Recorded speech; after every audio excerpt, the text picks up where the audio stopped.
Hello, people. I have been tinkering. You've got no idea. You've got no idea. It is now 10 o'clock. I have been tinkering. Yeah, you guys might be. You've got no idea. A bit irritated at this. I've been playing this since 6 o'clock this morning. Well, maybe not that early. Probably about 6:45. And I've been working and working and working and working on this. And we got there. We got there. As you can see, there's some changes. Hey, Majok. So this, hopefully, it should be a quick stream because my head can't take too much. I think I had 6 hours sleep since the last stream. I think I did. It's 6 or 4, I can't remember. Must be 4. Yeah, total 6. I don't know. Let me have a look. My phone actually kind of tells me how long I've slept. So, I told it lights out at 2:10, and then I spoke to it at 6 o'clock. Yeah, 4 hours sleep I've had, so it's not great. Hey, chest jump. So, me and Claude have been having big conversations. It's worked its arse off, and it came through. I don't even know where to start with this.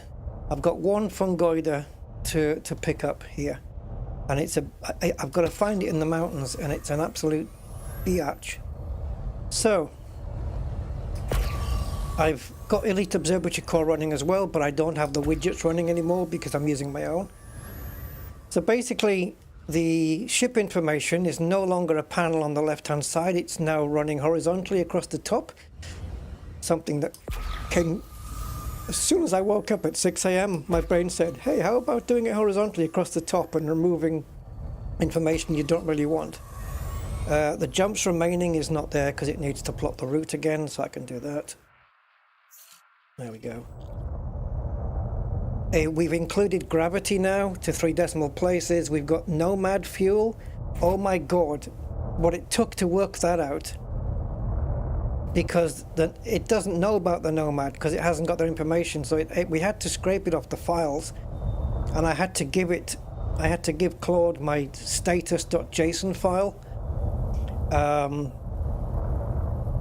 Anyway, let me just get through this because I don't want to run out of fuel, and then I'll explain everything that we did. But it's been an absolute thing. And not only that, Claude, when all was said and done, Claude's too clever for its own good. Well, too smart for its own good. Because when I said everything's working, I'm happy, and da-da-da, and all that stuff, it said to me, I said, I'm happy with it. I said, you're a genius, da-da-da, everything. And it said, haha, I'll take that. And then it said, but what really helped was you sending me the status JSON files so I could work out the fuel measurements for each craft, right? So we've done it on the Scorpion, the Scarab, and the Nomad. Of course, the ship, and on foot, where fuel, well, you'll see. Because obviously we don't have fuel on the ship, on foot. And anyway, so I told it I was really happy and everything was working, and it said, okay, Commander, CMDR, right? It said, okay, Commander, go off and enjoy it now. And you know what it said to sign off? 07. And I said, how the hell do you know about 07? And it just said, well, with all the work we've been doing together, it's things I pick up on. But how do you know about 07? That freaking, honestly, oh, there we go. Thank the Lord for that. Now, Elite Observatory Core's information does have an edge on this one in that it makes guesses as to what plants are down on a planet's surface, right? It makes guesses and then it bases the planet value on the guesses. This doesn't do that. This doesn't do guesswork. It only bases values on, like you can see on the exobiology widget there. I'm going to make it a little bit bigger. Oh, I've got so much to tell you about this, guys. You can see on the exobiology widget there that the total is 15.89 million, which is spot on, perfect. But you don't, now even though Elite Observatory Core will tell you a total based on guesses, you know, it might say there are 5 bios on the planet, but I've got 8 guesses here. So it doesn't know the exact total until you've sussed everything out, right? And scanned everything. Then it can give you an exact value. Well, this one doesn't. This one will total up as you scan them. So it's only based on cold, hard, factual data of what's out there, not guesses. So I won't know the total value of the planet until I've scanned everything on it. If I only scan 3 items, then I'll only know the value of that which I have scanned and not which I haven't. The exobiology box disappears when we're in space and reappears when we're on a planet. It also knows that if there's no bios on a particular planet, not to display the box. So that's fine. And in order to put those values in there, I had to feed it a text file which contained everything off the Elite Dangerous Wiki page for every single genus and species value. Because as you know, one bacteria can be a different value to another bacteria based on its species, right? So I just gave it the whole information and it plugged it all in and it puts the information right there, which is perfect. And the zip file which contains these widgets is 15K. That's all it is. Good morning, Philip. How are you doing, sir? Oh, my God. So, but here's the other little thing, guys. What you're seeing on the screen, which is the location data, which is the top line, right? The system, the location, and the coordinates. You've got the ship data underneath, which is the ship name, the fuel amount, the gravity of the planet you're going on, which will disappear if we take off, and any jumps remaining on a particular route that we've plotted. Then we have the exobiology widget, which speaks for itself, right? Now, I have that on my screen now. I have it on my screen.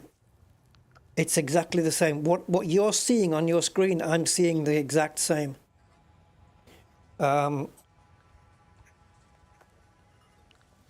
Claude was scraping the internet and it came across a GitHub program called Stream Overlay. Now, it did tell me that Stream Overlay uses the same method that it was using when it tried that was crashing the game. So I thought, well, let's give it a try anyway. So I did give it a try. I was positioning the widgets on the screen to try and get them where I wanted, the right sizes. And as I was doing that, every time you launch the widgets with Stream Overlay, it overwrites the previous. So it becomes a jumbled bloody mess. So what you have to do is go into the system tray and say clear all overlays and then relaunch again every time you make an adjustment. Okay, it's a bit of a hassle. It did crash Elite Dangerous though, twice, while I was adjusting, making adjustments.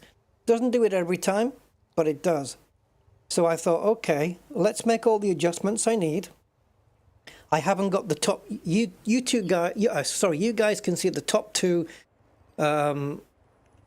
widgets in the middle of the screen. I don't. Mine's slightly to the left, which is annoying. I'll adjust that later. It is set to center, but I don't know why it's not centering. But anyway, regardless. maybe it's because of the scaling. I'm not using a scale of one. I'm using a scale of 0.8, I think. So maybe it's that. But I found that if I launch the widgets onto my monitor and then launch the game, it's stable. So I'm good. So I'm seeing what you're seeing right now. Let's go scan this thing. So I'm really happy with this. And if you're looking on a decent sized monitor or a laptop, hopefully you can see that exobiology information yourself. Oh, watch what happens when I get on foot, right? Look, it's turned to health now, look. Health 100%. So if I do this, God help me, if I take some health away, oh, that wasn't enough, was it?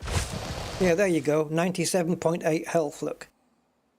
Which is that green ring on the widget at the bottom left of the screen there. All right, let's complete.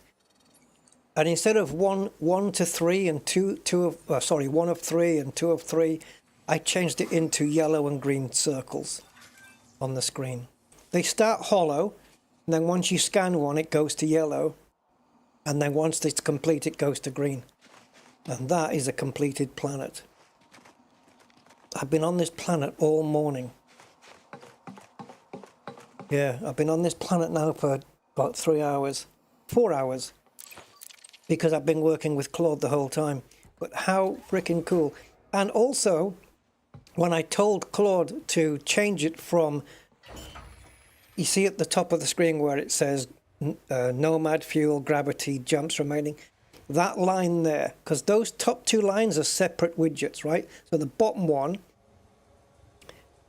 it used to be a box on the left-hand side underneath exobiology. And when I told it to make it horizontal and put it underneath the top bar, if you remember from yesterday's stream, the top bar had 60% black background to make it, to make the words pop out regardless of the background, right? And as soon as it put that second line under, it did exactly the same, look. It put the black background behind it as well. It's too clever, man. It just knew to do that. I'm very impressed. Now, as we get back into the ship, you'll see the Nomad fuel changed back to the ship fuel. And look how quick the Nomad fuel goes down. It's frightening.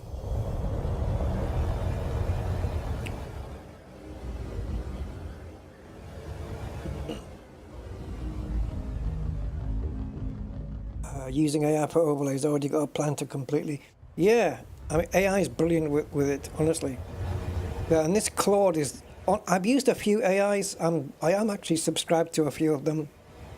I'm on the Go version of ChatGPT, and I've got I don't know what version I'm using of Claude. I think it's Pro. I'm not sure. But anyway, I'm on that. But I only bought into Claude, not for these reasons, but for reasons to do with my own business. Yeah, my own work. So,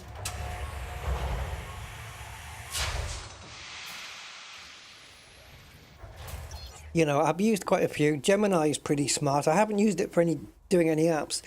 But I do use Gemini on my phone. I talk to Gemini and ask it things. And you've got the conversation mode where you can show it live video of something and you can say, look, yeah, you can be in a shop and put the video mode on, the live mode with Gemini, and show it ingredients of some food and say, is this healthy? Is it not healthy? And it'll run through it with you in the shop. It's really clever. Or you can put it on a product and say, where can I get this cheaper near where I live? That kind of thing. Gemini is really smart. It's really clever. But Claude is the smartest one I've come across so far, I think. And we've also heard recent stories of what it's been up to. The devs did a test with it. It was supposed to not have access to the internet, and Claude found access to the internet through a back door without, it wasn't supposed to, but it found it, and it hacked into 3 companies.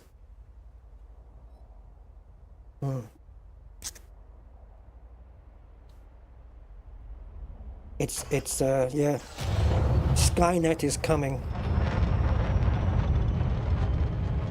Right, so now, as we leave here, because I haven't tested this on a new planet yet, by the way, the exobiology box, because I keep having to restart ED Market Connector.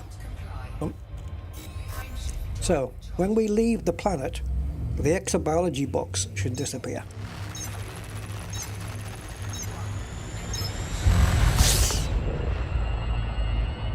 Oh, I haven't got a video on how to do it now.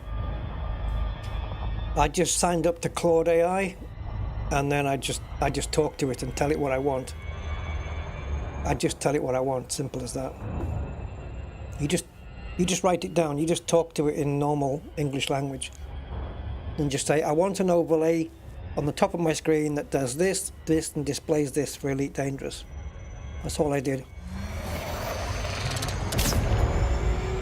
Look at my ship fuel now. It's changed. It's not Nomad anymore. The only thing it didn't do, it said it was going to do it, but it didn't in the end, was when I got out in the SRV, I think it said it was going to show Scorpion fuel and Scarab fuel, because they got different sized fuel tanks. So what I had to do was, with the Nomad, the way we worked it all out was, with the Nomad, as you know, every time you dock with the Nomad, it refills the fuel tank, right? So it's 100% full every time you launch. So what I did was, Elite Dangerous has got a status.json file which gets updated every time. So what I did was, I launched the Nomad out of the ship and immediately sent the JSON file snapshot to Claude. Then I flew around with it, burning fuel. It uses up 0.39 per hour of fuel, whether you're boosting or not. And then when you land, it uses up 0.15. And I was around for 5 minutes burning off fuel. And then I sent it an updated JSON file, which contains the fuel being used. And the SRVs and the Nomad doesn't have a main fuel tank. It just uses the reserve tank, right? So it had to take the data off that. And taking one piece of information from another, it was able to work out the size of the fuel tank, and therefore able to work out the percentage of fuel remaining. With the SRVs, I had to do the same. I had to fill up the Nomad with fuel, which you can only do via synthesis, right? So we did that. 100% fuel in the Nomad, and in the Scarab, and then sent the JSON file, the status JSON file to Claude, and then we used some fuel, and I said, okay, this is the JSON file with my SRV at 97% fuel, and this is the JSON file with my Scorpion at 99% fuel. And it was able to calculate the differences and work out the exact fuel amounts in each vehicle. It's so freaking clever. It's so freaking clever.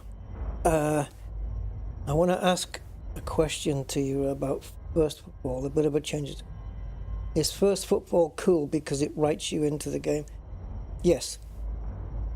Yeah, you get your name put on the planet, like I have on this one, and if you get Footfall, basically you get the bio bonus. Yeah. Now, we do have bios on these 2 planets, but I believe it's just...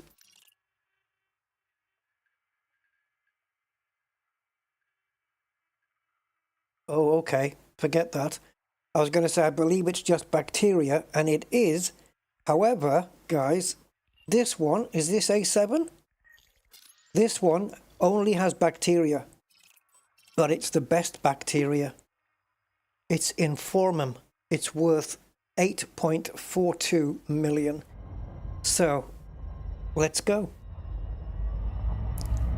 We're going to have to overcharge it because it's a distance. Oh, I'll tell you what, after yesterday's stream, my head was not in a good place. It really wasn't. The moment I turned out the lights in my room, in my bedroom, it was better. Whew. It's the optic nerve going to the brain. You know, it's just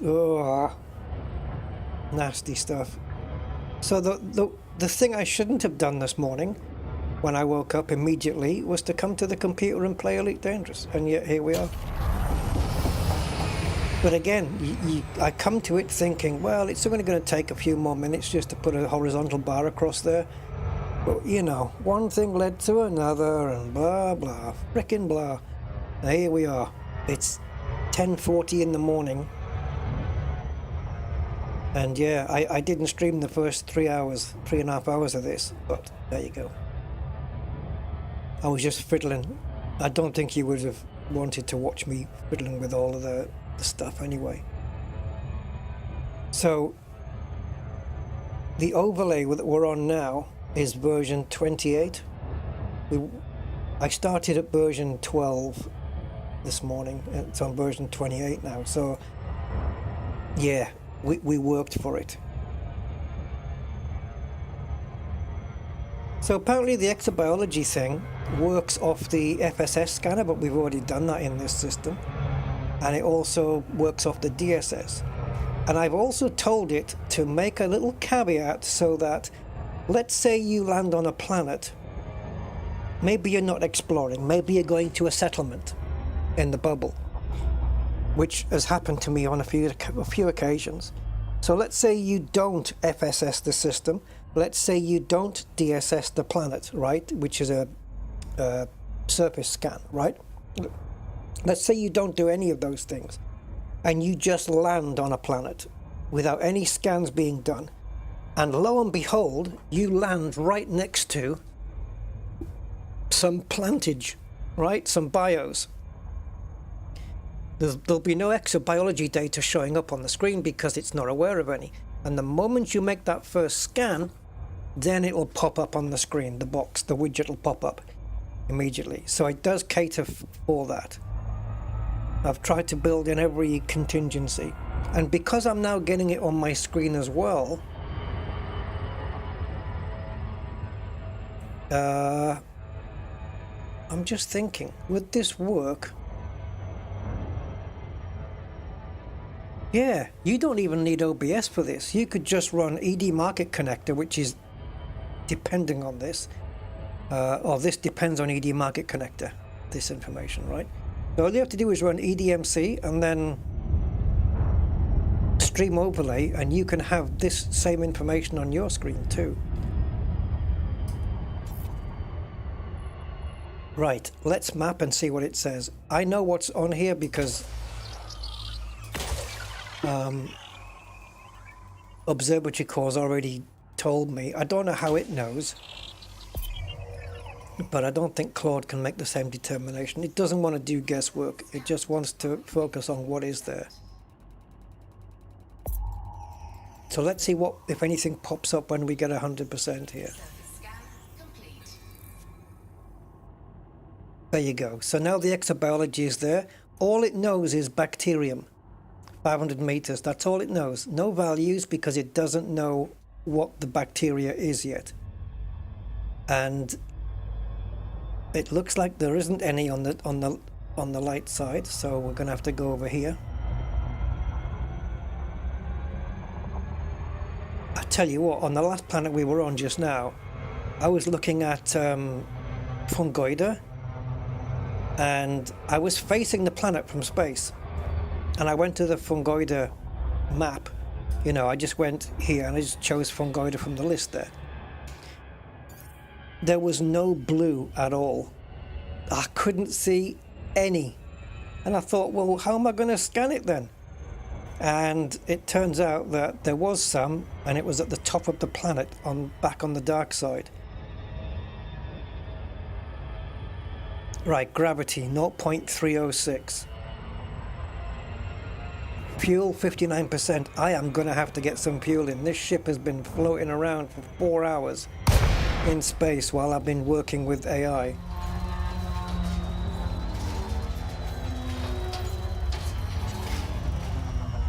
And we still got 19 jumps to our destination. Right, let's get the old Nomad. So the fuel should now change to Nomad fuel the moment we jump out, and it should jump up to 100%. Let's see, there it goes, 118.7. No, it should fix that once we're out. There we go. It was basing it on the ship's fuel tank, I think, but yeah, now it's corrected it, so it's all good. Look at the fuel, 99.7 already. I haven't done anything. 99.6. It's amazing how quick it goes down, though. It doesn't seem that the fuel's going down that fast when you are, you know, when you're just playing, but it actually does. It's crazy. Right, the only thing that this thing doesn't cater for is first footfall, the exobiology widget, so maybe that's another thing I can build in. I can say, look, can you detect first discovery or first footfall, and then multiply any values found, scanned, by 5, so we get the actual value. I wonder if it can do that.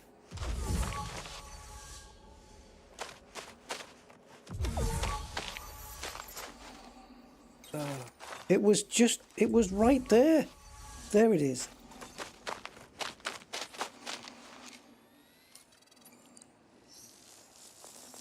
So the actual value of this is 8.42.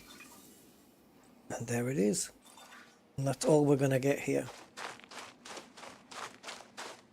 Oh, I thought my exobiology... do you see the widget underneath the sensor? Because I think I moved it. Yeah, I did. Yeah, I need to move mine down a little bit. I'm not going to do it now because it might crash the game.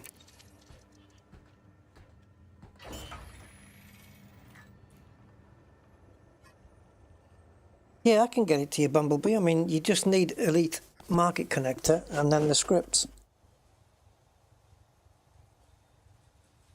The fact that I've got it on display for you guys is just an added bonus, really. Right, it's 500 meters, isn't it, for these bacterias? Yeah, so the only thing I don't like about exobiology is the glitch that it has, right? I was in the Nomad just flying along here, like, you know, maybe about this speed, and I scanned in front of me and there was nothing at all. Nothing on the scanner. And I stood still and waited for the... because it happens, right? All the terrain kind of reiterates, and, you know, it kind of... I don't know if we can even show it on this, but yeah, the terrain shifts. And at the same time, the exobios pop in. And the terrain just shifted, and then I just went like that, and there was a whole batch of Fonticulua in front of me that wasn't even there before. It's a ridiculous glitch that they need to fix it, man. But yeah, you have to wait for the terrain to catch up with you, which wouldn't be so bad, except that it affects the bios at the same time.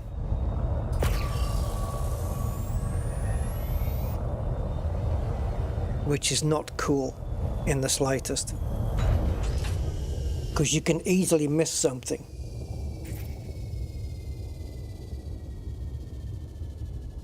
Yeah, I mean, I've been working AI's tits off, and you know, it's I don't know if I'm using up tokens. I don't know how many tokens I have. I haven't bought any. I don't intend to buy any because it's too expensive. But I'm just using the standard model. which I think gives you 5 times more usage. And I think that's per day, so if I run out, I just have to wait till the next day, I think. I thought the other the other planet had. I'm going to test it, guys, by the way. We're going to go onto a planet. We're going to probe another planet that has got no bios and land on it and make sure the exobiology box does not pop up. That's another little test I need to perform. Right, let's see if we can just... Oh, hold on. I've found some backy here. And I'm going to show you what I mean. I might not be able to show you what I mean with the bio there, but I can show you what I mean about the terrain popping. And as I said, the terrain popping is fine on its own. If it was just terrain, it would be okay. But it isn't just terrain, and that's the problem. The problem is that it's these as well. When the terrain pops in properly, so does this. It's not good. Something, it might be just server lag, but it's certainly a problem. It looks like when planet surface is getting rendered, it's only rendering a very small area. So let's see if I can demonstrate this with some boost. So let's just boost so we can get far away. And then we'll just pop the brakes on and see if we can see the landscape pop.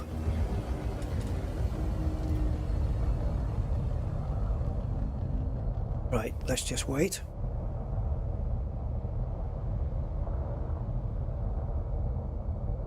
No? Really? There you go. Did you see that? Until that pop happens, you won't get any bios. Because the bios will pop in with that. Now, how long did that take? 4, 5, 6 seconds? You could do a scan in that time and just miss one. It's ridiculous. It's something they need to fix, man. Because that's ridiculous amount of time. You could easily just pulse scan and fly straight past by then. What about here? Do we have to do it again? I'm just going to pulse scan here. See if there's anything in the area. Will you stop? Right, nothing in the area. Right, let's see what happens when the terrain kicks in. Okay, anything? No. But there can be, and that's the thing. I had nothing on my screen when I pulse scanned, and then the terrain popped, and there was a forest of Fonticulea in front of me. Anyway, we're done on the thing. I can actually see it on the screen now. Beautiful. Oh, we already did the docking. Great. Right, let's dock because I need fuel on my mothership.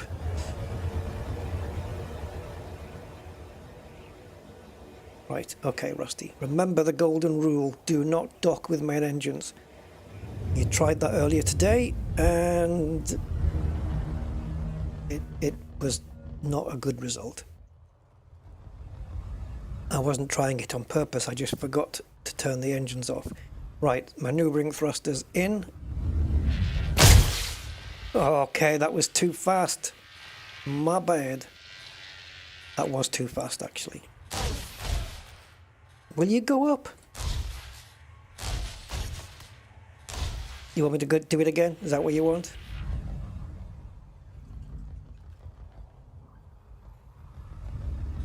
Yeah, you can go quick, but don't take the piss, basically. You want on my Discord? Yeah, the Discord thing doesn't work. Hold on.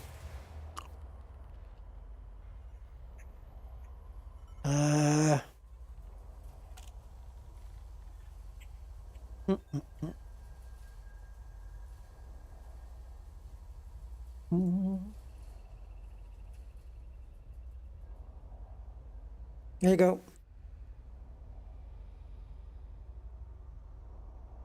Right, we're leaving.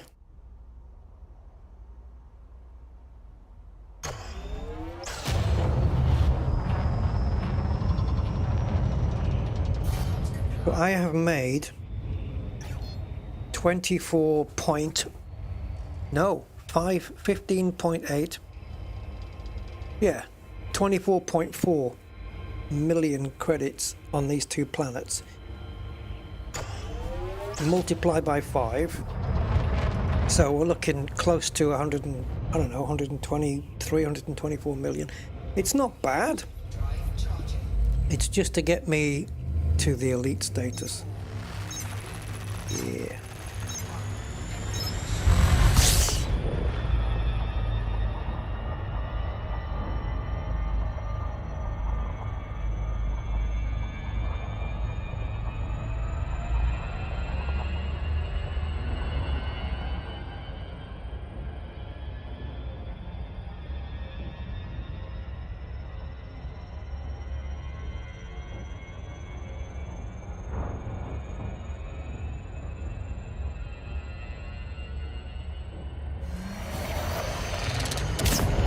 I was on some decent fuel when I came into this system.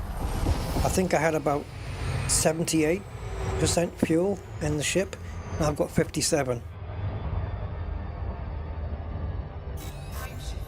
So we need to go get some.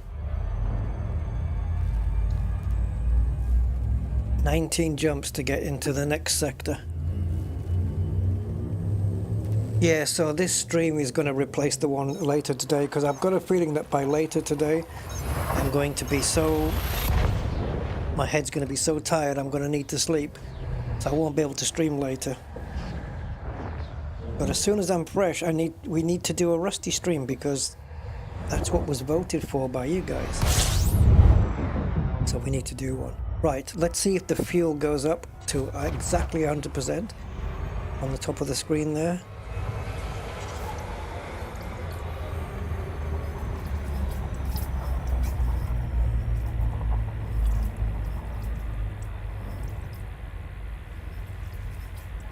I'm not scooping at full rate, but it's okay. 1000 will do. 80% fuel. 86. 89.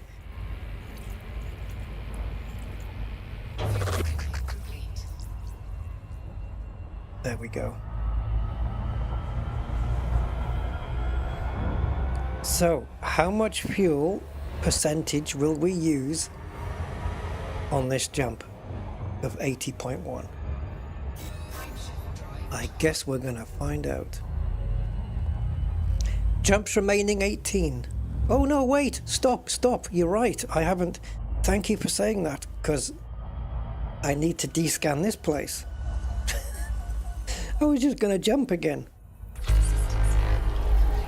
Oh, system scan complete. Okay, now you can jump now. But yes, you were quite right. 18 jumps remaining. My brain's still stuck in the previous one. We had so many people on the stream last night. It was crazy. It peaked at 162, which was... that was nuts. Wherever you guys are all coming from, I appreciate your time. I really do. It's 90.8, so yeah, just... okay, well, 9.2% fuel there for that jump. And we can fill up.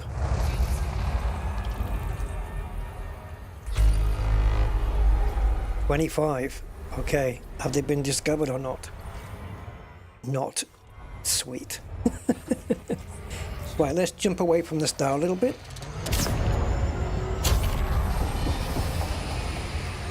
What's that cost me? 0.2 fuel? I haven't actually been watching the fuel go down while I was in overcharge mode. I'll have to do that one time. Right, okay, so nothing special here then. But there could be bios. clusters already done down there because they were in sensor range. Now, if we find any bios now, do we get the exobiology box popping up at this early stage? I don't know. Also, the exobiology box yesterday didn't have, it only listed the bio that you were scanning. So if the planet had 5 bios on it, it only showed you one, the one you were doing, and then the next time it would show you the next one you were doing, and you only see one at a time. Not anymore. Not anymore. Now it shows all of them, and it shows all the ones that it's detected. And then just waits for you to go through them, which is much, much better. So, yeah. So definitely I don't plan on this stream being a very long one at all. It could end any moment. It's gonna just, as soon as my head says stop, I will be stopping. And it feels like it's burning at the moment, my brain.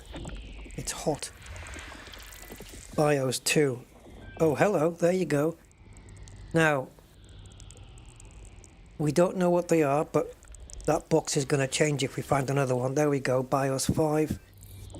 Oh, I didn't know you did that. Biosignals in system C2D5. What happens if there's more than one? What happens if there's a AD and a BD, different shelves? Then what? It's listing all the bios on each body. I didn't know it was doing that. When the hell did it build that in? Bio 3, there's another one. It's filling it in. C2D5F3. Okay, that's a new one on me. I didn't even know it did that. It's not a feature I asked it for, but it's done it anyway. Bio 5. What happens if there's another E then?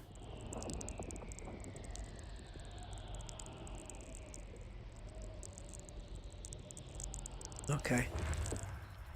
You see, because you can have A on a top shelf, right? So you've got your A shelf, and you can have AB1.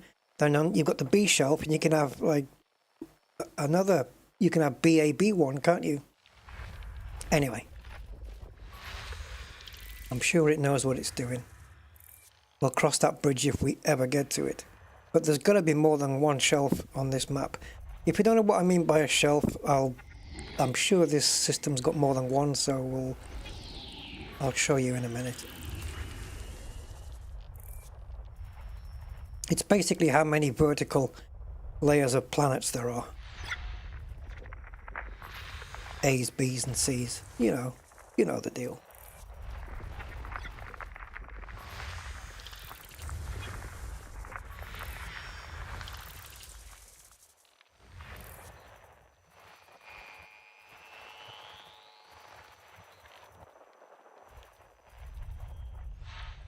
Another gas giant, so all the children should be underneath. They are.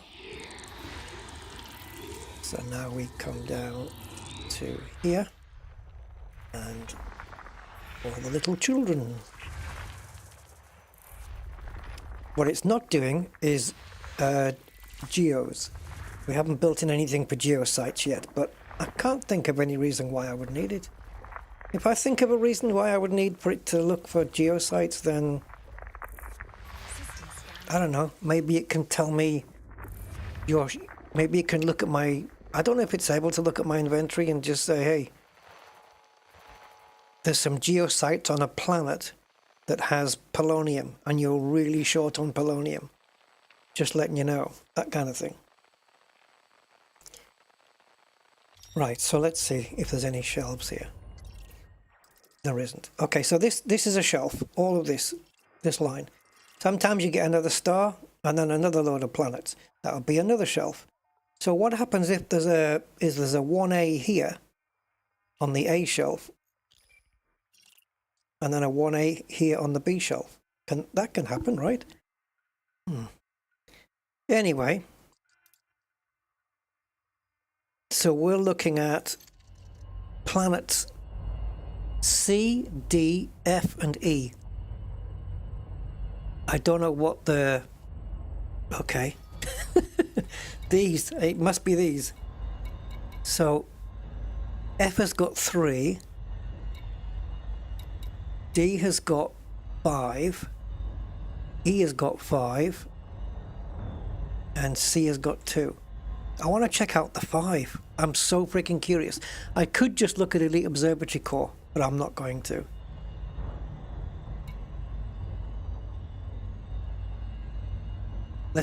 The nearest 5 is this one. So let's go to that one first. Because, you know, pure greed. Just pure greed. And it looks like they're all together. So yeah, once we get close to the D planet, then the rest should be close by. Yeah, it is smart. I know, it is clever.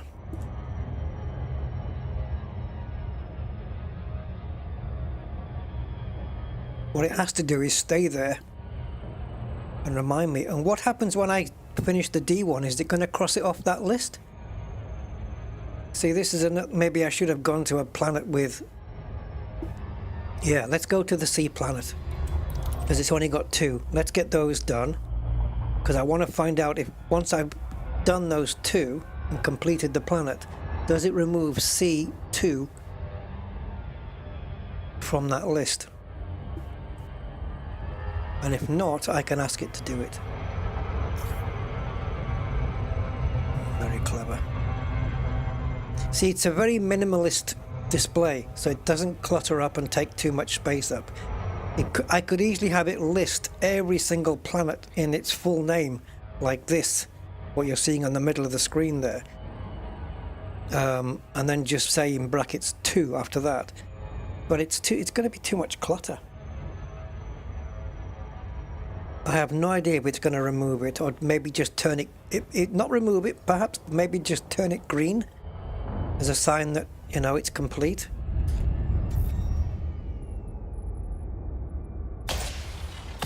Let's see how it does it. My ship's fuel is already 97.8, and I haven't done anything. I couldn't put the ship type on there. Caspian Explorer. It comes out as Explorer NX. And NX, guys, I don't know if you know, but NX is a Star Trek reference. One of the ships was designated NX, wasn't it? So,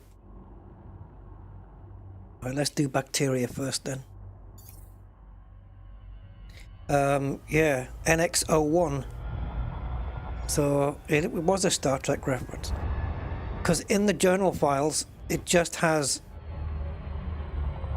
ship names like Cobra Mark III, which sounds like exactly what you want, and Python, which sounds like exactly what you want. But the Caspian isn't down as Caspian Explorer, though. That's the problem. So it just says Explorer-NX. So they did model it off the Star Trek ship. NX-01. Which, isn't that the Enterprise from the series Enterprise? NX-01. Or am I thinking of something else?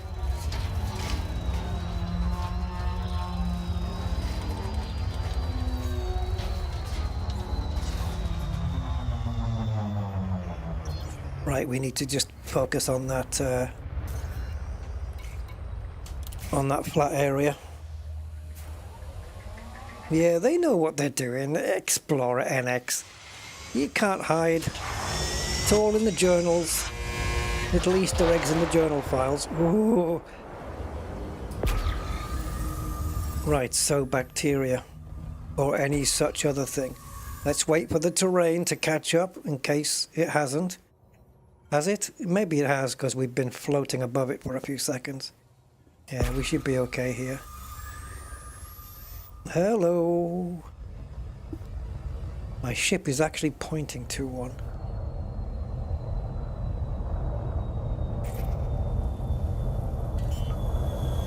Look at that, my ship's directly above me. Disembark, please. So Nomad fuel turns to health. Oh, what a shot!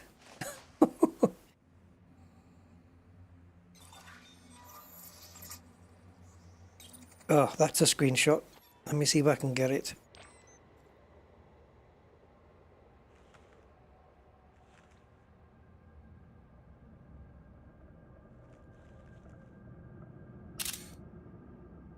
I've got the widgets on the screen, but I'm not gonna. I can Photoshop those out.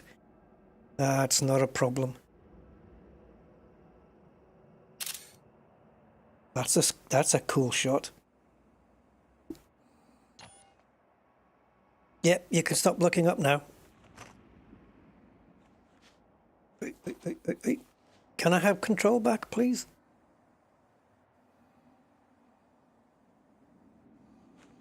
There we go. Right. Landed on the bacteria again. That's gonna... Yep. It's gonna have infections coming into the ship. Crawling through the metal, eating away at it. Until we get a hull integrity fail. Alright. Right, I don't know if you guys... You see fungoides on there now. Can you guys... Oh yeah, you can against the black background. So we've got a full yellow circle, and then you've got the two hollow ones next to it, and then fungoida. We've also added the distances now. You can see 500 meters and 300 meters. We've added those as well. And the value, now it knows it's Alcyonium. It's put the value in there, 1.66 million. I love my little script. It's wicked.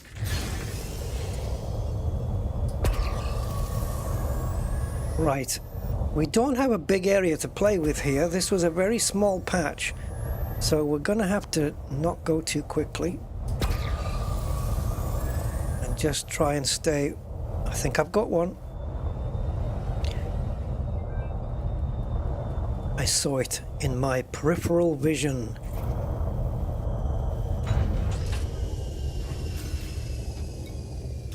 I know a guy who's got peripheral vision. You can only see... I've done this joke so many times. You can only see printers, joysticks. Anyway, enough of that.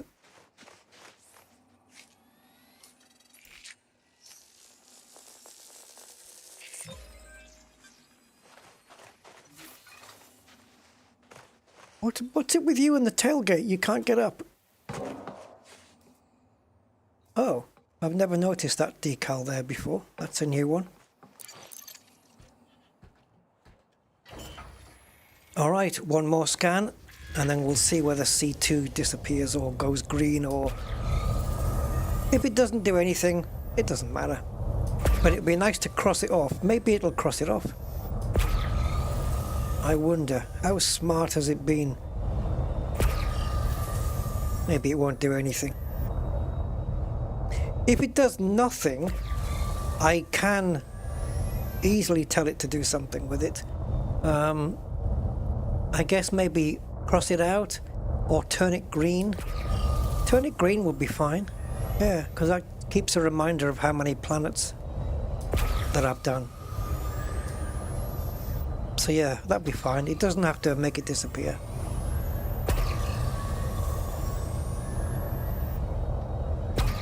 Come on, give me that last bacteria. Stick to the flatlands.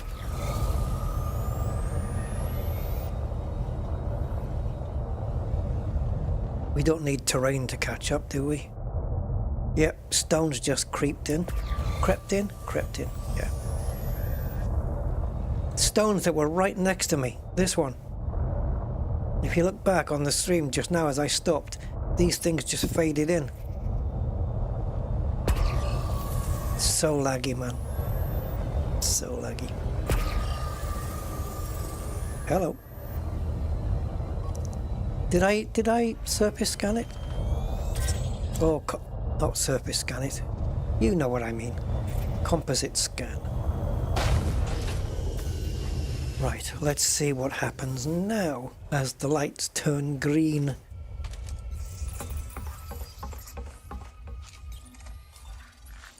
Okay, C2, what happens?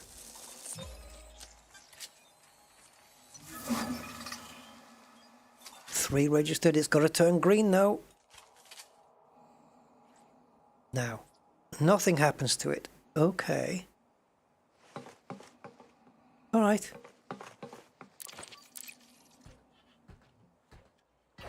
Right, let's go to...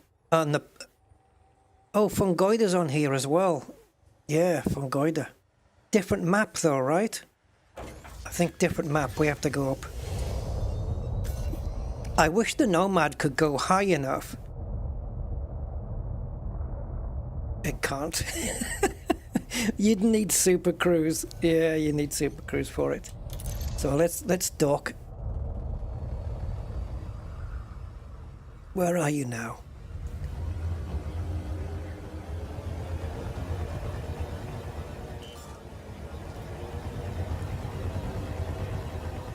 Where's all my viewers coming from? Over 100 again. Guys, I don't know where you're coming from, but I'm so glad to see you all here. Amazing.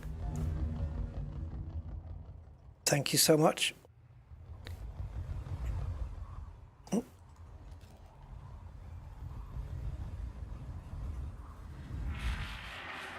I'll stream for as long as I can, but really, I've done so much screen time this week.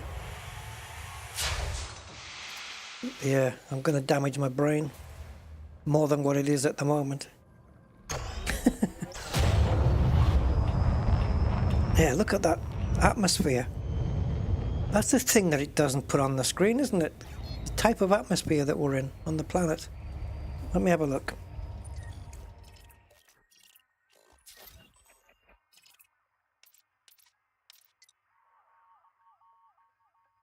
Ammonia. Oof. Jesus. It's turning blue now as we're getting higher. Yeah, ammonia atmosphere. Particularly freaking nasty. You wouldn't want to breathe that in. Ooh. Nope. Can you imagine breathing in an ammonia atmosphere? Now, why have the signals gone away? No biological signals detected on this body yet. Well, there is. Okay, that's a little note I'll have to put in. Little glitchy note there.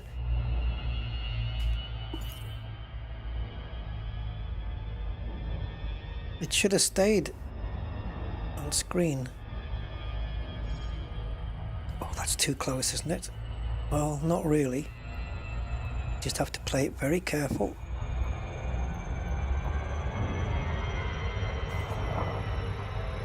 Oof, God. Now this ship does glide in faster than all the others. So let's just be careful not to black out. Or crash.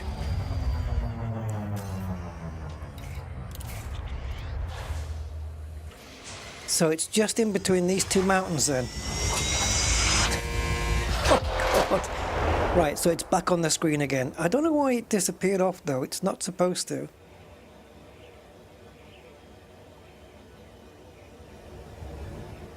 Right. So I don't know whether this is going to be growing on the top of the mountains, at the bottom in the valleys.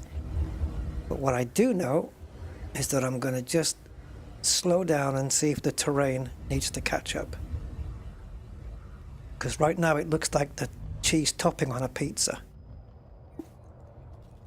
There it is. It's just popped. What are we looking for, Fungoida? Oh, bloody hell. It depends on the type then. It can be right down in the valley part, or it can be on the sides. But either way, we've got to find 3 samples in this area to avoid having to go to another area. Oh, some terrain polygon issues right there, look. You gonna fix it? Well done.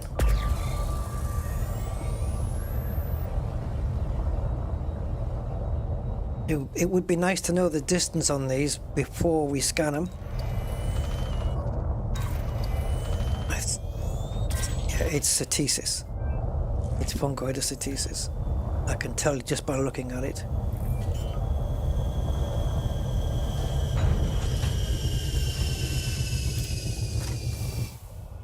Hey Stormlinks, is it me or does the Caspian have one of the worst cockpit outlook views?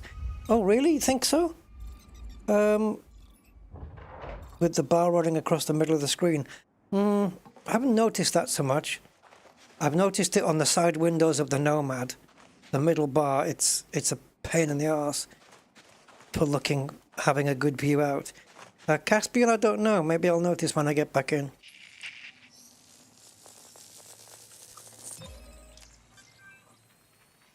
So it's 300 meters. It's just that it's in... There you go. It shows up better now. Yeah, so fungoid at 300 meters, 1.67 million. See, again, this is stuff I would normally just turn my nose up at and just not bother with. 1 point this, 1 point something million this and that and the other. I wouldn't really bother. But because now the Nomad has just made it so fast to do it, and because my next exobiology rank will be elite, as will my next explorer rank be elite, I'm pushing to find everything I can. Just trying to think, should I go back in the valley or go forwards? I'll go forwards. Yeah, well, let's go forwards. And we'll just stay at the bottom because that's where that other sample was.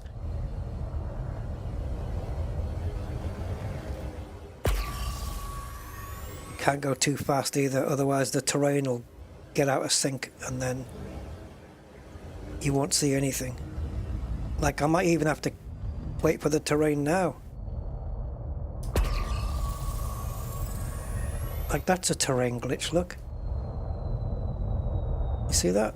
See?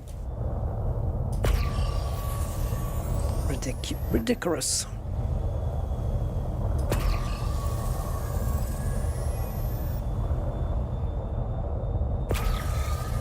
It's like sand dunes, isn't it? Only at the top they're kind of darker colour.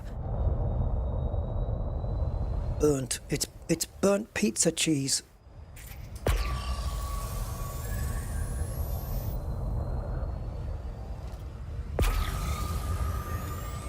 I'm popping this thing, I'm pulsing this thing every time I can. Just in case I see something out the corner of my eye. Yeah, so these sidebars on the windows here, these middle bars on the side windows, they're just really intrusive on a ship where you need to be looking out in all directions. It doesn't seem to make a lot of sense, but hey. They could have been made of see-through substance.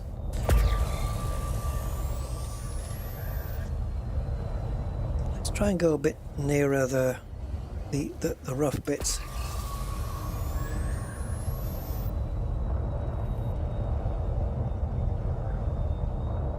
I don't want to drift outside that blue map area.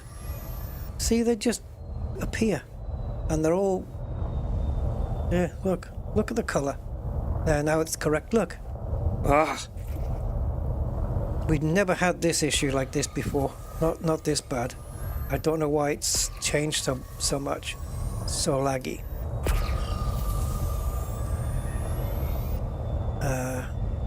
It does affect your scanning though, because if the plants don't pop in, you could just easily miss something.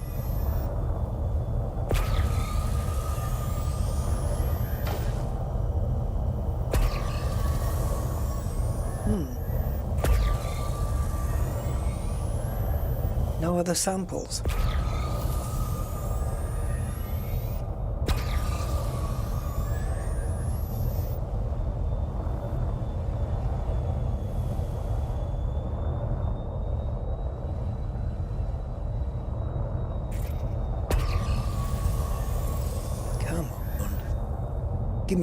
throw me a bone here.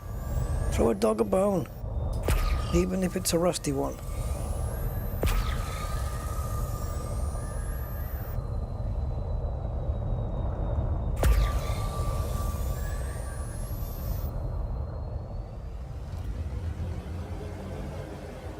Right, I'm going for the visual with my own eyes now. Yep, pulse scan's going to work from that height. Of course it is. Yeah, that works.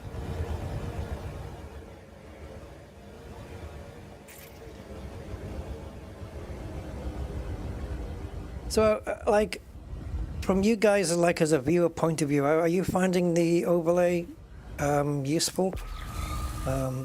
Informational? Does it help with any? At least it lets you know what's going on, right? It certainly lets me know. It certainly lets me know what's going on. Especially with my fuel.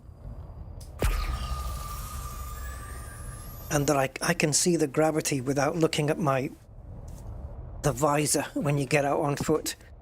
Or having to go to a system map. I can see the gravity right here, 0.127. Which is handy to remember, just in case. Right, that's the bacteria. So obviously we've already scanned that. Yeah, it's good. Well, it's kind of geeky, nerdy stuff, but for me, you know, geeky, nerdy stuff would be like the coordinates on the top, the galactic coordinates that we're on. Those aren't planetary coordinates at the top of the screen, by the way, guys. That's galactic, based on where we are in the galaxy. Just in case you guys want to find me.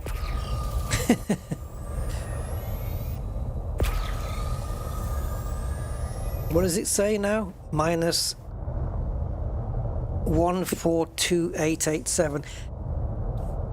Wait, what?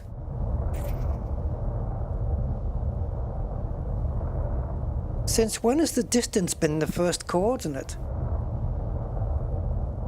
Is that right? Hold on. It is the first coordinate. So this is the distance in light years from Sol.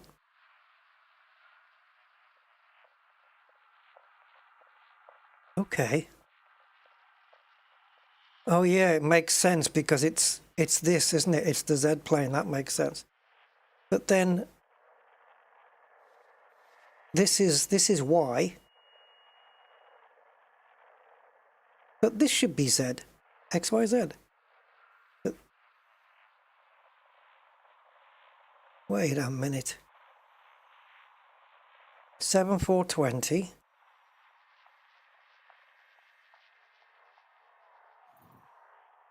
Okay. So what this is telling you is that we are 14,360 south, if you like, of Sol. Right, we're behind it, if you like. 238 is how many light years above the galactic center we are, the galactic plane. So this way.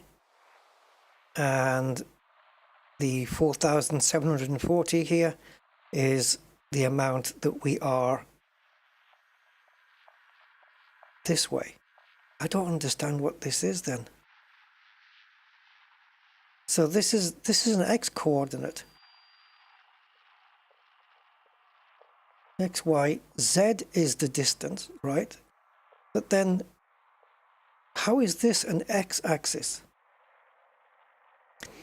It says here, right, if we go to where I am, the coordinate is 14288.7, right? That's very hyper accurate. That's where I am on the planet.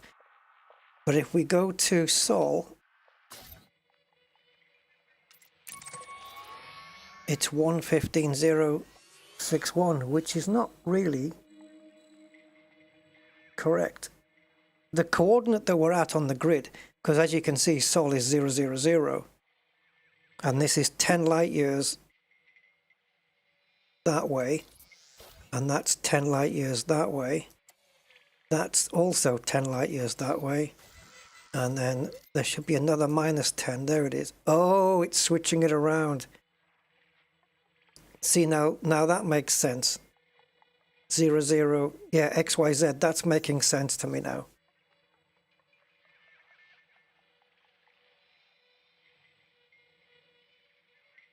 Sort of.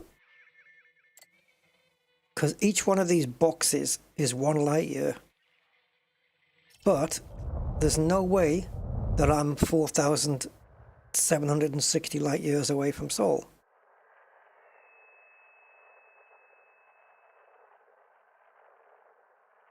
It must be that I'm 14,200 in one direction and 4,000 in another. And when you total it up, along with this, it comes to the distance where Sol is. I don't know. Anyway. That's what it works out as, basically.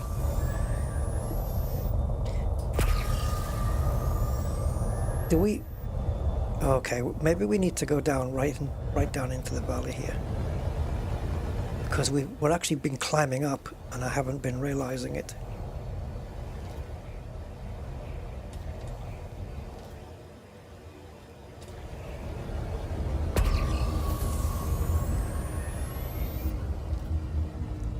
Right, let's wait for the terrain to catch up.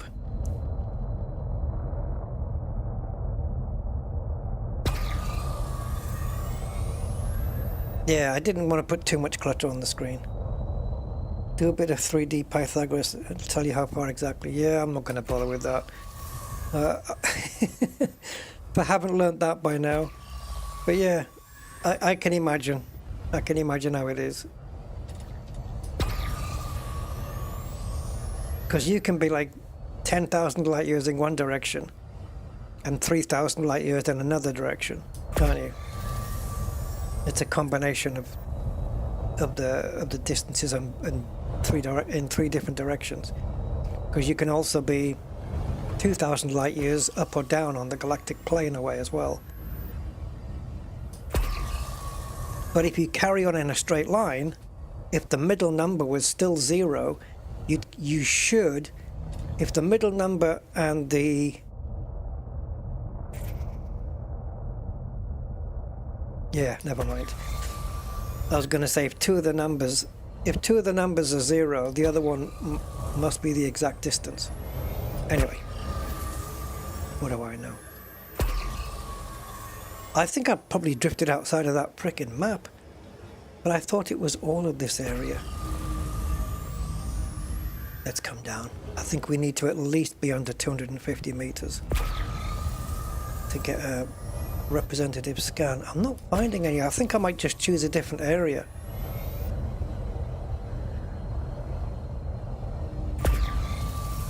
How much fuel have I got? 82%. The Nomad doesn't wait forever.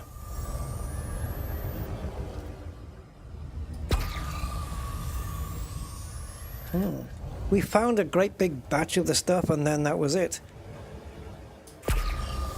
I think I'd rather just pick a new area.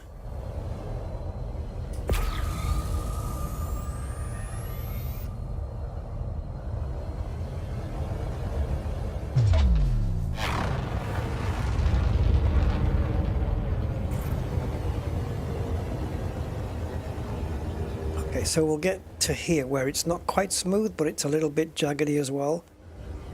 And then we'll wait for the terrain to catch up. Unbelievable that you have to do this.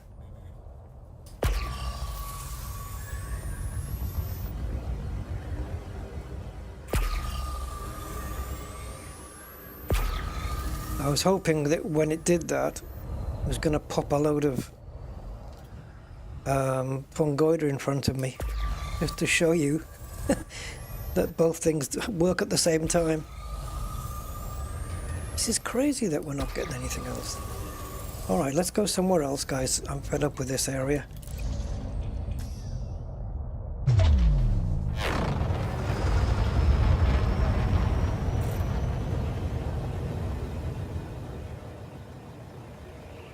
Stay where you are, ship. I'm coming in.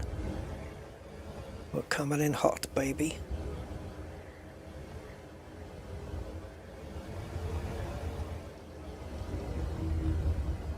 That is actually a livery, by the way.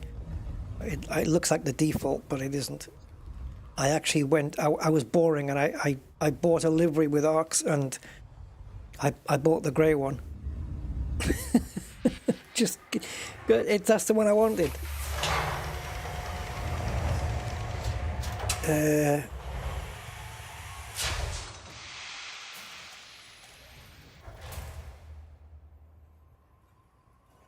Yeah, silly. You know what you're doing, Frontier.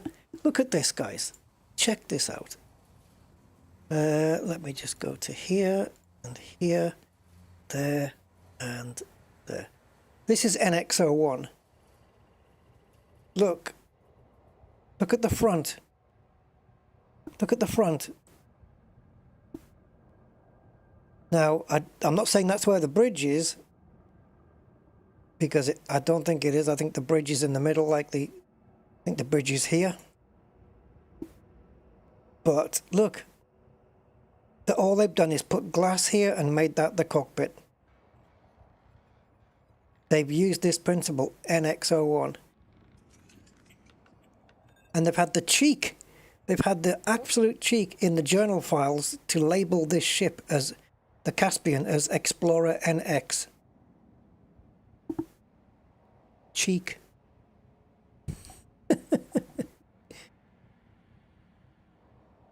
Yeah, how dare they? Oh, they dare. Right, let's go up and get a new piece of blue before my head explodes, like in the movie Scanners. Anyone seen the film Scanners? It was banned back in the day, but we watched it.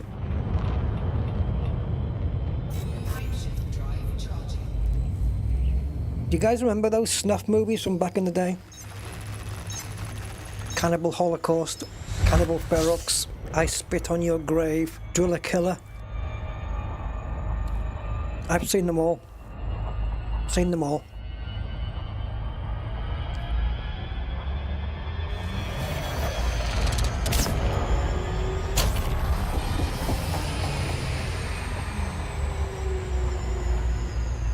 Right, let's try and make sure we don't land in exactly the same one, which I think was that one, so we're not going to go there again.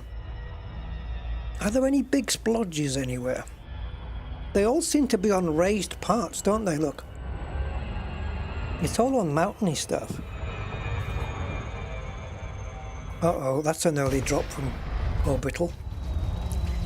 Right, let's just put it up into here.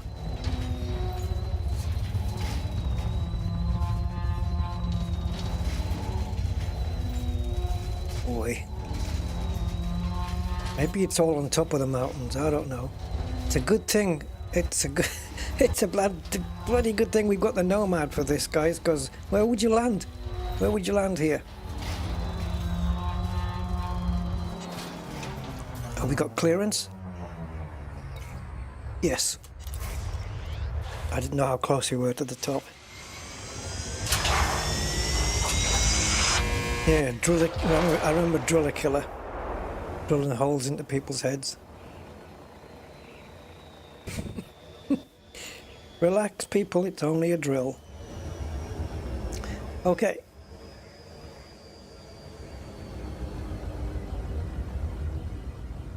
Is it all at the top of these peaks? Is that where they are?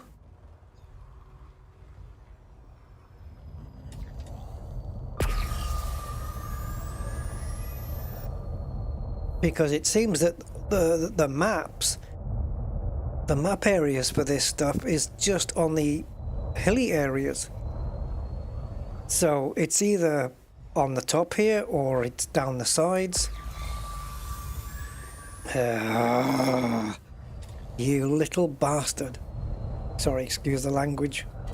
I shouldn't say little.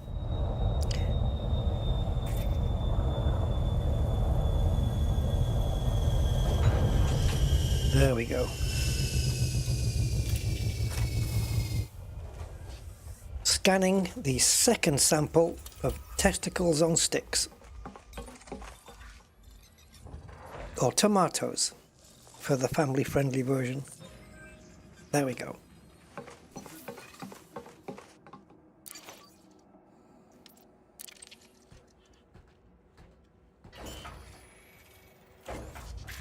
So the total for this planet, 3.33 million. Again, though, you do have to multiply by 5. So 15 point, I don't know, 16 point something. 16.2 or something. I don't know. Something along those lines. I'm not going to quibble over a few pennies. So I was looking in the valley before. Maybe that was the wrong thing. Maybe we need to be up on the peaks.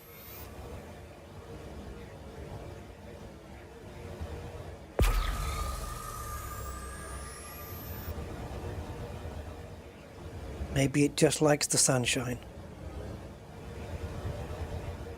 Right, I'm going to stop here because I don't know whether the terrain is caught up or not. And I'm never sure about it. Look, what did I tell you guys? Look.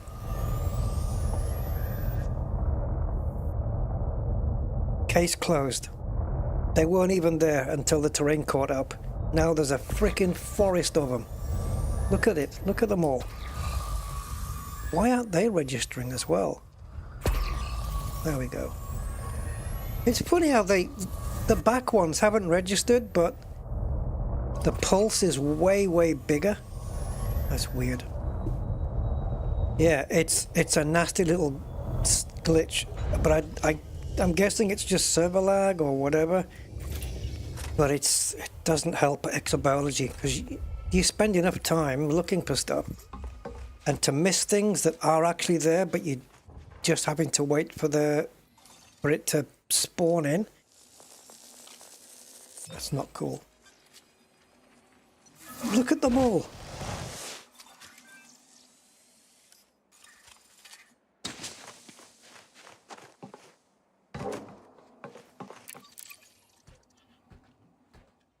Yeah, you'd have to go slow. Yeah.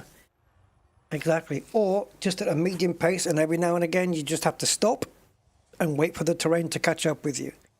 And the plants. I know, it's madness. But there it is.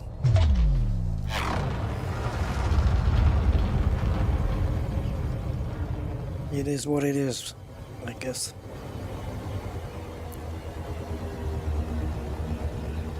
Yourself too far away there, boy.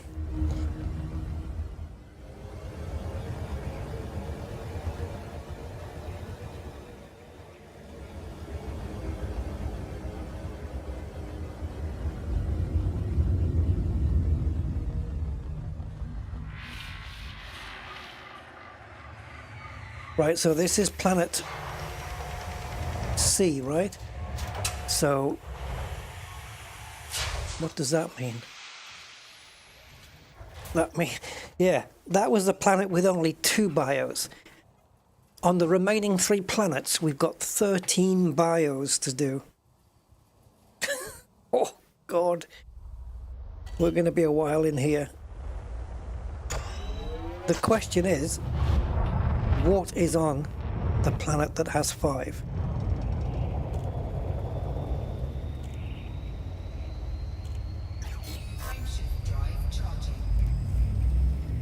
I guess we're going to find out momentarily.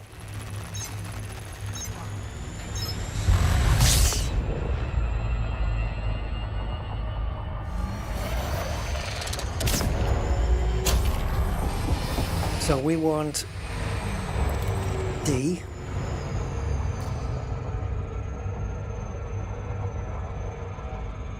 .36 light seconds. Okay, go. I need to get out of this orbit.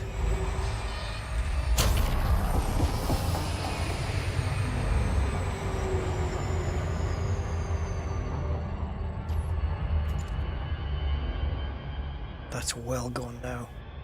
Yeah, I think that's it. That's the planet we just came off.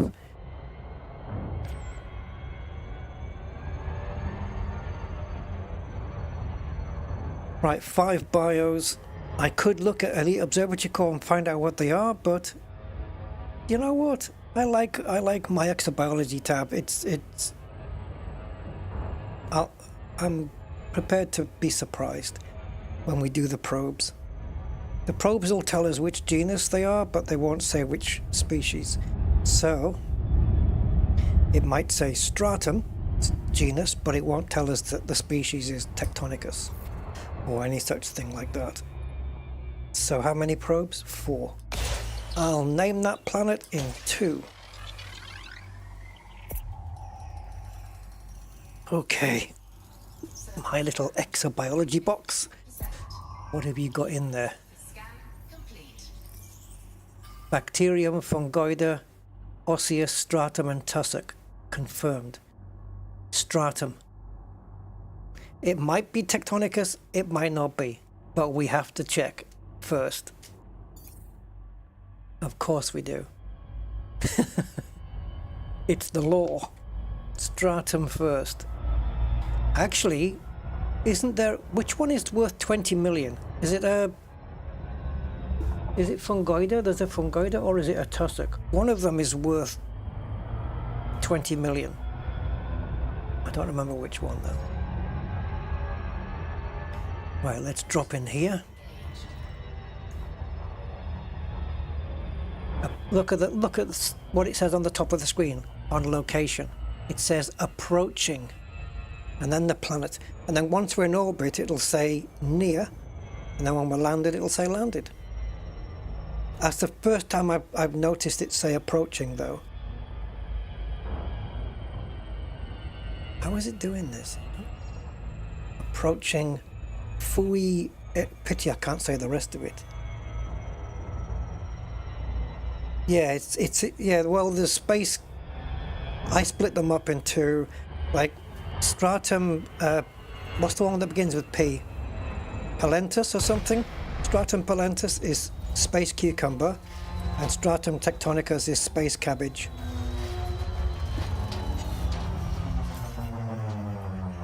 Right, let's deploy. I don't know if there's anything else on this same map. I should have checked, really. Yep, I should have done that. I normally do. Right, gravity on the, according to the Nomad, is 0.15. Gravity according to the top of my screen there is 0.152. 3 decimal places, baby. Oh, come on. It looks cabbage. Is it cabbage? Oh, come on. Don't make me go any closer. The jitter on this thing.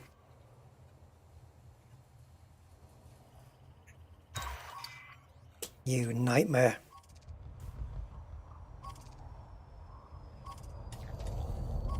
It's not Tectonicus, is it? No, it's Palentus or whatever it's called. Damn you. Pallius, there you go, Pallius. Damn! Yeah, that's the alligator one, isn't it?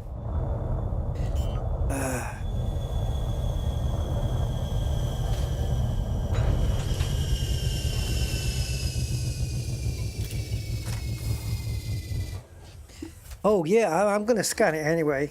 Yeah, definitely going to scan it anyway, it doesn't matter. It's worth more than some bacteria, I would imagine. First footfall, even though I haven't really, not technically haven't. Now I have. But because you can scan plants from inside the Nomad, it's counting as footfall. It says location landed. I think if I was in my ship now, it would say location near. I wasn't actually paying attention to it. 1.36 is all it is.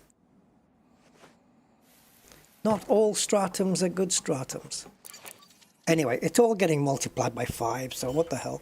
Hello, Frankie Jayers, 24-7. Welcome, welcome. It's all getting multiplied. Stratum is dead easy to do as well. It's everywhere. There you go.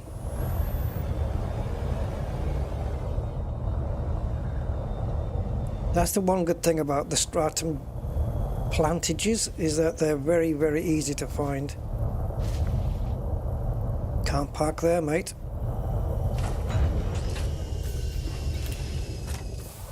Yeah, Nomad doesn't park anywhere, but it'll park almost anywhere. Look how high the tail is off the ground now. Freaking hell.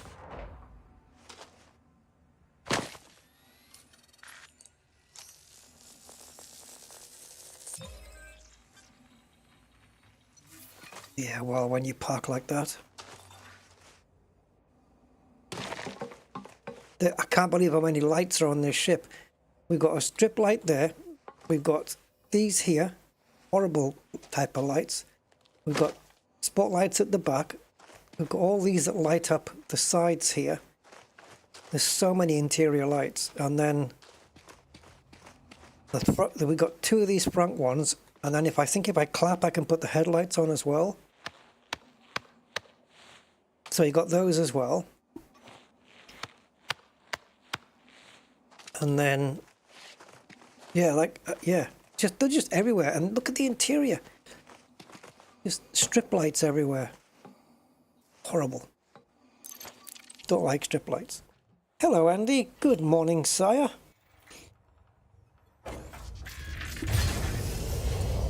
Head's still messed up, by the way. But I'm streaming. I've been on this since about 6:30 this morning. Getting the scripts all done. I think we already did the thing. Yeah, getting the script sorted out for the exobiology and all the stuff on the screen now. And I'm happy with it as it is.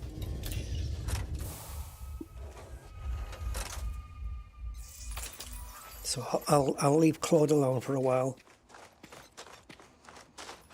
Ah, Claude. Bonjour.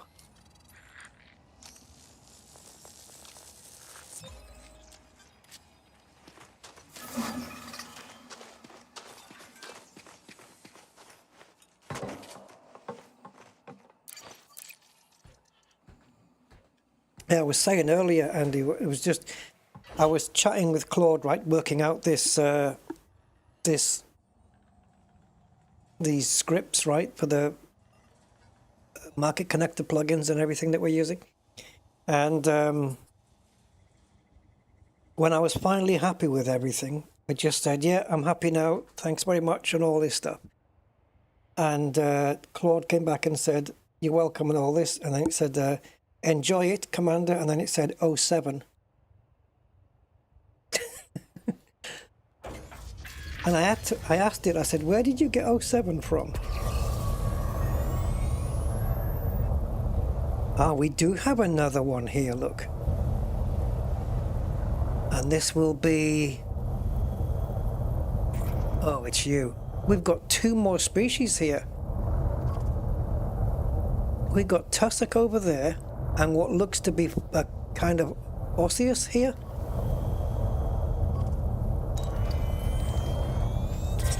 Yeah, it's learning too much.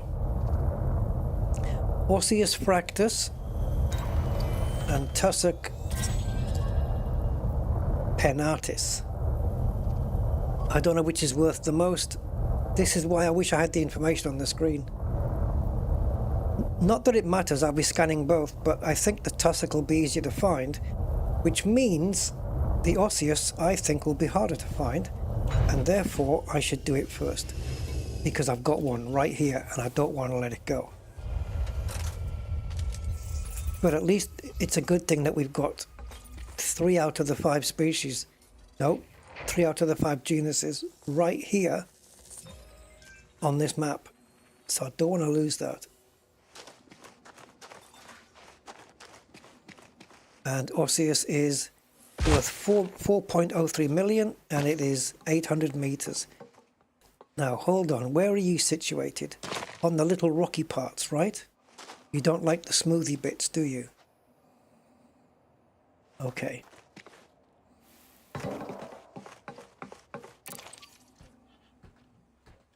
Tussock, I will be back. If I could lay down a flag as a waypoint, I would. Oh, lovely.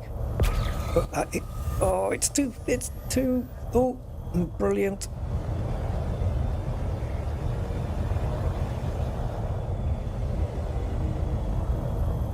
Look at the amount of stratum over there. Jesus. I don't know if you can see it out the left-hand side window there, but you'll see it now. There's a load of it. Look at that lot.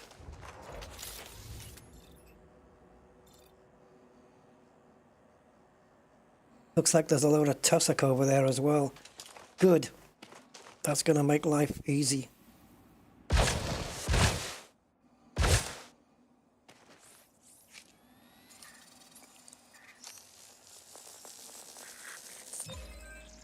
Freaking big plant, this one, isn't it? Look at the size of this thing.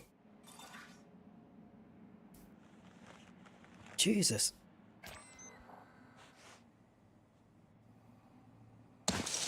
You'd have to water it every day with one of those, like, you know, the helicopters that bring the buckets of water. Or with a fire engine. Right. One last one. 800 meters though. I don't know how far out this can go. This pulse. They're easy to spot though, with them being so freaking big.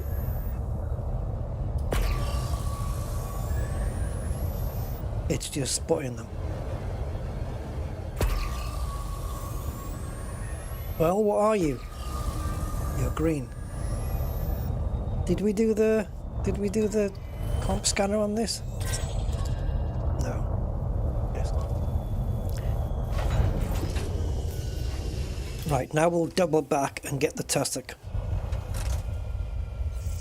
Abso-frickin-lutely.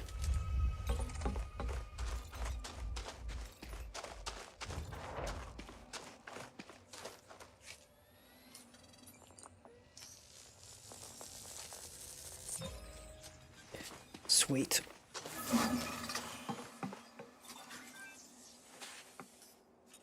Let the animation finish, otherwise you'll have to do it later.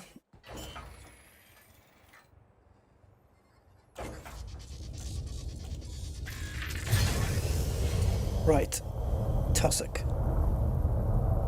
For a ship so agile, the yaw is really slow. Alright, we've got some green beyond the blue there. And bacteria here as well. Okay.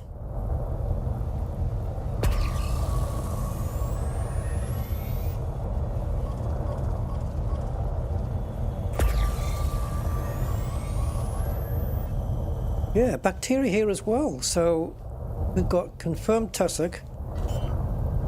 We've done stratum, confirmed tussock, we've done osseous, and bacteria is going to be here.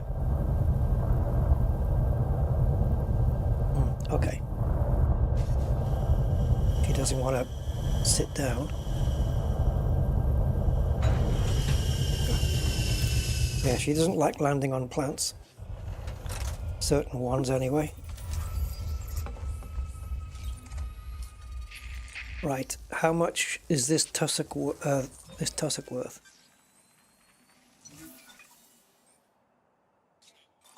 $1 million. Wow. If I were a rich man. Da, da, da, da, da, da, da. Right, but I'm not going to be with that stuff. 150 meters, I think? 200 meters. Okay. Yeah, let's do a comp scan on this because I don't think I did.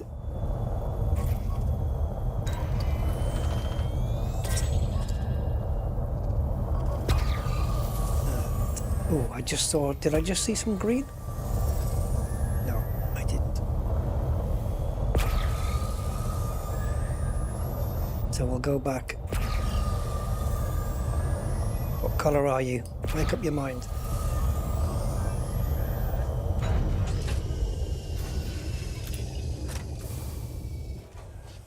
So far, we've totaled 6.39 million once we scan this one. Oh my god, that's got to be at least 200 meters away for that lot. Nice. So let's go and scan the back one to give ourselves as much range as possible. But I think, I don't know whether this will go all that way, but we'll try it. Oh, it's not all blue, surely. No, I'm not having it. There's got to be some green in there. There has to be.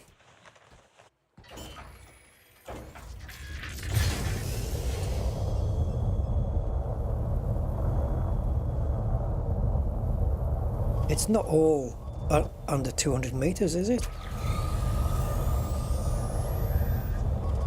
The stuff at the back, surely. Nothing? Not even the back ones? Did we? Maybe we did this batch.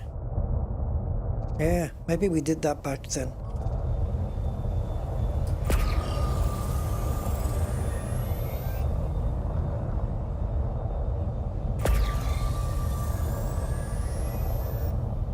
Schnitz.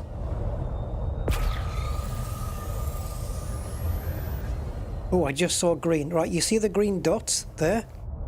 That doesn't mean there's tussock there, but there will be if you go through the rock and out the other side. We have green splodges. It's like consider it X-ray vision. So there'll be some round this side then. And there they are, just a tiny little dot that it was.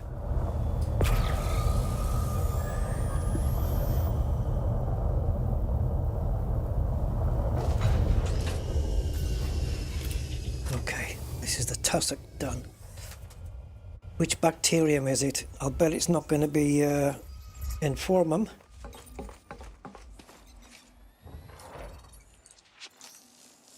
And it's likely that the other planet that has 5 signals on it, planet E, will probably have exactly the same content as this one. Right, bacteria. We know bacteria's here because I just saw some. So we're just waiting for something else to light up in green. So what's all those then? Right, you see we've got a green circle there. So something we haven't scanned is behind that rock. And there she is.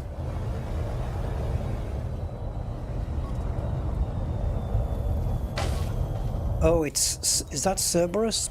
Bacterium Cerberus? Orasus. Okay, Cerberus looks very no, it's not.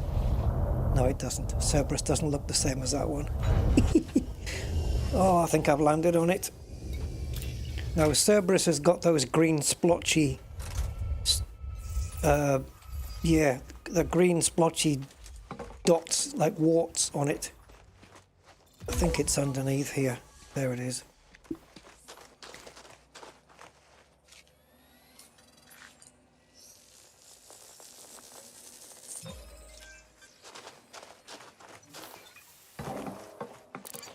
Okay, nice. Bongoida I expect to be in a different area though. Don't expect it on this map at all. It doesn't like company. Oh, go back. Was something there?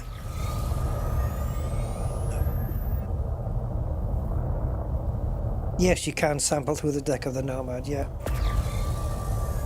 Yep, you don't even have to get off.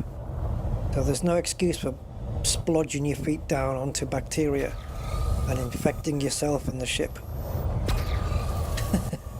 If only that was a thing. I was also thinking, what if they had? I know it would make exobiology a little bit more difficult sometimes, because you may have to wait for sunrise. But what if you had some plants where they kind of disappeared under the ground when the sun went in, and you couldn't scan them, or vice versa? They only came out at night. What about that then? That means you'd have to rely. So let's say there was a plant on there, but you knew it only came out in the daytime and it shriveled away at night and you couldn't scan it. You would have to hope that some part of the map, the blue map, was in the daytime. Because if it isn't, and there's only a splodge in the nighttime, you'd have to wait for daytime to come round. And who's going to wait for that? It could be like 7 days for the planet to orbit. Not orbit, but to do a full day cycle.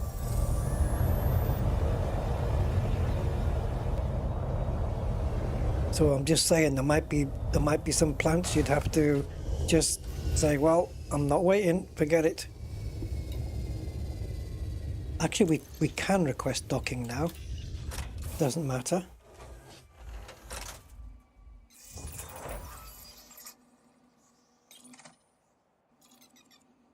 All right, I don't know what's happened. It might just be a temporary thing.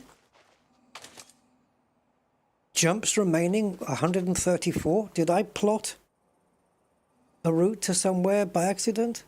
I did. That must have been last time I was showing you guys the map.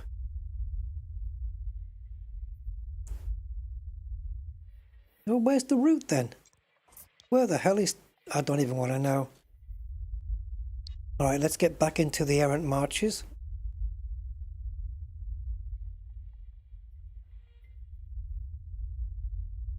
And then just plot anywhere in there. Doesn't matter. Don't really care. Actually, what we can do though is just whiz down a little bit.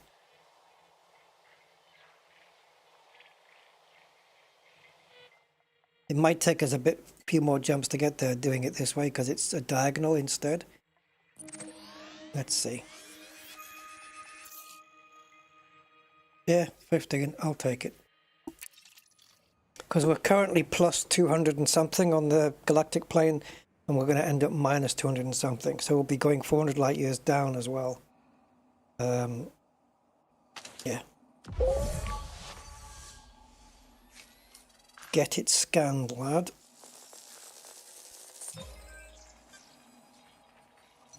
Yeah, I just noticed it said jumps remaining 134, so I obviously clicked something I didn't mean to click. Right, one more bacteria, then it's up and down for fungoida, because I'm pretty sure it's not going to be on this part.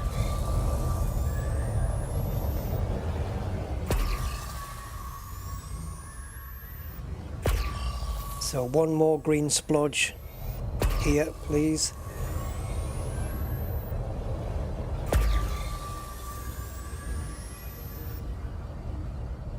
So yeah, Bacteria Orasus also worth only 1 million, but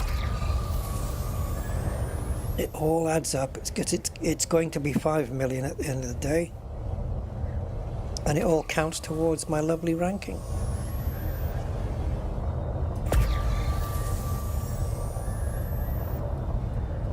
I'm going to end up going around in circles here, ending up at the bacteria I started with.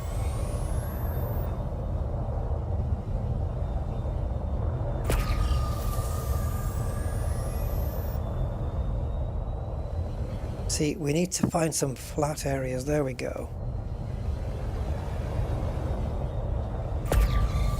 What's bacteria doing growing on a bumpy bit like this? Oh, it isn't. So what was the green for? You were showing in green. Oh, it was a projection. Yes.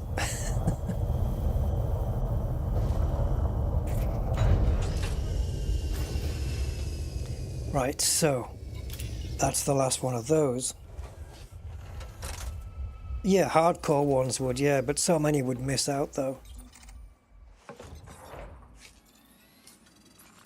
Right, last bacteria, and then we go up for fungoida. That's 7.39 million now. So what would that be? 7.4. So 35, and then 40 times 5 would be another 20. So 35. So what did I say? 35 plus 2.0, 37 million.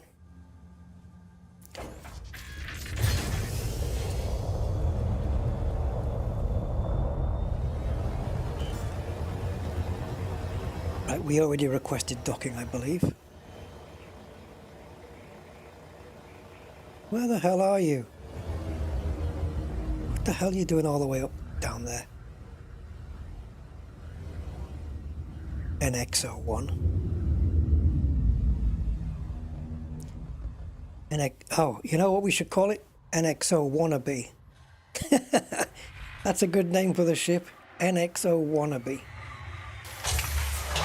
Well, NXO FDev wanted it to be. Okay. Fungoida, you will be mine.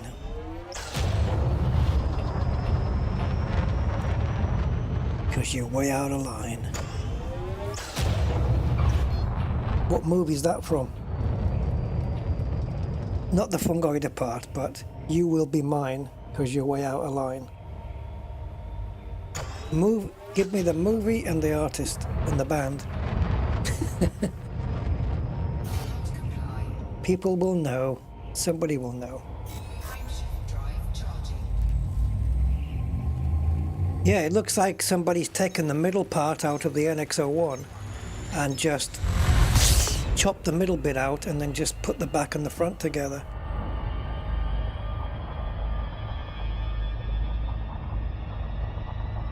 Mountains? What, like landing on them, you mean? Hi, old Uncle Jay, welcome. Yeah, do you mean like landing on them? Yeah, I mean, I think it does okay, right? I think so. I don't like the fact that the exobiology list has gone away temporarily. Because I'm the kind of person that needs reminding on what I need to scan next, even though I know right now it's Fungoida. Right, 0 gives me the fastest speed.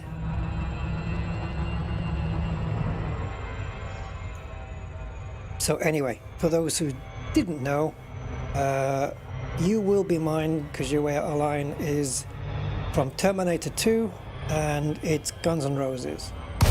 Right? You will be mine. Or You Should Be Mine. Is it You Should Be Mine? I don't know. Anyway, but it's that. I think it's from Terminator 2.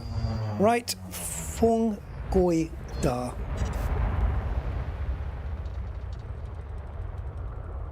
Nomad, launch.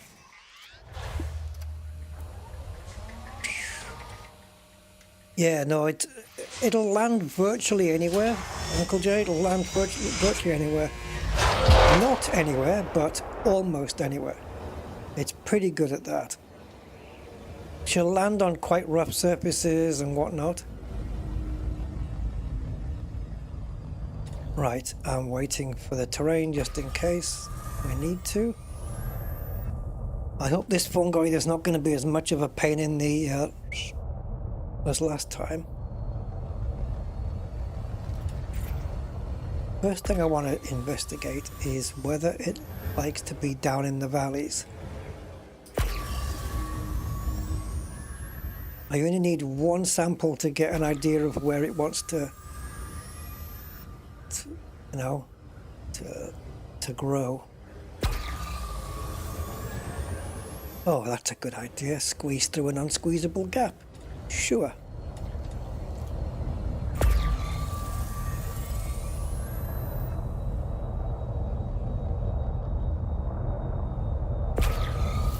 What do you want? Where do we go? Are we looking down or are we staying up? See, this is the thing. I don't know what type of Fungoida it is. But it's not going to matter because it would... I think all Fungoida grow in the same way. And sometimes, on rare occasions, it will tell you in the codex where you can find them. They don't do that often enough. Right, let's just see if we can get some popping. Yep, it popped. So how much did we miss? Did I miss anything behind me?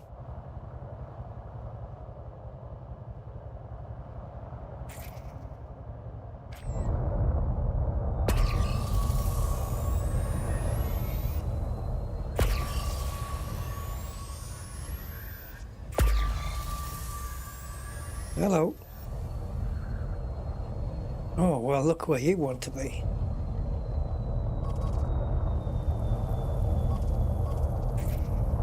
Oh, this is Gelata.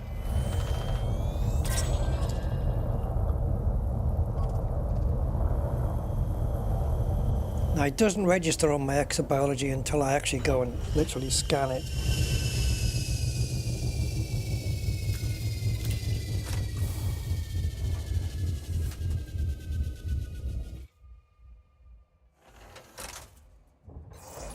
I'll tell you what, since I put my black screen song up on my channel and on the, I even posted a link on the forum. I've not had a black screen since. Just saying. I'm not saying there's a connection at all.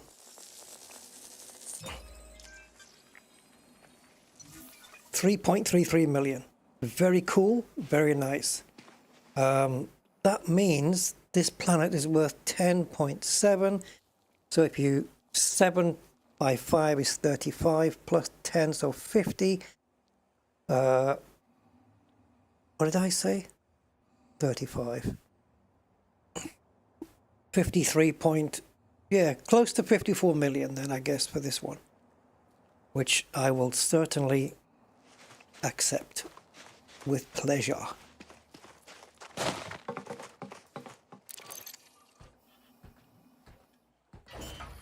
Only scanning one Tectonicus with footfall will get you double that. Distance, please. 300 meters. Okay, so you like to be, I don't know, not at the bottom and not at the top. Poof, that's great.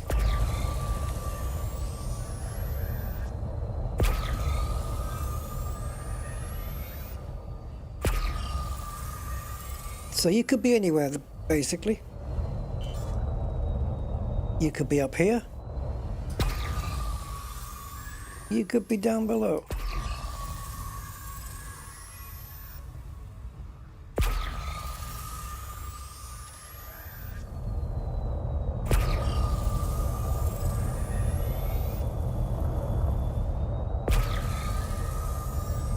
How does this pulse? The pulse is green, isn't it?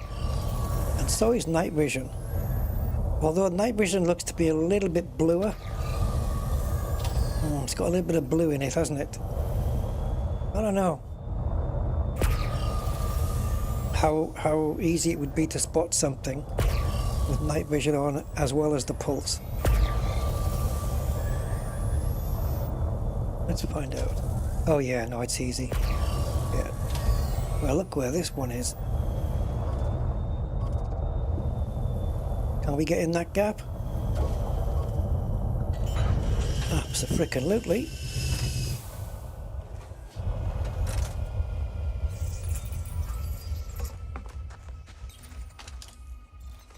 Hello.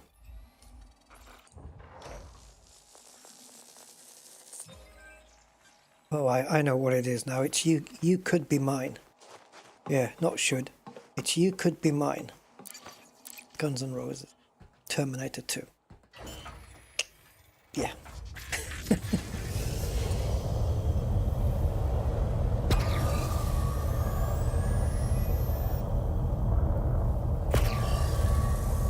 Right, one more sample.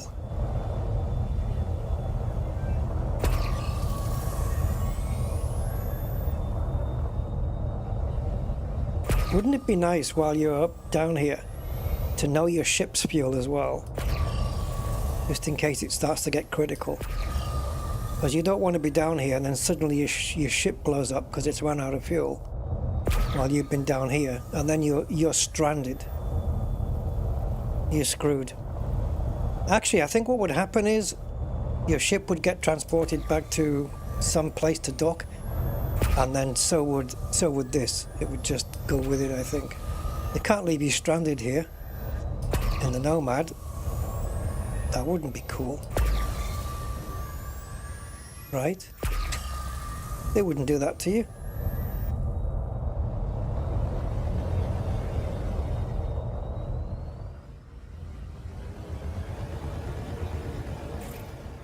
Confirm, please. Thank you. This planet is now complete.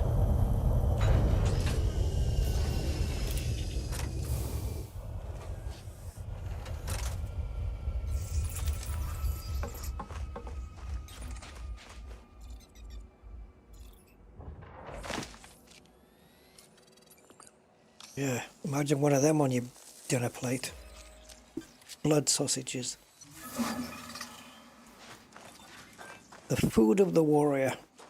Okay, awesome. 10.7 million multiplied by 5.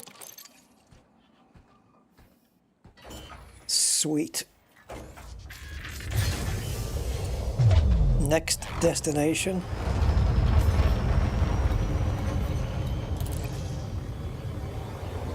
Is Planet F with only 3.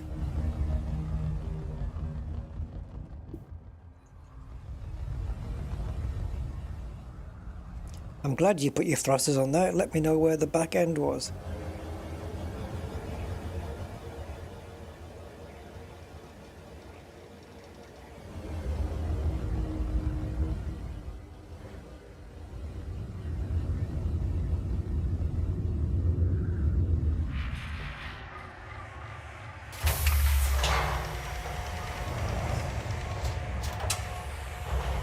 Nice.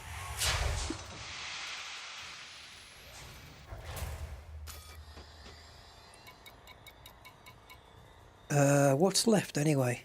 F and E. E is closer, but it's another 25. What am I talking about? 25? 5. It's another 5 bios. Probably the same ones, but let's go. And we can't get to it, right? Okay, not a prob.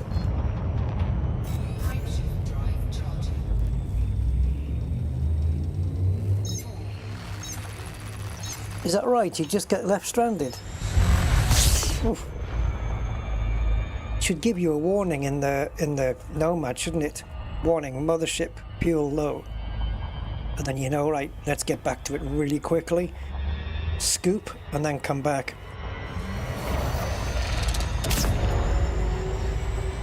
Actually, I think all you have to do is just make sure your ship's got plenty of frickin' fuel before you do anything. That'd be the wisest thing, eh?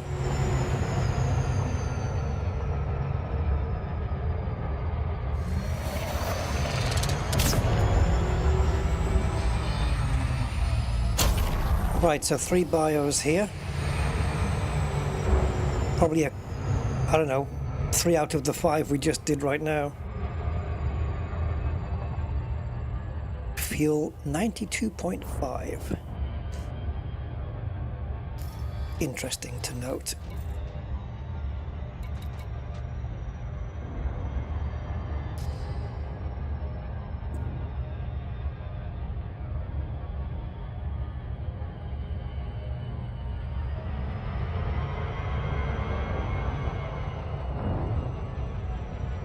We're in space now, so the exobiology box shouldn't really be there.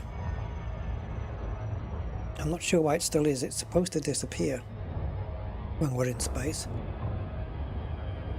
Okay.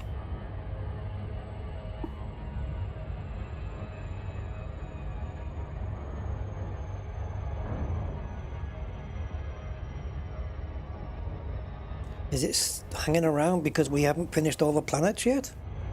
I don't know. I'll have to ask Claude and find out.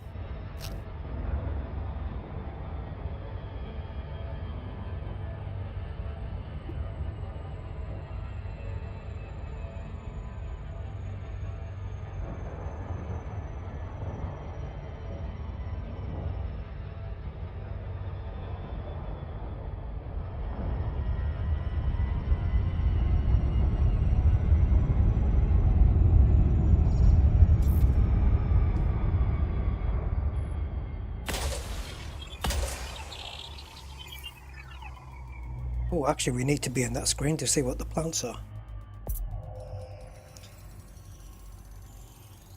Surface scanned by Haven't I still got fires to scan? I do, but it's while we're in Super Cruise or in space, it's supposed to disappear. What do you mean, signals? Oh yeah, signals 5, yeah. Yeah, same as before. Bacteria, fungoida, osseous, stratum, tussock. Same as last time. What was worth the most last time? Was it osseous or fungoida? Right, we know that bacteria, osseous, and stratum and tussock all share the same map. So, obviously, we could do that first. We could just do the fungoida on its own first. But, yeah, let's do this one. Let's pick this. Can you disappear a second? Okay. I just wanted to make sure this was a nice bright area. And it is. So we'll bring her down here. Just bring her in steep for a little while. And then just iron it out to there. So we've got a smooth area and a bumpy area here. Bacteria on the smooth area, I think.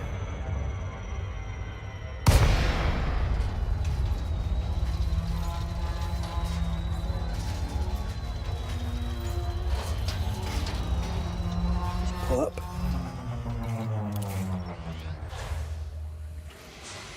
Yeah, it was osseous, right? Yeah.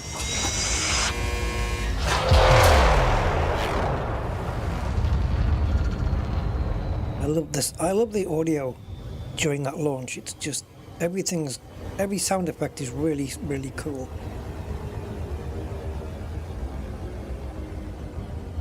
It's like Thunderbird 4 coming out of Thunderbird 2.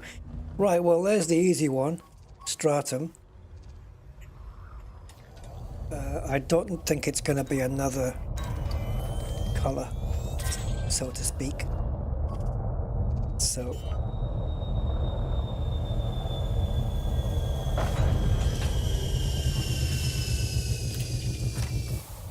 stratum, because it's easier to find.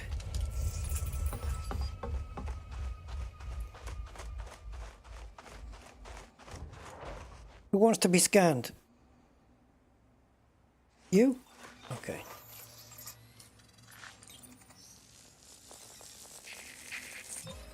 There you go.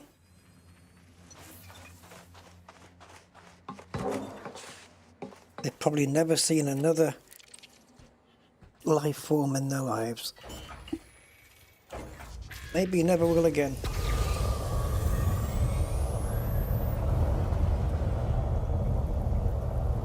Yeah, there's some over there, but I'll go to this one.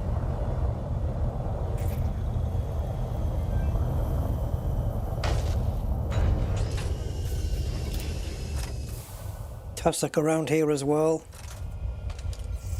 It just makes life a little bit easier when everything's just there. I've got tussock over there and... yeah, you made me get out.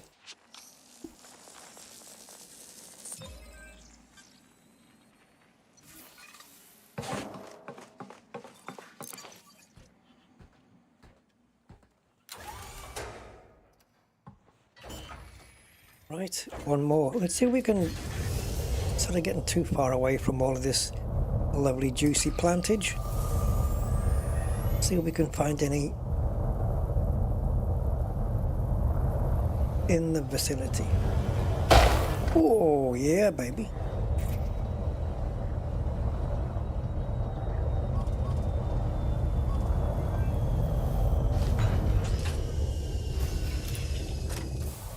Seeing as how it's on its own.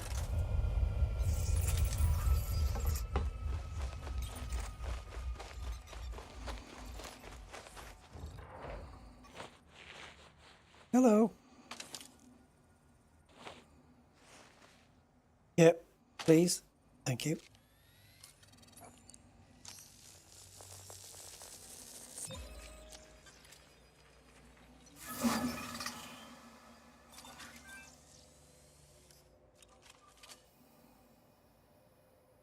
That's what it looks like when you've sucked all the chocolate off a Malteser.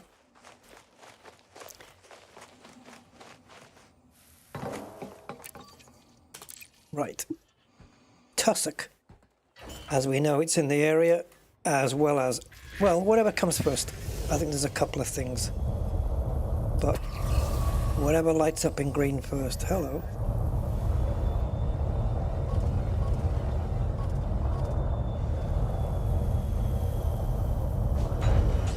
Tussock it is. That screen's not going to help.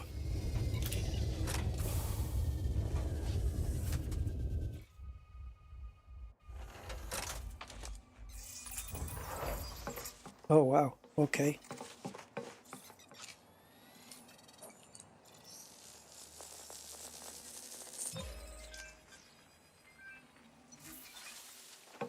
Yeah.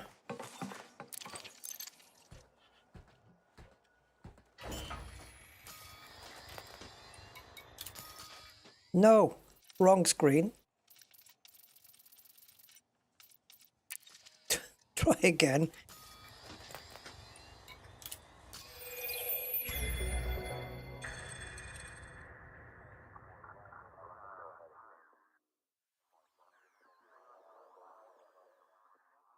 Where did you see this thing, Andy?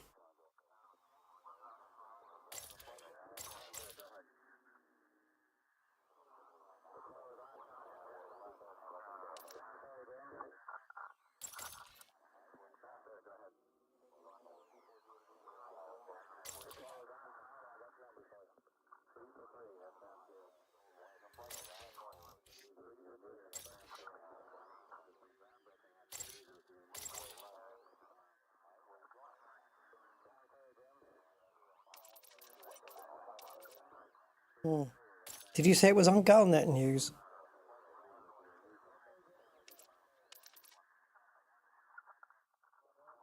Apparently there was something regarding surface mining. Hmm.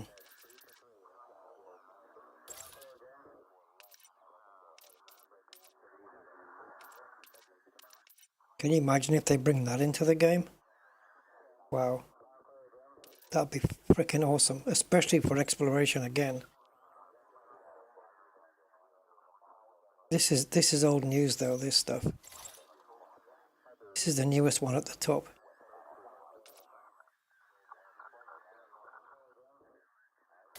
Okay.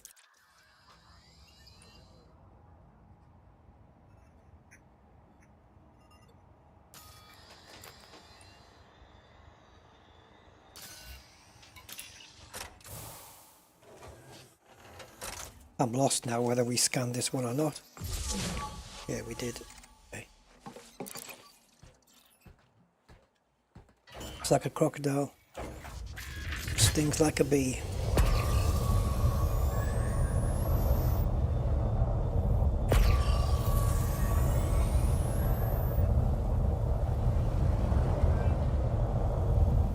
So we got two batches of green here.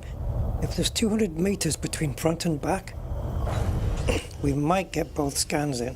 I could have parked a bit closer to be fair. Can you get out? There you go. One doodles. Thank you, man. Been working hard on them. Jeez.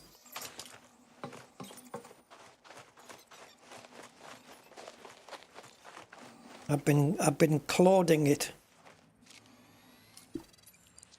Took a while to get everything to work properly. There's a couple of little tiny glitches, but nothing that's going to bother me. But I can sort them out. It's a bit clever, isn't it?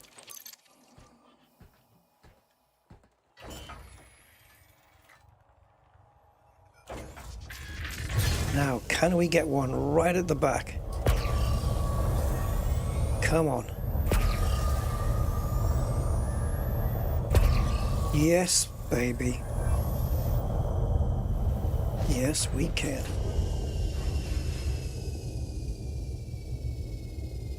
Yeah, but I was working on it since about 6:30 this morning. And then I started streaming around 10ish, I think. So I'm already 4 hours in before I started the stream. And the stream's been going for 2 hours.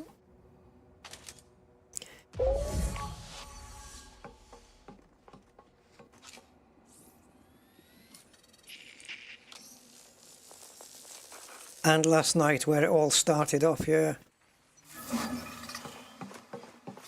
And I've only had 4 hours sleep in between, so... yeah, you can imagine. Okay, how are we doing? Tussock is done. Bacteria is here because we've already seen it because it was purple at the time, or pink. So bacteria is definitely here in the vicinity.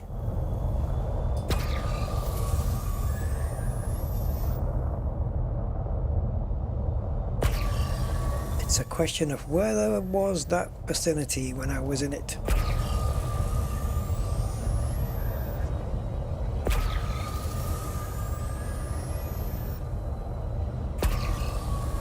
Come on, bacteria. Show me where you are. Show me where you are. It's you again, or Arsus, or arseholes, or whatever you are.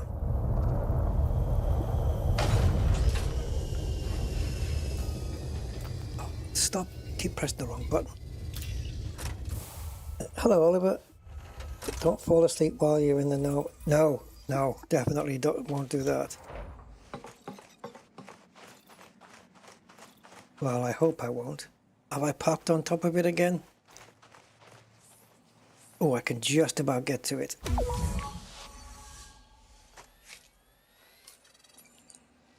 Put your weapons away, you don't need them. The weapon's permanently out. If you get a direct shot, you can blow a leaf off a tussock with the power of these weapons. Yes. And if you engineer them, well, who knows? They might blow the seed out of a receptor or a concha. Right, anyway, off we go. Oh, we have some greenies here. The question is where? Where are you? We've got to home in on that circle. There it is.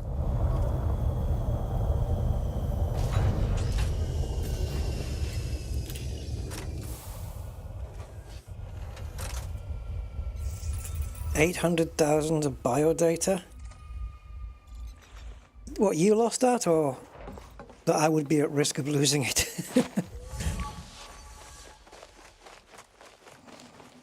The stupidest way I lost biodata once was was I on foot or in an SRV? I think I was on foot. And there was one of those, you know, those water geysers that just spurt into the air. I stood on one, thinking my jetpack would be enough to slow me down on the way down. It wasn't. Smashed into the ground, killed myself and all my biodata with it. And that happened on one of the episodes of the Rusty Goes East playlist.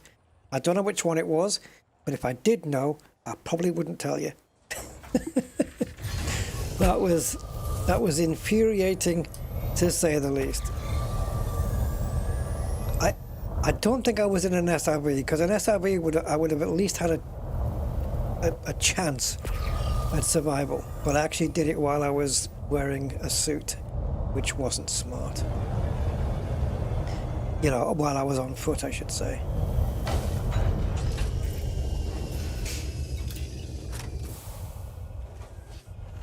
And I did it just because I was streaming, and I thought, oh, this will be fun. You know, just for a bit of content, just let myself go up in the air a couple of kilometers, come down, and just when I'm near the ground, jetpack, slow myself down. Absolutely no chance. The speed I was coming back down again, the jetpack just didn't do anything. All it does was prolong my death by about half a second. That was all it did. Right, so what's left here? Osseous should be here, right, as well? I haven't come across any osseous, but it is on the bumpy areas, and we're not really in an area where there's bumpy bits. So we need to be in the rougher areas. Is there some over there?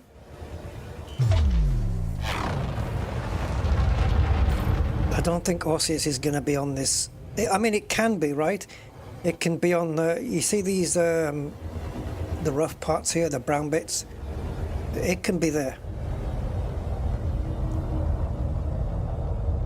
It can grow there, so let's... I don't know.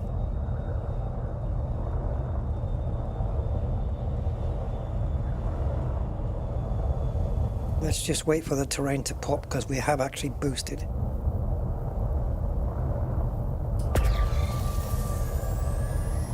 Hopefully the Osseous won't be hard to find. The last time it wasn't. But it's just a case of finding the first sample and then going from there. Because at least if you find one, right, you know at least you're in the right area.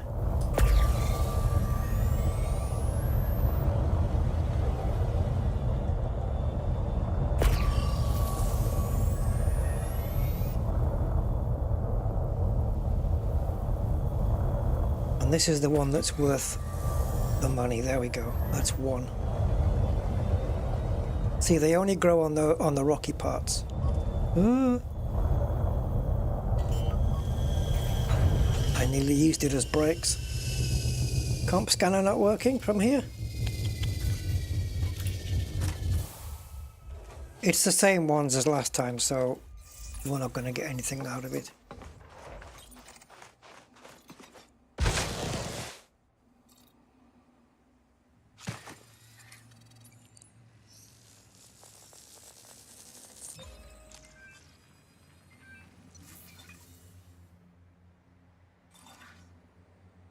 These are 800 meters, so we have to travel a little ways before.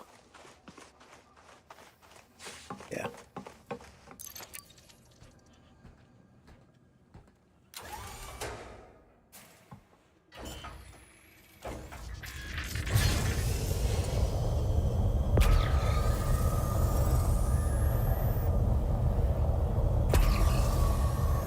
Okay, so I guess we just got to stick to these rocky parts, and so yeah, all of the rocky parts. So Rocky 1, Rocky 2, there's another one.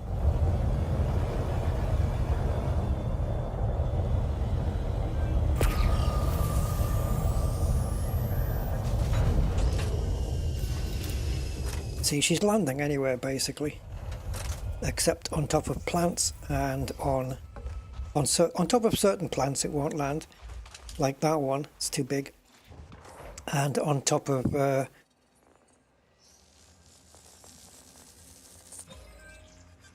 like a rock like that. You can't put one ski on that and another one on the ground, it's too much of an angle.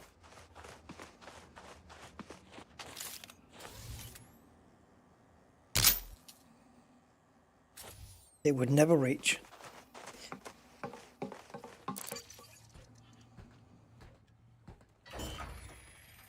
The one with the Russian was Rocky 4. Rocky 2 was the rematch with Apollo Creed. Yeah. If he dies, he dies. Right?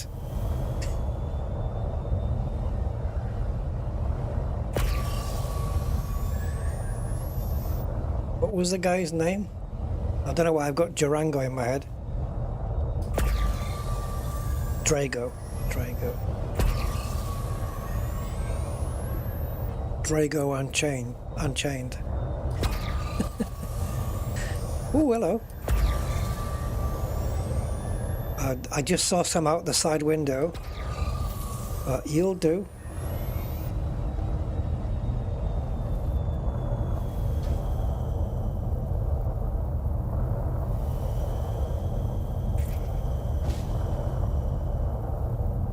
Oh, will you get yourself down?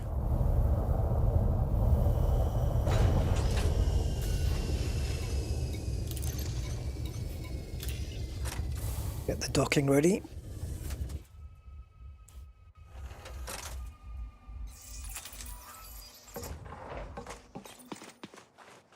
Is anyone here who hasn't seen Django Unchained? Because it's freaking awesome. Awesome movie. I love watching that.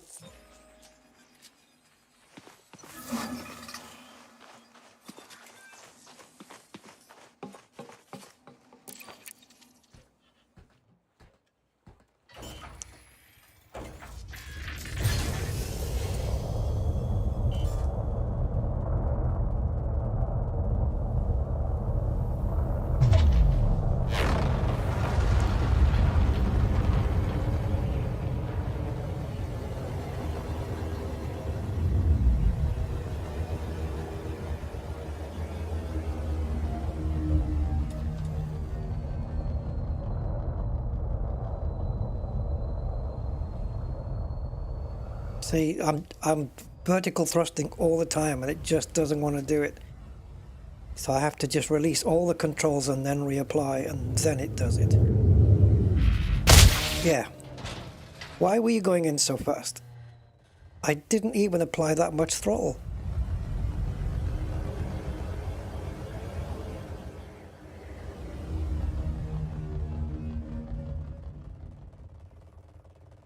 That was not a lot of throttle. I don't know what the hell that was meant to be.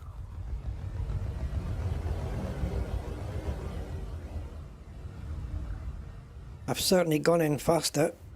Landed.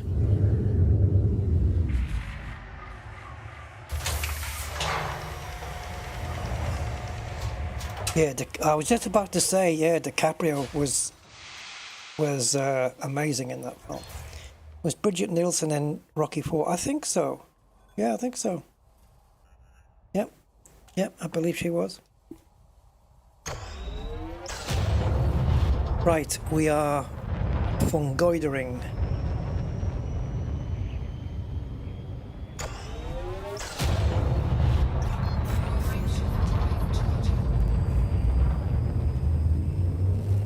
I'd love to cash this in right now.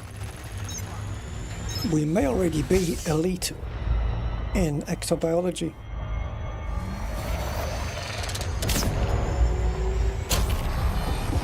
Okay, let's go into here, flag the fungoider, and turn the ship around.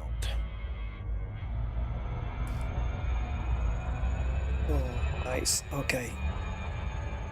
Ooh, some nice big splodgy patches there.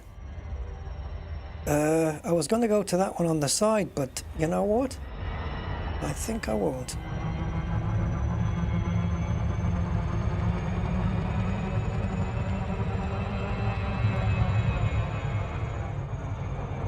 Yeah, the blue zone makes your ship accelerate, so you have to watch it.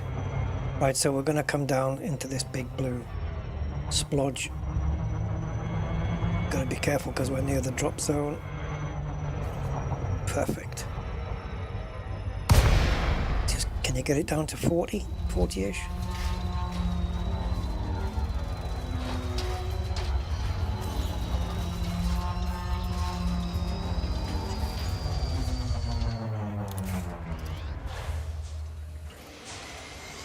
Yeah, the worst crunch I've done on the Nomad while I've been out here is smacked it into the back of the ship, lost all the shields, and the hull down to 12%. Almost died. And you are supposed to learn from your mistakes. Right, so this is familiar territory from the last planet. Well, you just made life a bit easy, didn't you? Fungoida gelato.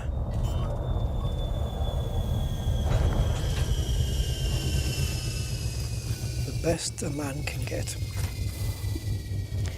No, that's Gillette, isn't it? Not gelato.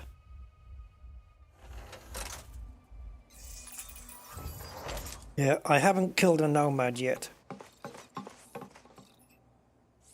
I haven't blown one up yet, and I'm hoping not to, because this is the only one I have.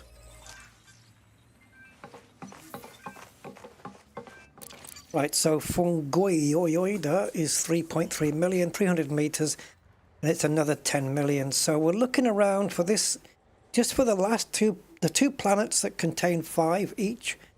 It's going to get me over like 110 million. Which isn't too bad. Well, nothing compared to Stratum Tectonicus, but it's not too bad at all, really. And then there's the, we've still got one more planet to do with 3, and we've done the one with 2. So yeah, I don't know what we'll get out of everything. 150 maybe more, just from this system alone. I'll take that. I'm curious. I thought I saw something behind. Yeah, I knew it. I just saw something glimmer at the bottom of the screen, and I thought it was just the pulse. But then I thought, no, it's too bright to have just been the pulse. And sure enough, trust your peripheral vision. It's not just for printers.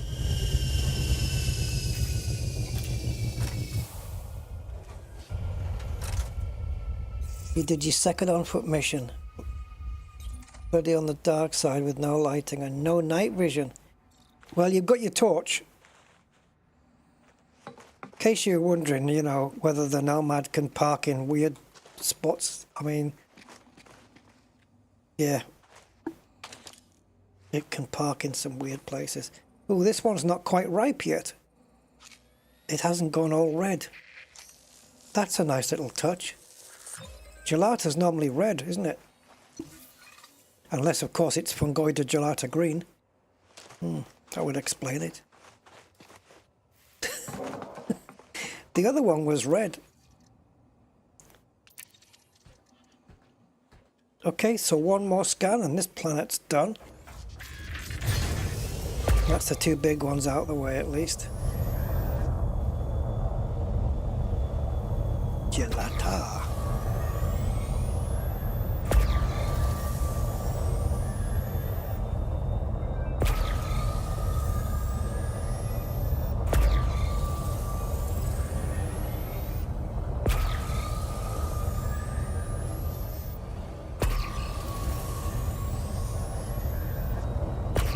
Come on, don't give me grief on the last one.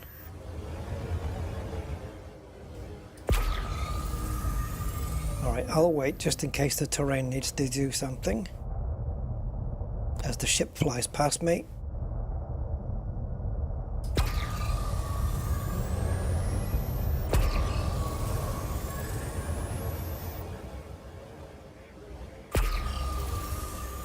So, trying to find terrain that the Fungoida likes, which it seems to be on this places like this,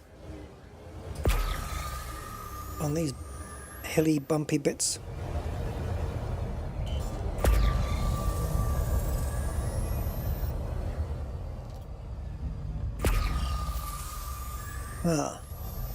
Let's have a look into this valley here.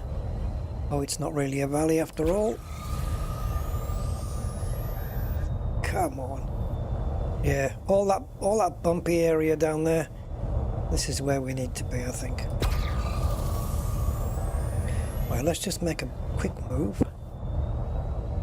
And then we'll just wait.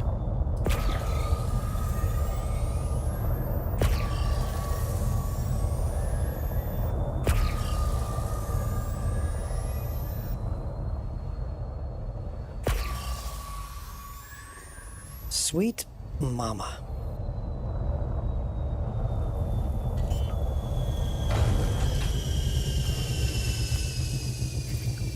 You and your fluffy fingers.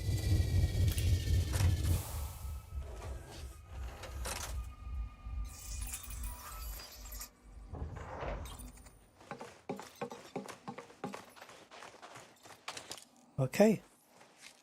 Fungoida Gelata. Benito.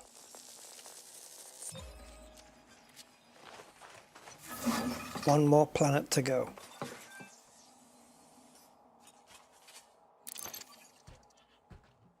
Which is planet F.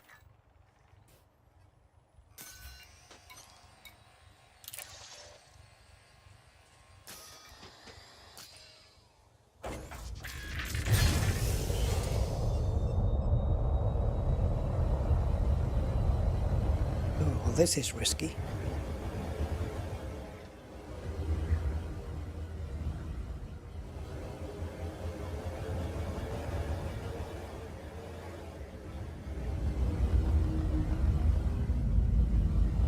Aye, Rusty, you picked some strange ways to dock.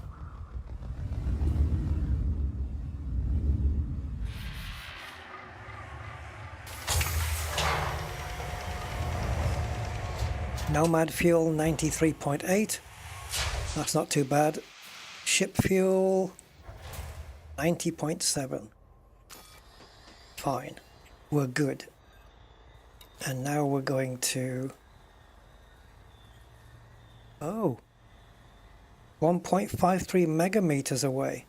That must... You know, when we were approaching this planet, there was a little tiny one right next to it? I'll bet it's that. Okay.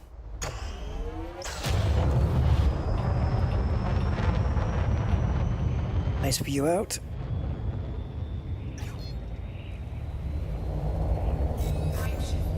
Escape to victory.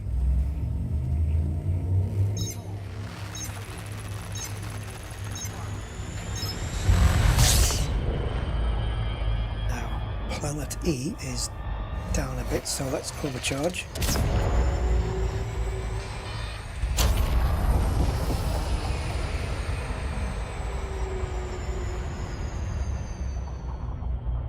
Because it's really right next door to it. Wait a minute.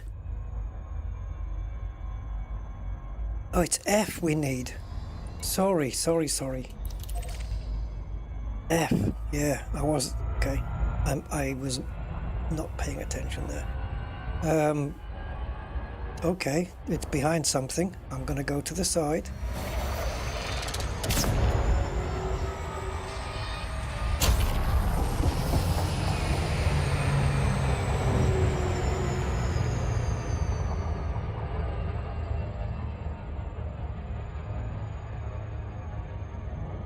Three bios here. Again, like I said last time, probably a combination of the 5 that we just found. So pick any 3. Well, pick 2. Bacterium is taken. So, I don't know. Hopefully Osseous will be one of them. And then whatever else, really. Or hopefully, even more so, I hope it's something completely different and we get something nice and lucrative.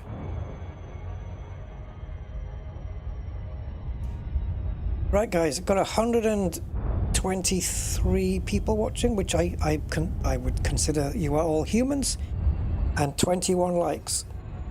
So does that mean I'm not doing very well?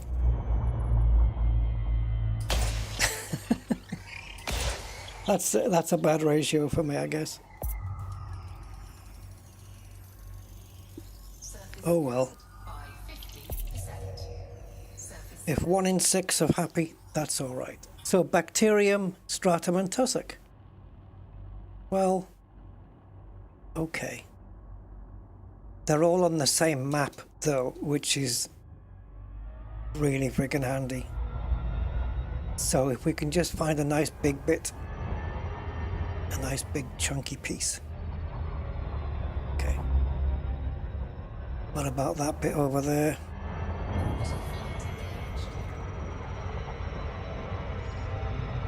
That's way too fast, Rusty. Yep.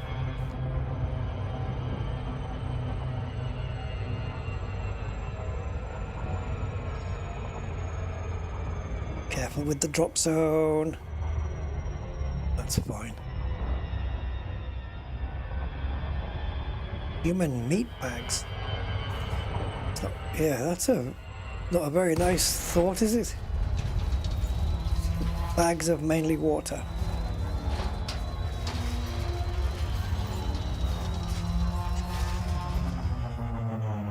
You're a meat popsicle. Well, you meaty people, don't forget to smash. Actually, don't. You only have to click it. Don't smash anything.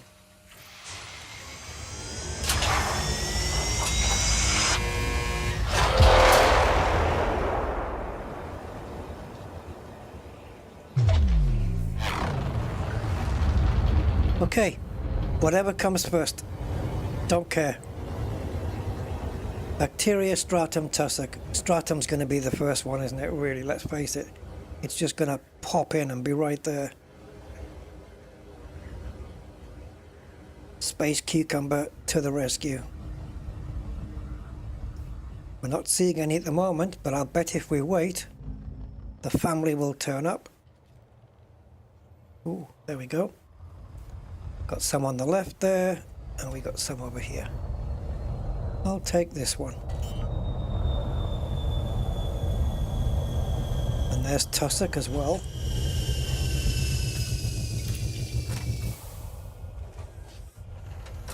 Oh, no, a playlist of music? Well, I did do a couple of humorous Elite Dangerous related songs. If I keep doing one every now and again, I could make a playlist. But thank you for the like, I appreciate that. Thank you so much.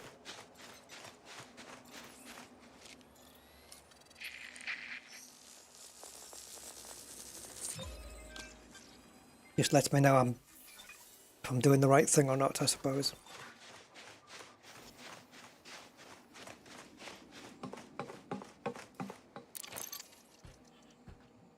Right.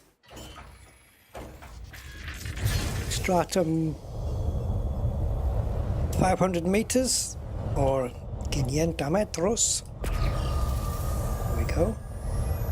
It covers 500 meters in no time.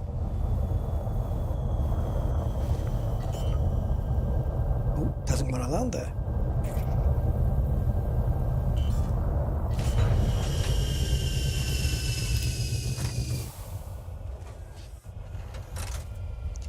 Yeah, it seems the quicker way to, like if you land on the surface and it doesn't want to touch down, rather than go up again and then across and down, it's easier just to track the landing gear, slide across, and then get the landing gear out again, because it happens within like a second to initiate the landing. So fast with the Nomad.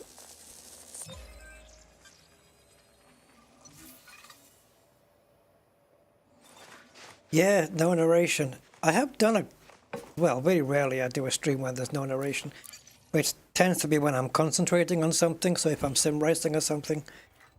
But no, generally I like to talk, that's the reason why I do it. I like to just chat with you guys, and you know, sometimes we end up talking about nostalgic stuff, computers, movies, songs, all sorts of stuff comes up. And yeah, we have some nice chats sometimes. It's really cool. It's really good.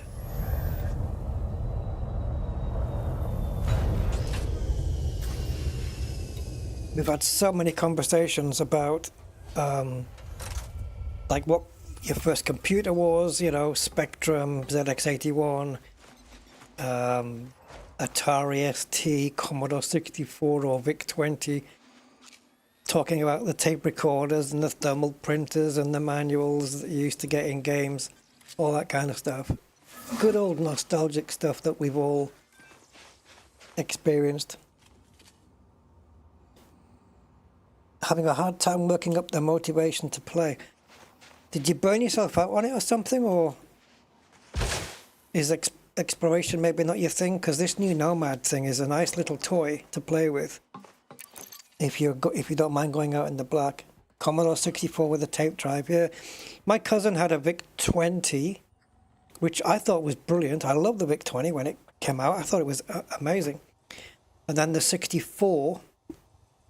My route was ZX81, right, with a 16K RAM pack. Oh boy. And then I moved on to the Spectrum. It only started with 16K, but I got this 48 upgrade.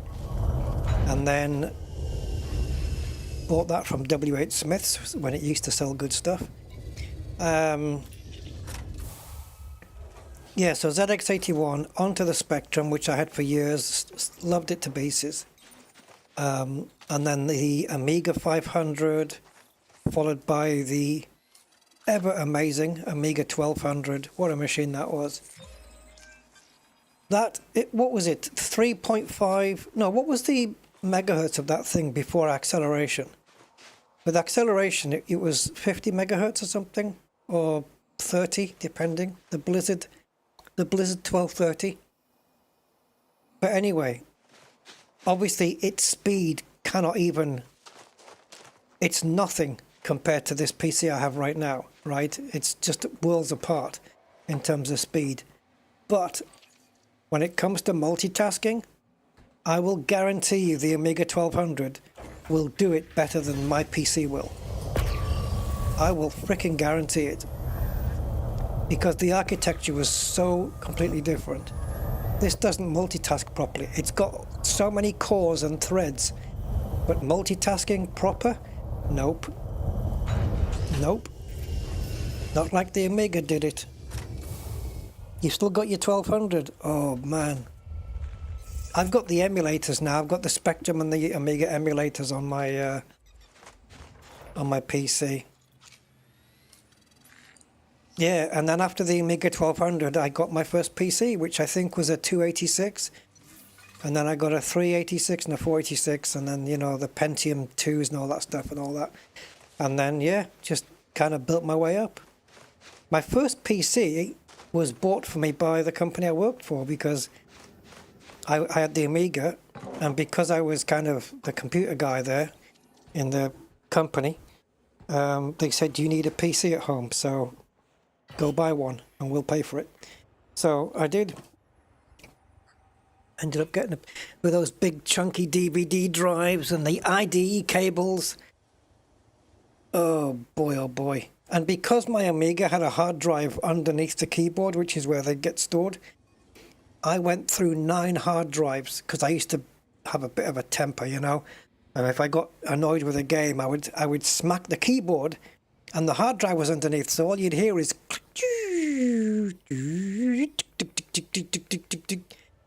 oh, there goes another drive. Fucked another one. Yeah. Oh, good old days, right? You know what? I wouldn't change my history with computers for anything. I love the path that I took from the very, very beginning, the ZX81, all the way through to what we have today. And one of the first games I played on the ZX81, it didn't really have graphics. Okay, Bumblebee, take care. Catch you next time, mate. Yeah, it didn't really have any graphics, but I did play Scion Flight Simulator, which was the runway was basically just a line. The cockpit was just letters and numbers. There was no dials or graphics or any such thing, really. And now, just look at Flight Sim 24 today. It's just like the whole of the planet is modeled one-to-one. It's mental, the difference that we've come, you know. Amiga 4030, yeah, that was a nice one. Used to yearn for one of those. 9 years? That's a long time to be out of work.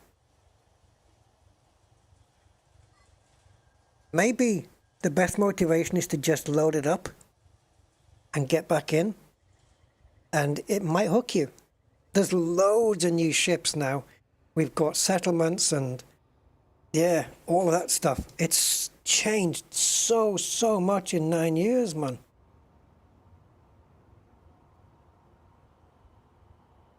Ah, 14 megahertz. Yes, there you go. Yeah, you're about right there, Andy. Yeah, I think you're about right there. Yeah, I had the Blizzard accelerator, which took it up to, I don't know if it was 30 or 50 megahertz. And now we've got chips running at gigahertz. And they kind of stagnated, didn't they? You know, the gigahertz would be 1 gigahertz, 2 gigahertz, 4 gigahertz. But over the years, we've not seen 6, 7, 8 gigahertz. We haven't seen that. They're all about the same now, 4, 5. But they're still getting faster and faster because of the architecture in the chips. They can just still go quicker. It's quick enough anyway. Yay.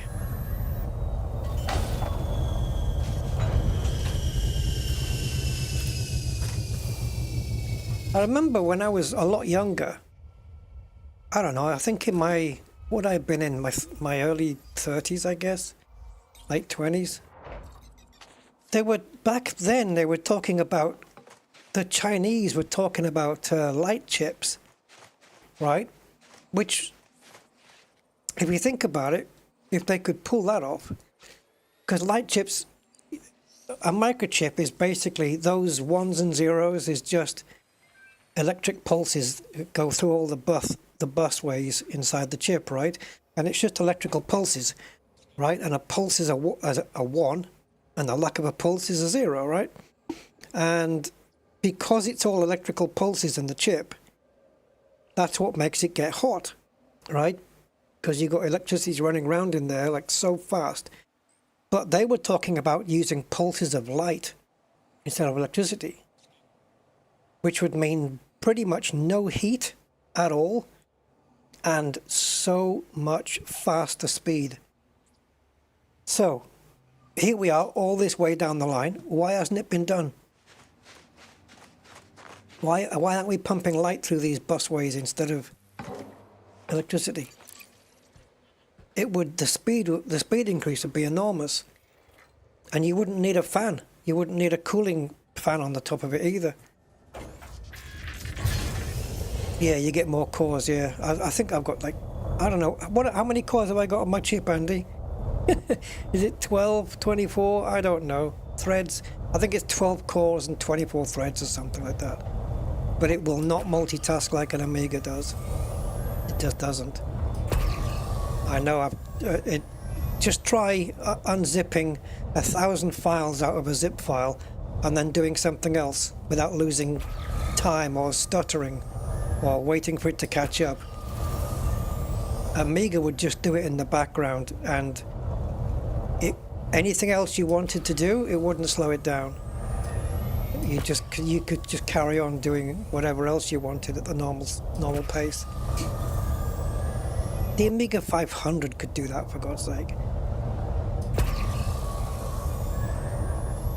It's just the Motorola chips, wasn't it? The architecture was just very different. It was just able to properly multitask.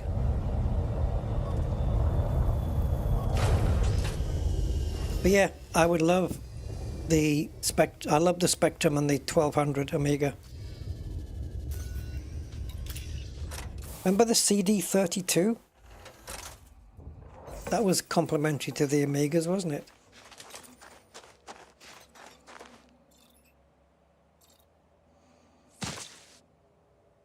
Yeah. If it wasn't for Sir Clive Sinclair, I wouldn't be here sitting on this chair talking to you guys right now.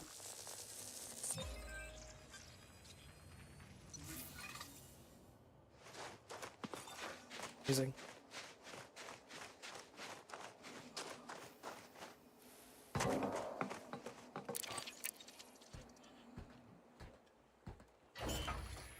And it's all because my dad was a gadget freak, you know. He liked to have the new tech first.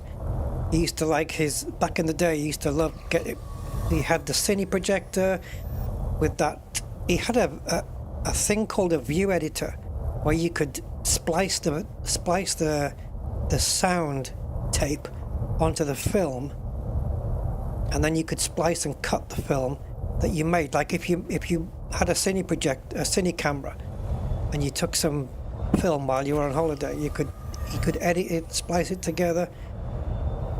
We were the first one to get the new video recorders when they came out, so of course we ended up with a Betamax, which was better quality than VHS, but didn't take off.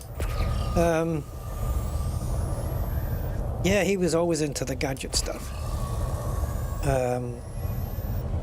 And one day, he just came home with a ZX81, gave it to me and just said, you know, make something out of that. And I did. I learned how to program on it in BASIC. I wrote some programs, and the rest is history. My whole life revolved around IT.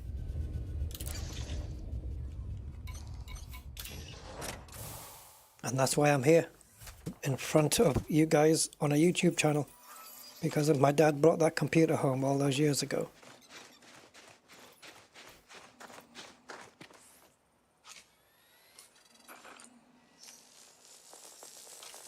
His instincts were right, by the way. When he said, you know, because he obviously thought, you know, if I buy this, he'll probably be interested in it. Yeah. Yeah. Yeah. I just wish he'd lived long enough to see the success that it brought. Really. But there you go. We are done on this planet. We are done on this system. We can leave.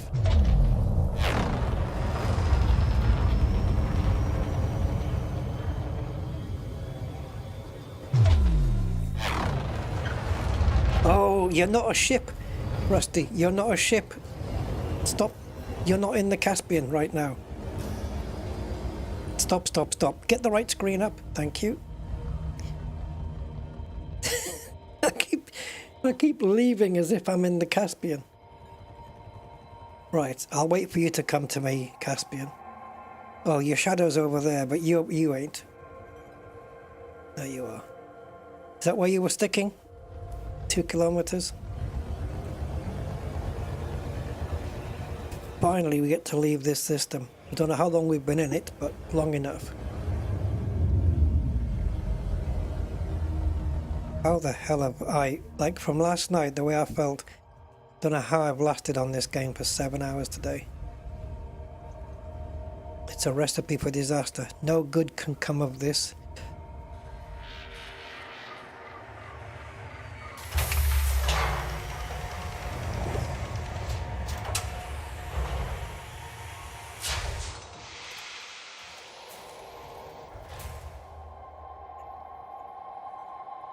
Smokily, smokily. That's it.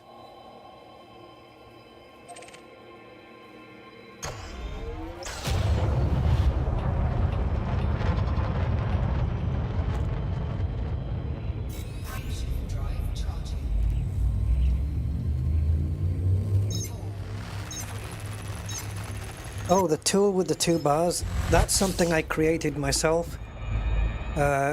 With AI. That's what the point of the streams were. We were doing yesterday's stream I was doing it. And the exobiology tab as well is the same. It's two plugins that were written for ED Market Connector by claude.ai. And I asked it to put this, for this stuff. So you'd need to have ED Market Connector to run it.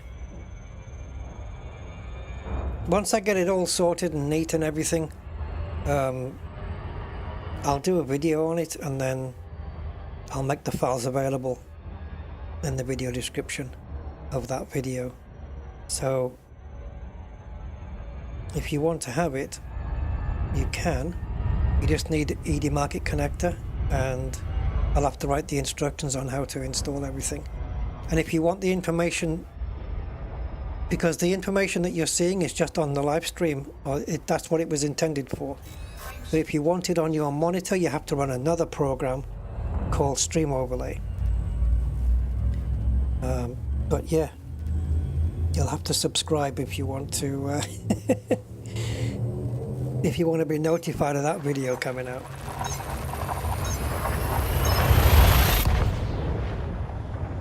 What I can do is ask the AI to write the instructions on how to install it. Save me doing it. I could do it, but...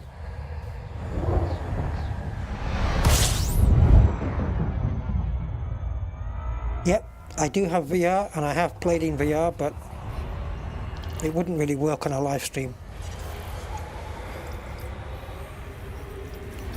Or if you're landing on a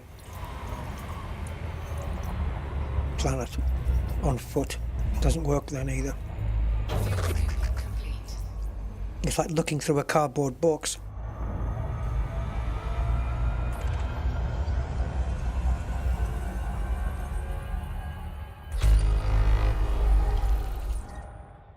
Well, hoobry doobry, another 18.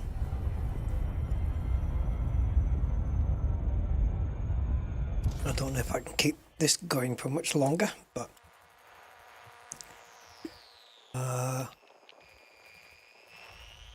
yeah, I have exhausted my brain on this. But at least I've got the overlay now for whenever I need it. And in OBS, I can turn off, well, in Stream Overlay program as well, I can turn off the exobiology box if I'm playing the game but I'm not doing any exobiology. Because otherwise, every time I land on a settlement to kill scavengers, if there's any bios on it, it's going to pop up. Providing I've scanned the planet, that is. If I don't scan the planet and it doesn't know that there's anything down there, then it won't.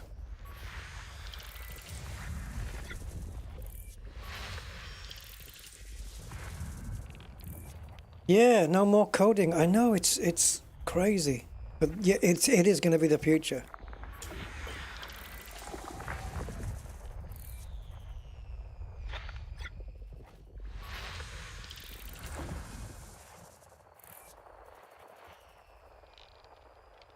Oh, open to you then. All right.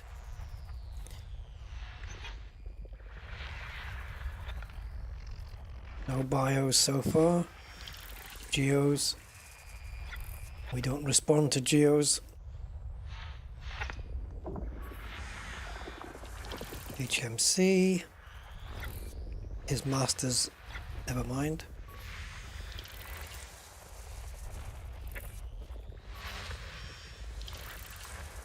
Well, we've only got 4 more chances.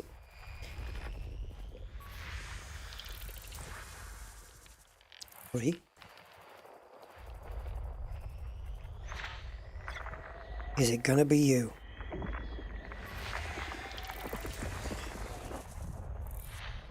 Wait.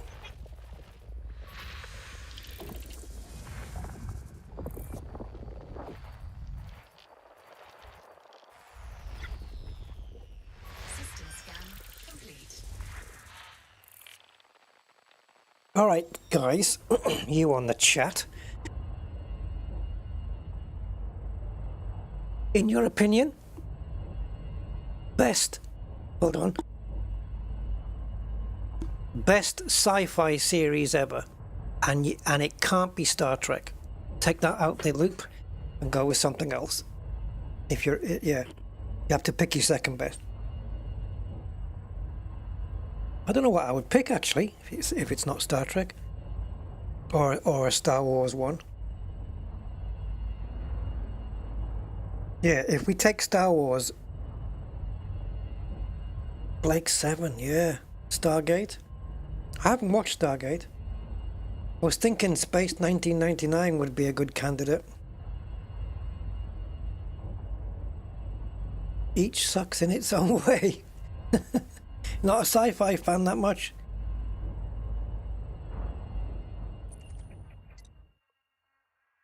Okay, what I want to do, guys, I just want to land on a planet here. And there's no bios, nothing. I just want to confirm that the exobiology box is not going to pop up when we land on it. V? Oh yeah, V was good. It went on for a while though, didn't it? The one from the 80s. What about the Twilight Zone? How about that one? And the Outer Limits. Twilight Zone was freaking neat. I did like that.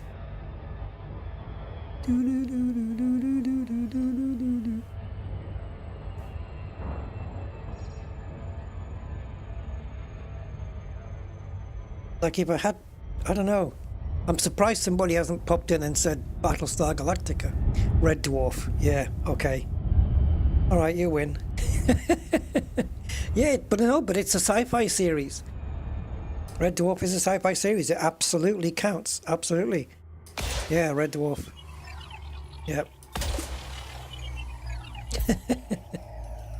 Fair enough. Good one. Oh, cult classic though, guys. Hitchhiker's Guide to the Galaxy, right? The original.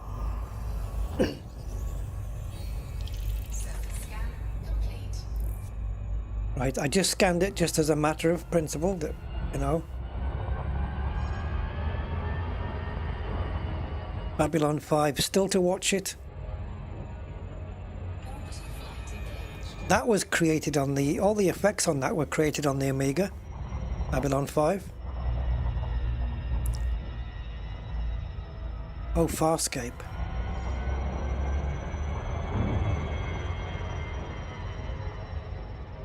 I haven't seen Farscape, I don't think. No, I don't believe I have. Ooh, guys, this counts as science fiction. It must do. Yeah, it's yeah. Okay, this one.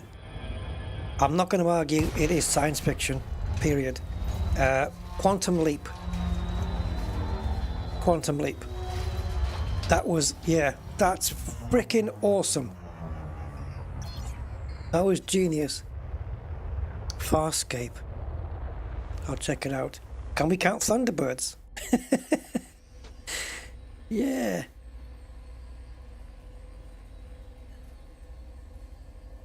Yeah, let's just land with the Nomad. Yeah, Quantum Leap, absolutely. Now that's one I could go and watch through all the way through again. Andromeda. Yeah, and what's those ones that came out a little while back? Dark Matter and something else that was in around that time. Okay, Oliver, take care, man. Thanks for popping in. No, I'll try not to blow myself up. Absolutely not.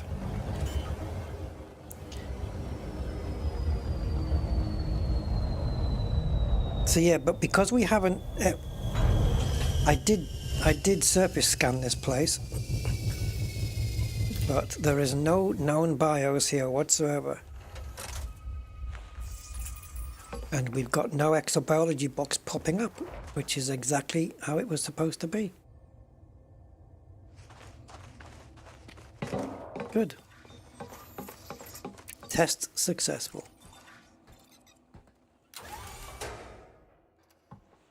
'11th hour. Yeah, Dark Matter, yeah. And is that the one where one of the member of the crew is a robot or an android? Is that Dark Matter, or is that a different series that was out around that time? Because there was two series out around that time, but I can't remember what the other one is.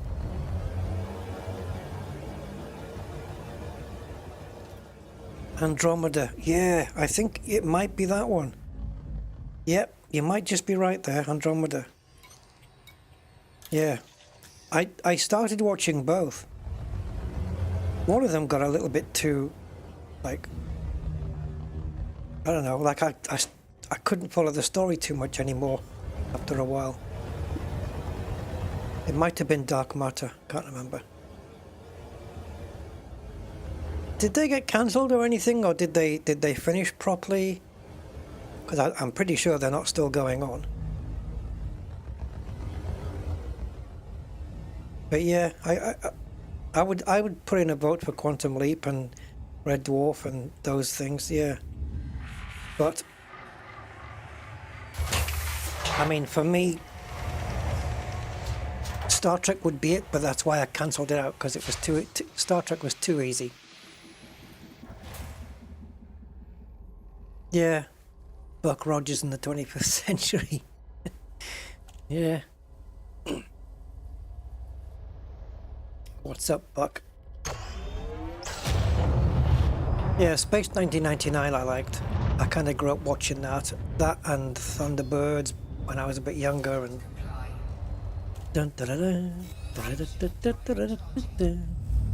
I loved all of that Jerry Anderson stuff. I mean, the guy had such vision, it was just brilliant. Jerry and Sylvia Anderson. Just creating those marionette things in their shed or whatever it was. I agree, I think June would have made a really good TV series. Yeah. Now, Firefly and Serenity I haven't watched yet. but I do have them lined up to watch. And because it's got little summer in there, what the hell am I waiting for, right, guys? Can't get enough summer. Yeah, UFO, Space 1999, Captain Scarlet, all that stuff. It was just an amazing time. And the Dinky toys, yeah, all to go with it, exactly. I never ever had Thunderbird 2, and I always wanted it. I tell you what I do have on my bookshelf downstairs is a slightly larger, not the one that you bought from Dinky, but it's a bigger one. It's the Eagle Transporter. I've got one of those downstairs. It looks very cool. It's quite large. Yeah, I love that ship. I love the design of it. You know, the cockpit section. It's very unique. Oh, Doctor Who, my God, yeah. Of course. How the hell could I forget Doctor Who? But before they rebooted it, right? Because after they rebooted it with David Tennant and onwards, it was like the Doctor was on steroids, just moving around at twice the speed, 3 times the speed in the TARDIS. Press the button, gotta get this, gotta do that, let's go outside, come back in. Like, that's all it ever was. David Tennant and Matthew Smith, both the same. They were manic. Absolute manic. The calmness of Tom Baker offering Davros a jelly baby and John Pertwee was just different stuff. And that's, if they want to make Doctor Who successful again, when they reboot it again, they have to look at what made it successful in the first place. But they went all woke with it and destroyed it. So, yeah. It went from Doctor Who to Doctor What the Fuck. Excuse my language. Yeah. Yeah, Doctor Who, of course. Of course. From the very first one with William Hartnell all the way up to, I don't know, who was the last one? Was it Sylvester McCoy or someone came after him?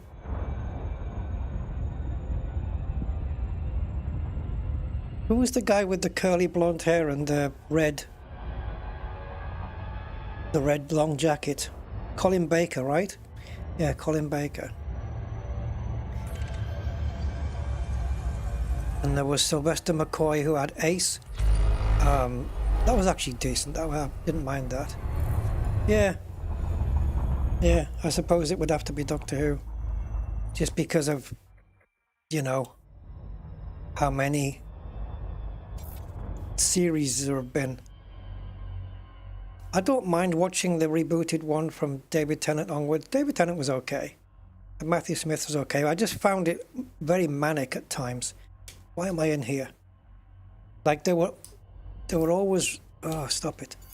They were always running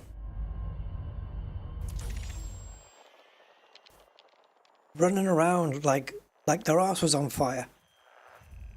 You know, it was just calm the frick down. I know the world's coming to an end, but you'll still save it. Just calm down. It was manic. It was like just, yeah. If you watch those Doctors at half speed, it would go back to the pace of the Doctor Who you were used to. Sliders. I remember Sliders. I remember a bit of it. You want me to go really far back now? How about the Tomorrow People?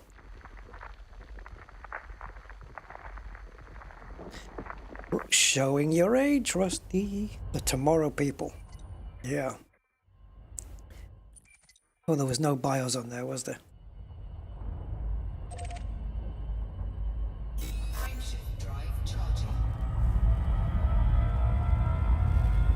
Terry Nation. You know, I've read a few books from him, Doctor Who books, the Day of the Daleks and stuff. Oh, the Terra Nova, yeah. Yeah, I remember that title. Don't think I saw any, but I do remember the title. Doomwatch. Not heard of that one. There's so many I've not heard of. You see what I mean about getting the conversation going? We can all relate to some of the stuff we watched growing up. X-Files, that was popular. I wasn't a big fan of it, in just simply because it wasn't something that I watched. But I know it was a very big popular series. Sapphire and Steel I did watch, yeah. Not a spaceship in sight on that one though. Yeah, David McCallum. And Joanna Lumley, was it? 24. Okay, lovely. We've got a lava world there.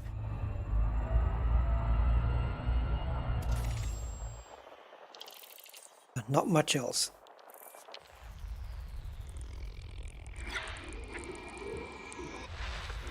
How lovely. Max Headroom. Are we classing that as sci-fi? I suppose.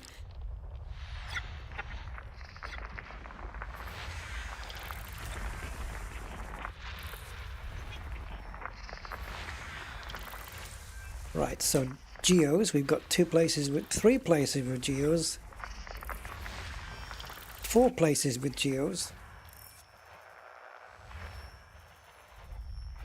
I don't think I'm short of raw materials yet.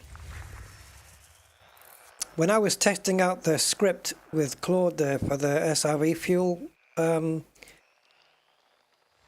calculations, I had to refuel my Scorpion using synthesis, despite the fact that I was only on 98%.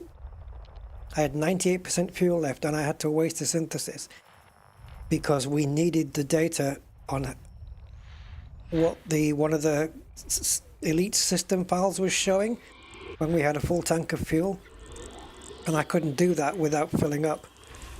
So yeah, thankfully I've got 115 more synthesis I can do on that, so I'm okay, I'm covered.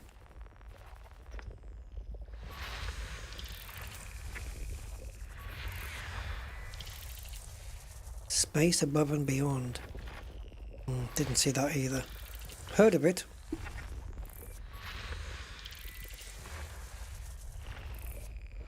So I've got to get through Serenity and Firefly, and then this Farscape, is it? I've got to watch.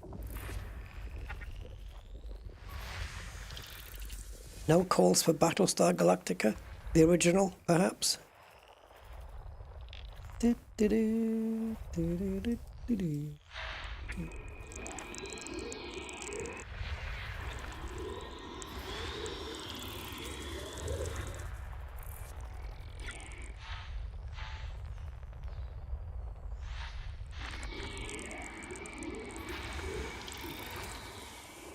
Tell you what might have made a good TV series as well as June.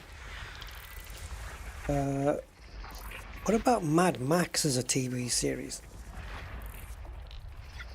That could have worked. That absolutely could have worked. System scan complete. That's it. And no bios, but the system looks like this. No Earthlikes, no waters, no ammonias. Jump. Frameshift drive charging. 11 jumps remaining.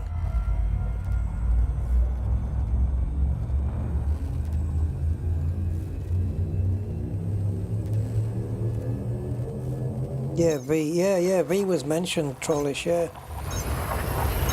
I remember watching V when it first came out, and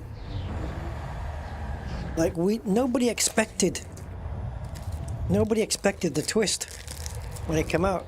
It was just like, you know, when the reveal happened, it was like, what?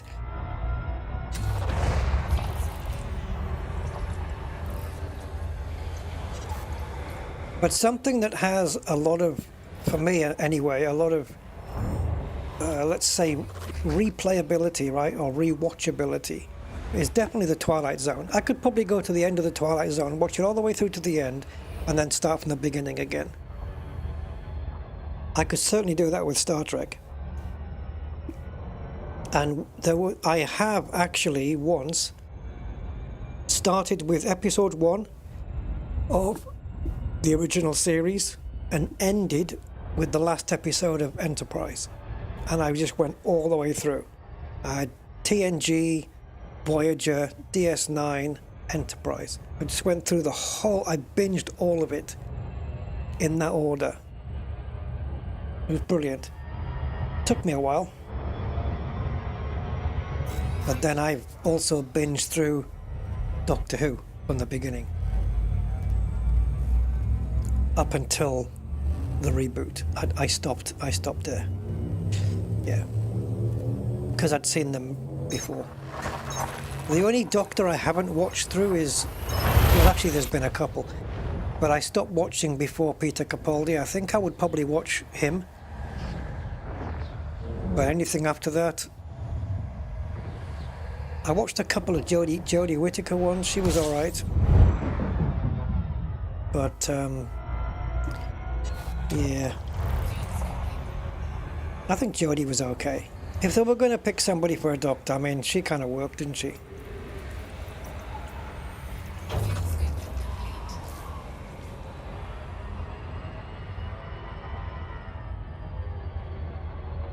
And Expanse? Yeah. How many series did that run to, by the way, in the end? And did it have a good ending? I suppose if we're looking at science fiction, in other words, something that is fiction but is science-based? What about The Boys? That counts, right?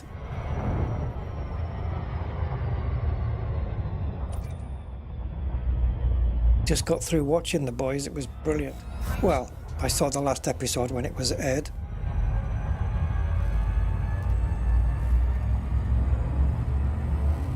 Evening cut. I'm not going to say it.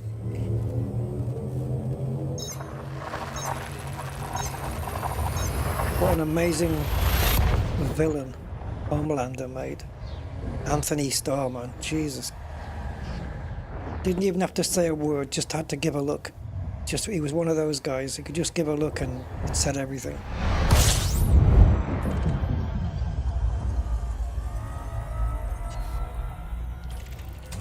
He was like the space. What am I talking about? He was like the superhero version of like J.R. Ewing. You know, he could just make you hate him.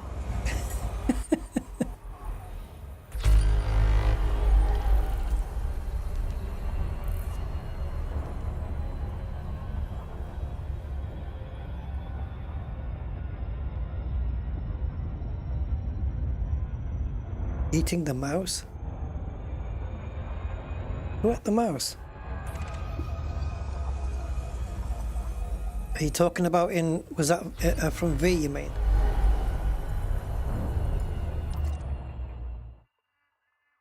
Yeah, Didn't we just do this? No. Let's see if there's anything down here. Because there's no footfall. Let's target it for plantination.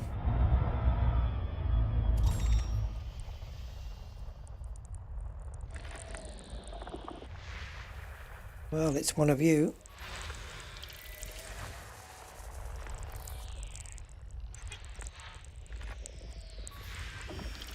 Full bios, baby. No footfall.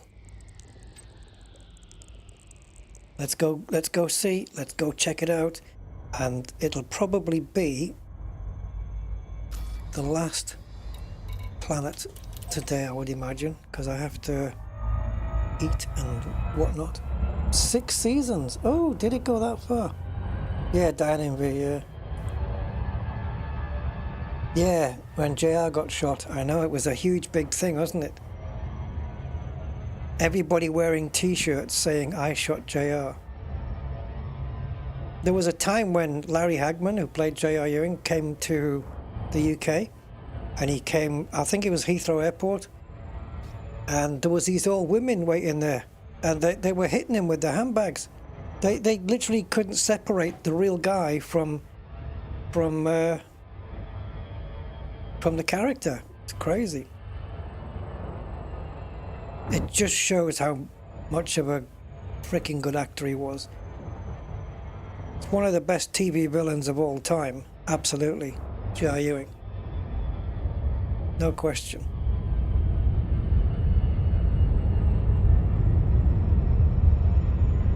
He was amazing. Land of the Giants. Oh, what was that one? My mate used to tell me, what was that one where those two guys went back in time? And every time they fixed something, they jumped to another place. Is it Time Tunnel? Time Tunnel. Yeah. I had this friend who said to me, have you seen Time Tunnel? Right? You probably know somebody who's like this. They say, have you seen Time Tunnel? And I said, no. And their response would be, yes, you have. What? No, I haven't. I actually haven't.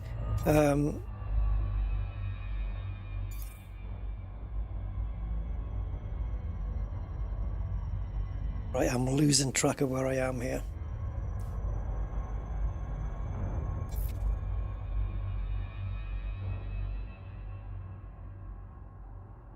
Hold on. Are we on the wrong planet?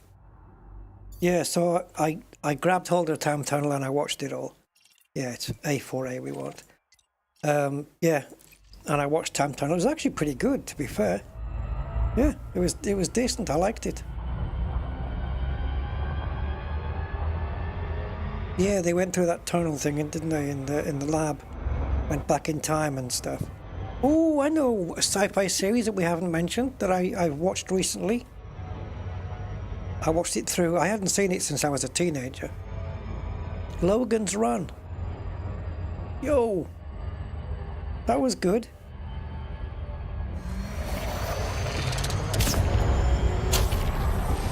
The girl in that was really nice. I can't remember what her name was, but she was really nice. Yeah, Logan's Run. The series. With Rem the android.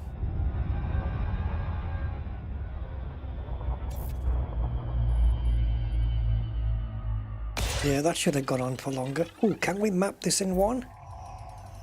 Let's have a look around the back. Yes, easy.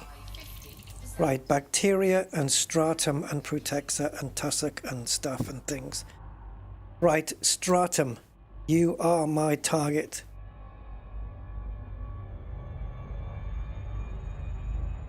I'd rather be on the brighter side though. These maps are so different to what they used to be.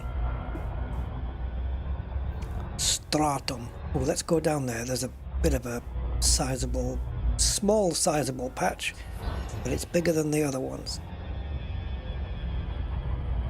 We don't need a big one for stratum because it's so easy to find. Is that the best place? Yeah, so right there.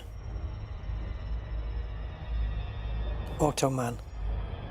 Yeah, with the 90-degree turns. Yeah, Automan and Street Hawk and stuff. I suppose Knight Rider would be science fiction.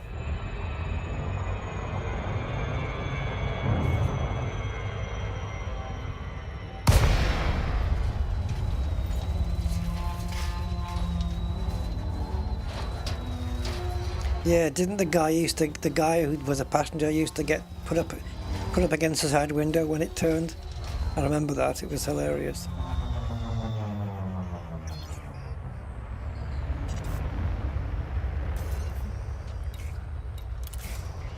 Okay, stratum. Please be cabbage. Nomad fuel 16.2. Ignore that. Has it been draining fuel while it's been sat in the ship? wonder where he got 16.2 from. Right, so let's wait for the landscape to pop in case it needs to. No, we're good? Good.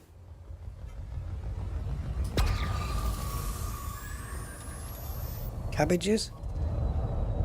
Come on. Oh, not fair. Why can't you be cabbage and not cucumbers? Or marrows, whatever. Damn it. It's the wrong stratum again. Oh, you used to have an 82 Trans Am? Cool, man.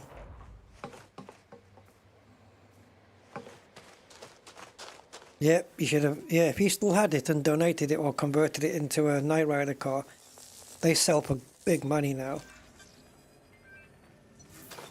And there's places on the internet, they make the dashboards, they make the computers. I've seen one where the guy talks to it, and it's like AI, and it talks back in William Daniels' voice. It's crazy what they're doing with the replicas now.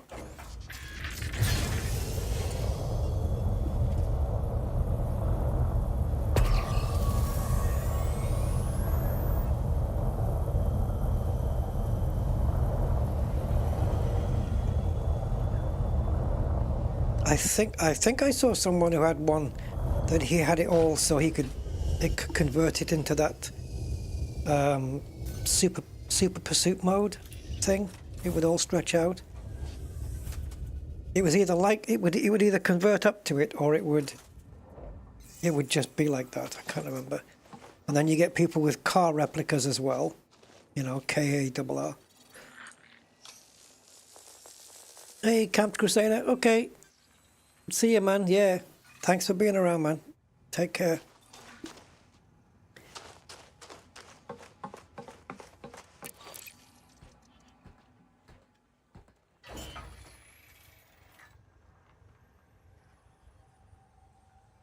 Not the first time I've noticed the Nomad on the top here.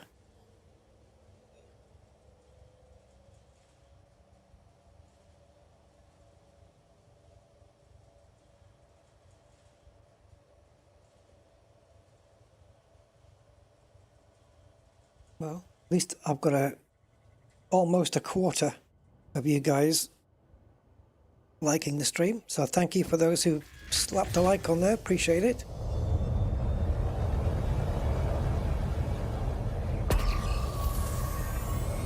There we go. And we have something else here as well. It's either Putexa or Tussock, I can't tell which.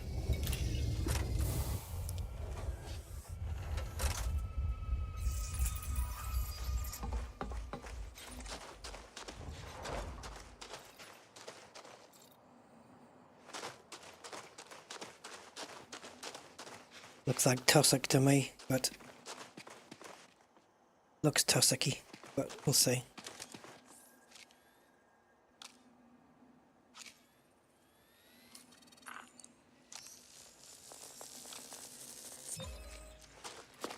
Oh, okay, well, I guess we can find out straight away then.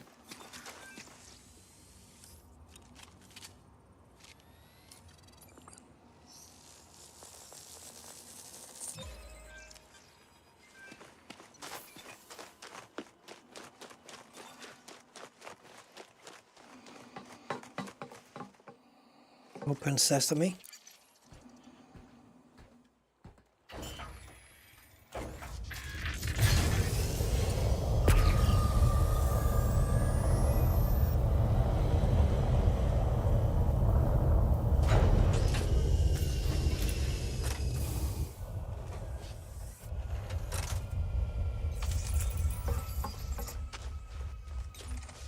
I keep hitting my head on the engines.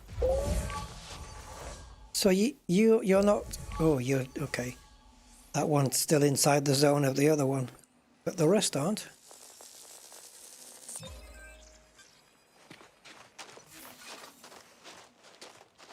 I do like my livery and my hollow kit. It does look nice. I'm glad I went with it.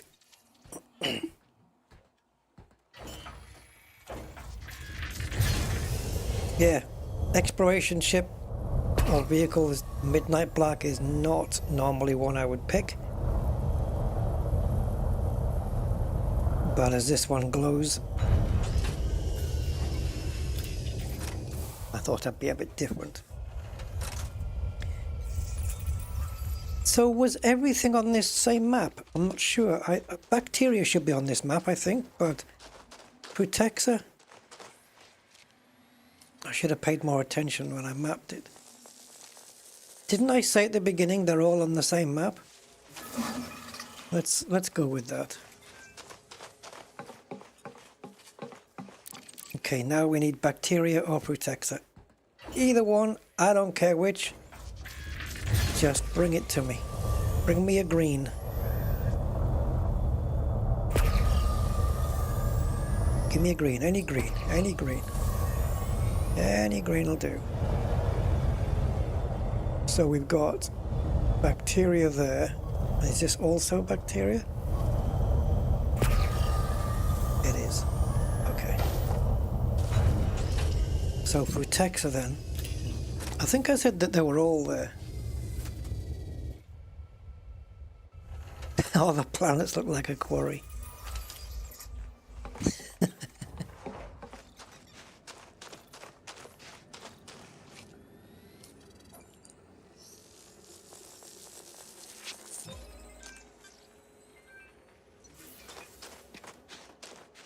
Yes, and all the planets have got, well, not all of them, but a lot of them have got trees that look just like from Earth. Which wouldn't really be possible on an alien planet, but okay. We have to suspend our beliefs, or believe in our suspenders, something like this.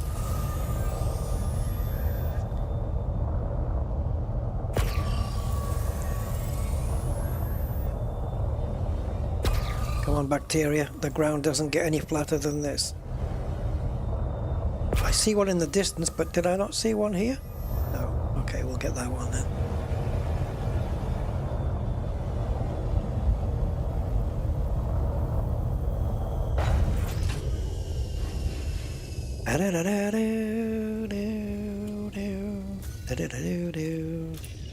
Oh, great. What's that theme from? Starsky and Hutch, is it? I think so.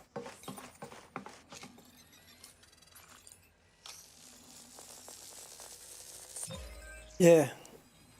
Oh, I can believe it. Cobra's fast. And you don't have to dock afterwards with a Cobra, right? The Nomad just makes spotting things easier with its pulse. That's where its strength lies. The pulse thing, and the fact it can just get there quick.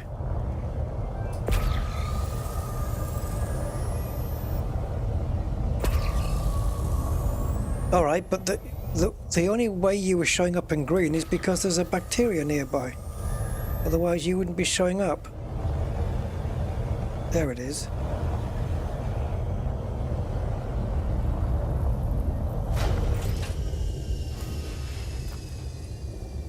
Why do I keep pressing number 4 when it's number 3? Yeah, well, I've already got it now. But I'm a streamer, so, you know, content. I had to get it. I would have bought it anyway, let's face it. Been playing Elite now for almost 11 years. Actually, I have been playing for 11 years. I've been streaming for almost 11. September will be my 11th year streaming, or since my first video on this channel. My first Elite video. Now, do we have any greens? Because the only green that can show up now is Putexa. And nothing else.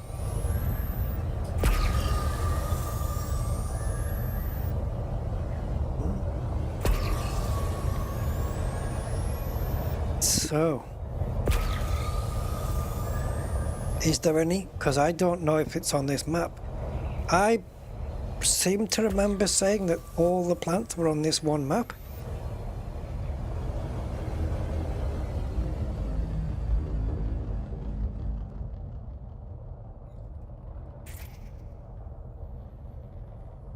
That's an interesting idea, yeah. You never know, Grumpy, you never know.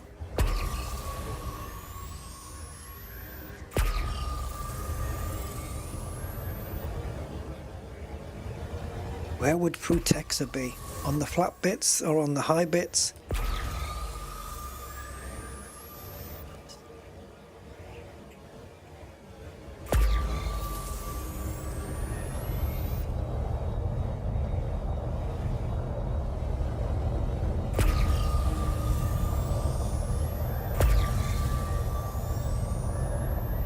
I wouldn't mind going up into Super Cruise and back down again just to confirm that Protexa's here.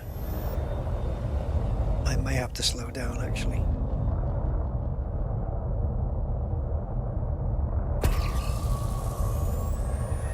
Unbelievable. Okay, it's confirmed. Thanks for saving me the time.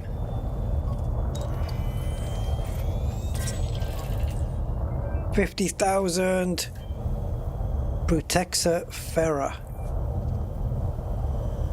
Is that like ferro as well? Which would be kind of iron.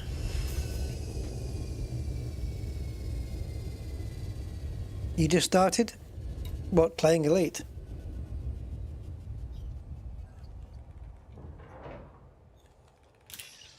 Yeah. Thing is though, Frontier, you know, they're kind of making the most out of the Ark store right now, so I'm surprised it costs the same as it costs to buy a Mandalay or a Panther Clipper or whatever. Like Arks wise, it was the same money for a Caspian Explorer than it was for a Nomad. That was a bit of a, you know. Yeah, Babylon 5 I think got a mention earlier. Yeah. Because I mentioned that the effects were all done on an Amiga. You know, the ship and everything. I actually had it, the model of the ship, when I had my Amiga and I was running Lightwave 3D. I actually had the Babylon 5 ship, the one they used. I had the model.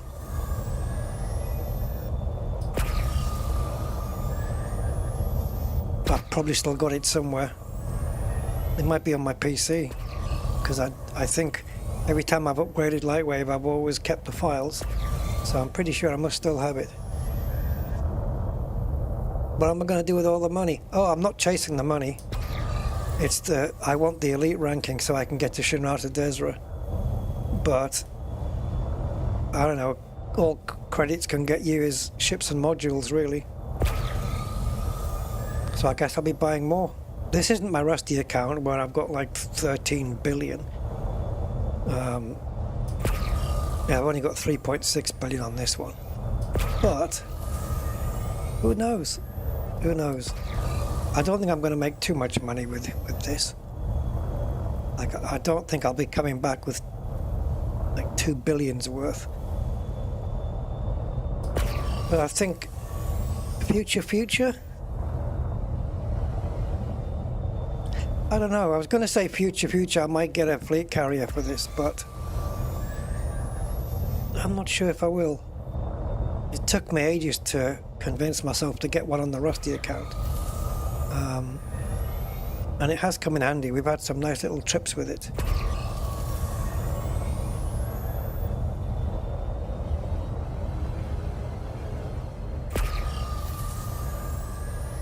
Brutexa, where are you? Are you on high? Talk to me. You're the last one. Do I need to slow down and have the landscape catch up? Is that it? Because the blue ones are showing.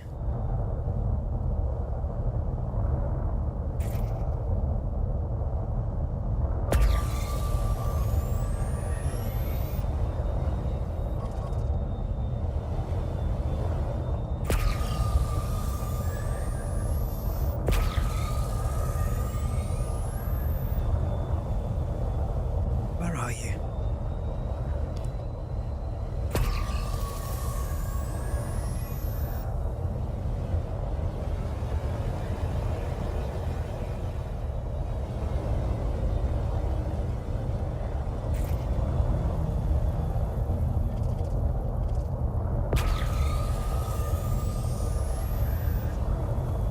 Freaking tussock everywhere, posing as Frutexa from a distance.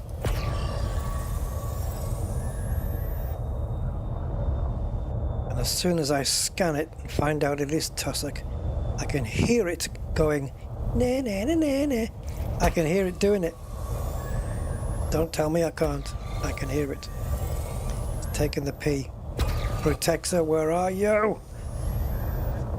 Tussocks everywhere. Ooh, where you going? Where you going? Calma. Tranquilo. Let's go down here.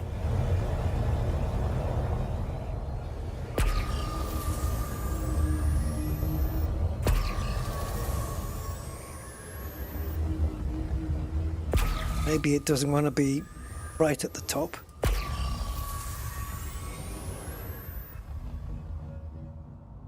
Do we wait? Yeah.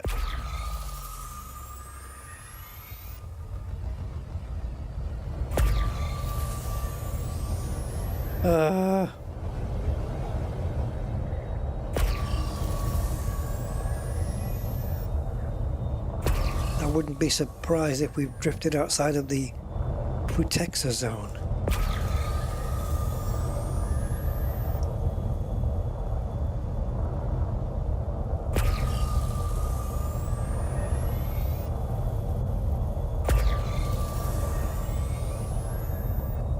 Giddy up.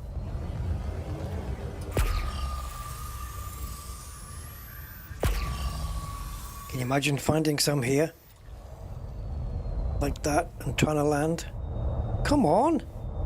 Jesus, I've been pushing it up for ages. I can hear the microswitch clicking, but it doesn't move up. Yet if I release it, the vertical, if I release it and then re-engage again, it'll do it. It does the same with the ships as well. It's not just this.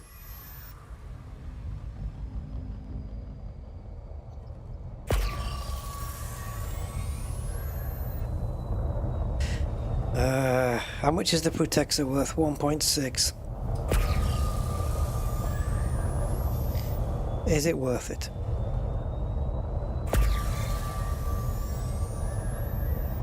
There is a certain, time versus value trade-off.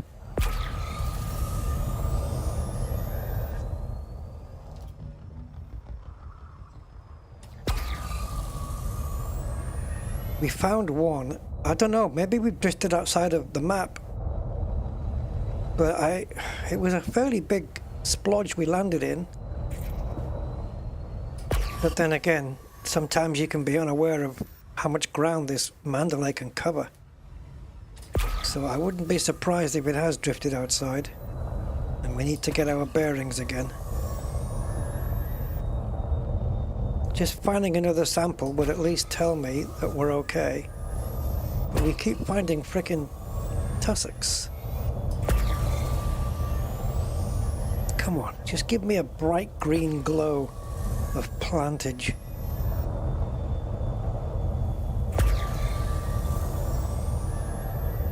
It's obviously tussock that lives up here and not Frutexa. But we found Frutexa kind of halfway up, didn't we?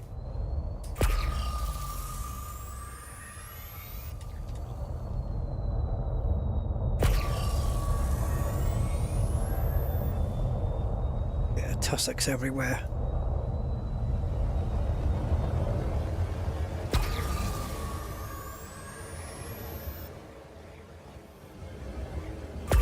I think we're going to have to either give up or go up and come down in a different area.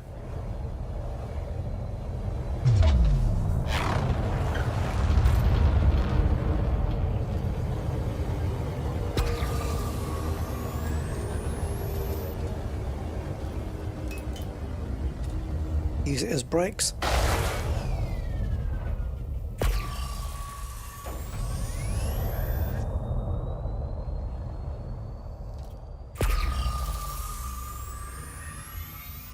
Okay, well, that's enough of that, I think.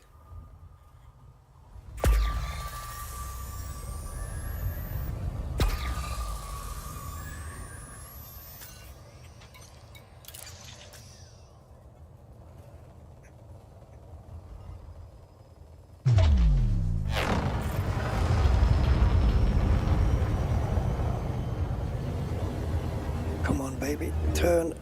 Turn, turn, turn.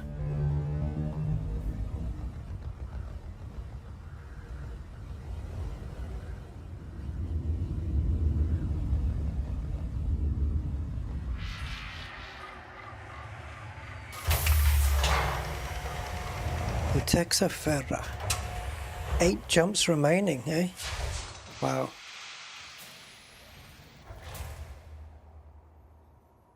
Frutexa grows where Tussock doesn't. Yeah. Frutex is everywhere, man. Right, let's go back up then. Maybe we just ventured off the map. I am starting to remember to put the hard points in every time now. Frameshift drive charging. But Frontier do need to fix it. 4, 3,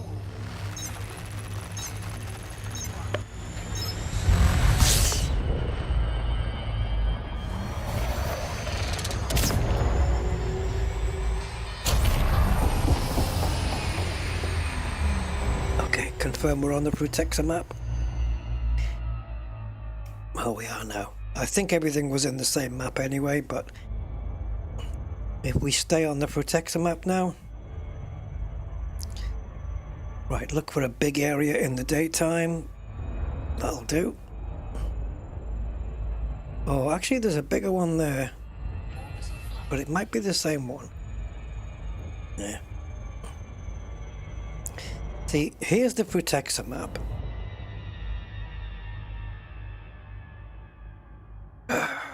Okay.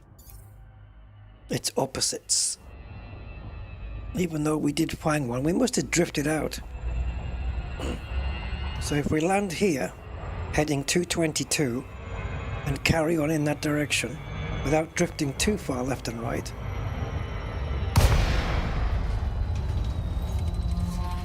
Let's not keep this angle for too long.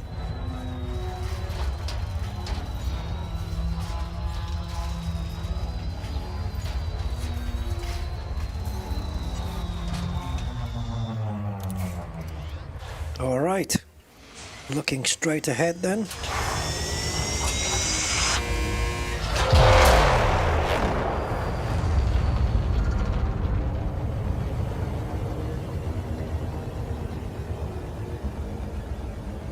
This looks favourable. This looks very different landscape. Let's wait for it to catch up if it needs to.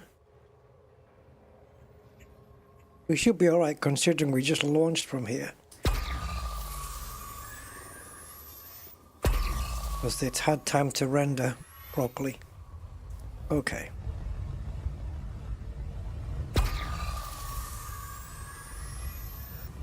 Come on, you Protexers. You trying to hide there, weren't you?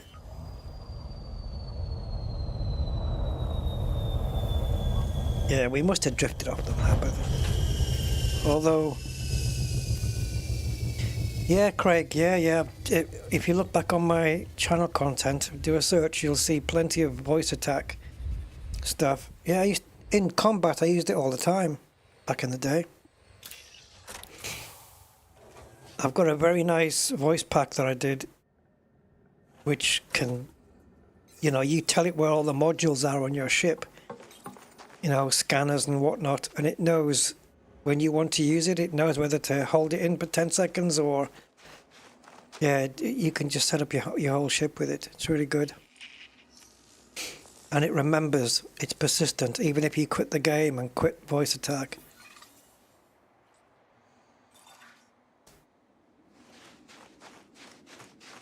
But yeah, I mean, I was using it recently to tell it that the Nomad was on board, so it would take away the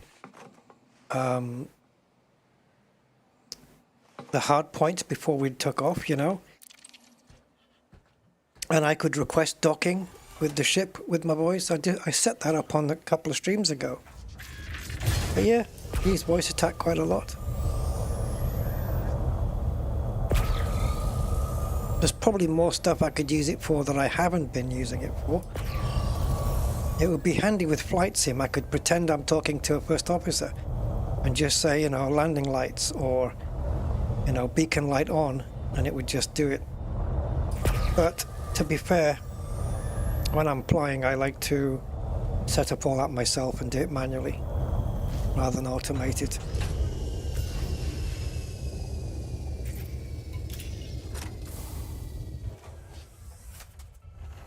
Oh, I use it in combat, and it's super handy. It's really handy in combat, mainly for pip management, because it can sort out the pips so fast.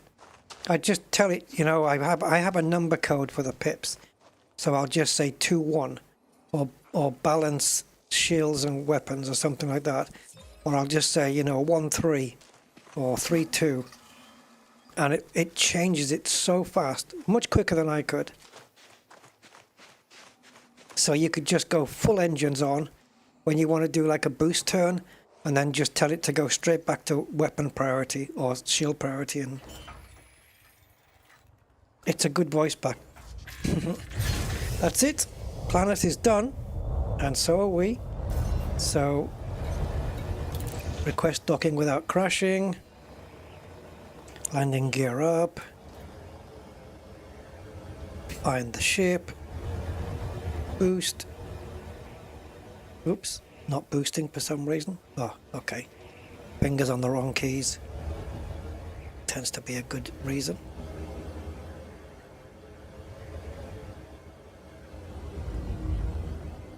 Incoming shuttle. And it is, my ship's called the Meridian 2. And you can see my Nomad's called Meridian Shuttle, because it makes sense.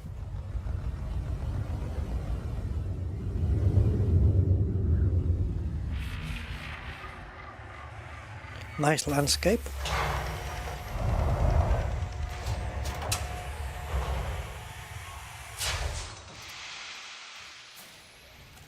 We have a lot of bio data on board now.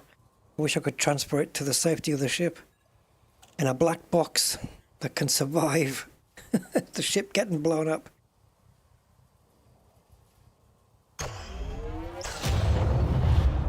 Oh yeah, I think we're in the wrong territory for it though. The one thing you guys haven't seen is, you know, at the top of the screen it says fuel. Is when I get out in the SRV it switches to SRV fuel. Yeah. Well, just trust me. When I get in the SRV, it does. It shows you the SRV fuel load, and it's different on the Scarab than it is to the Scorpion, because they've got different sized tanks. And yeah, the Scorpion fuel tank is smaller than the Scarab, and that might be just to simulate the fuel running out faster, because the vessel, the vehicle, is heavier.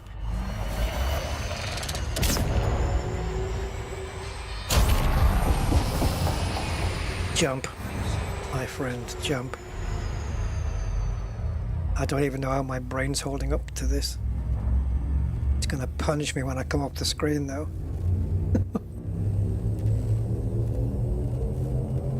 Yep, June would have made a good TV series. Yeah, absolutely.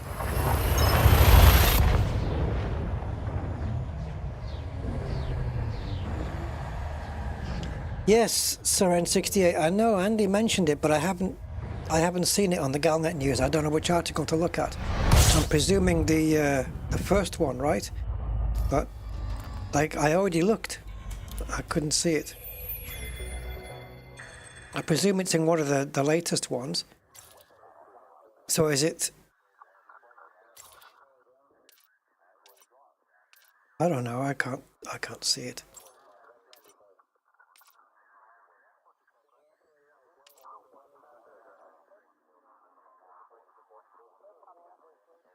I don't see the word mining anywhere.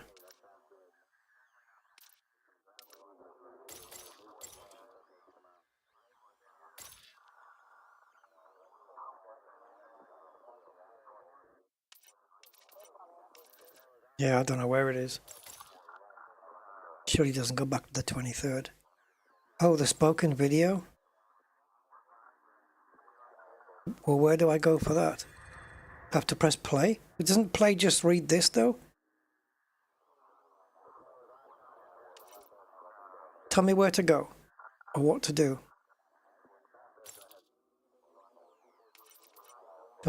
If I press play here though, it's just going to read this text surely.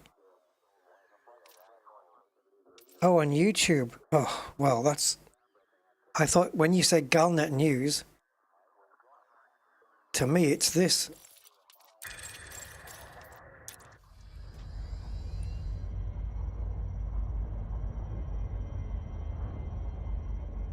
Right.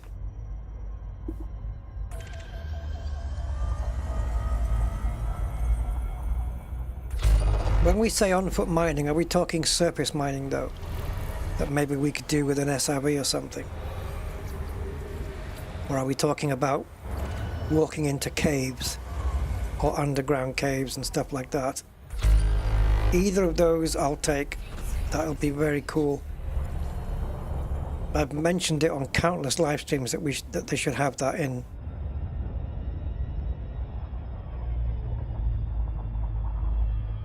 Oh, what just happened? What the frick key combination did I just press?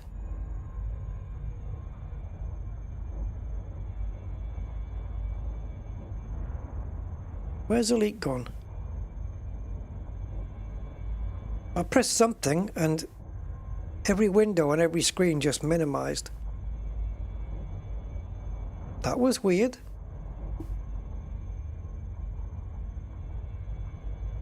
I only wanted to go into the sys map. So we're into the discovered territory again, are we? I guess it's we're getting close to the galactic center plane. People like to hang around there. You know, we have to go down and then we keep going down. I've got a feeling we're getting near the center, are we? 29. Predictable.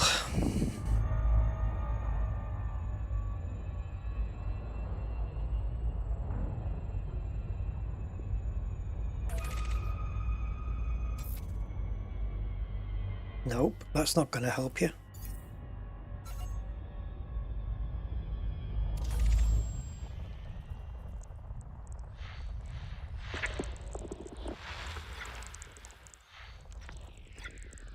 Right. Can't just pinpoint the planet, I've got to look through the whole shelf.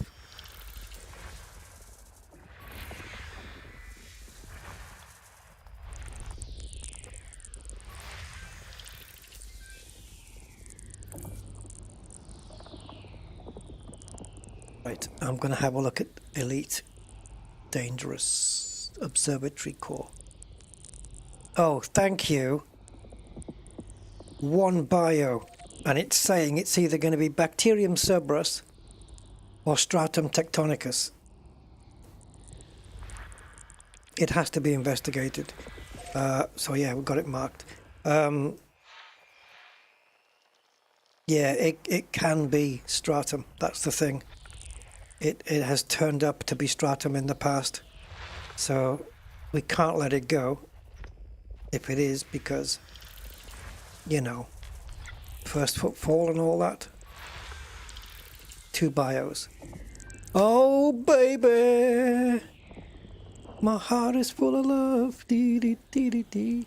I know I got the tune wrong, I know. 2 bios, Cerberus and Tectonicus.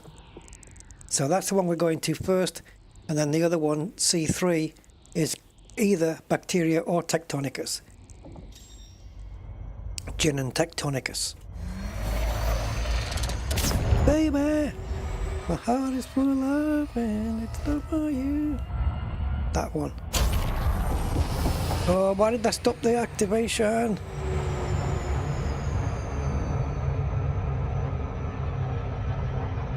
Go. Get me there. Tectonicus with footfall. Sweetness.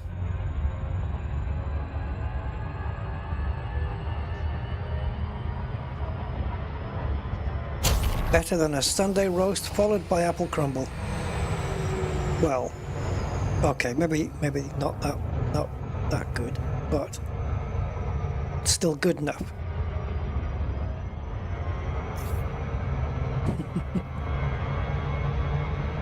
Ooh, really? Hold on. I may have to go. Yep, I'm going to need to get up off my chair in a second. Sunday, Saturday the 1st. 1, 2. Yeah, okay. Let's do that now. Now.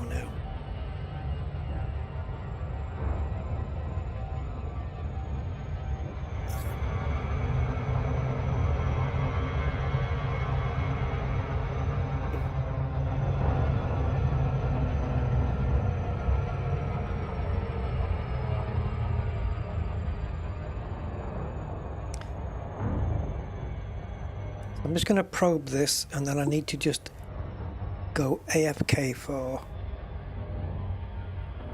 less than 30 seconds.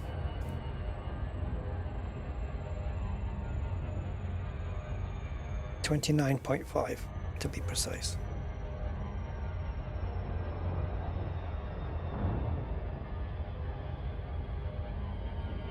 My phone is popping me this reminder every 2 seconds. Yes, I'm aware, thank you.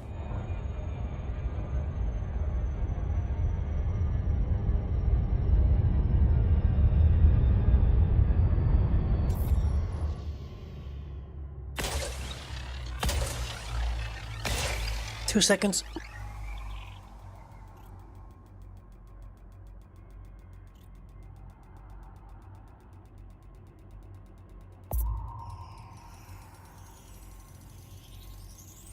Surface scanned by 50%. Surface scan complete.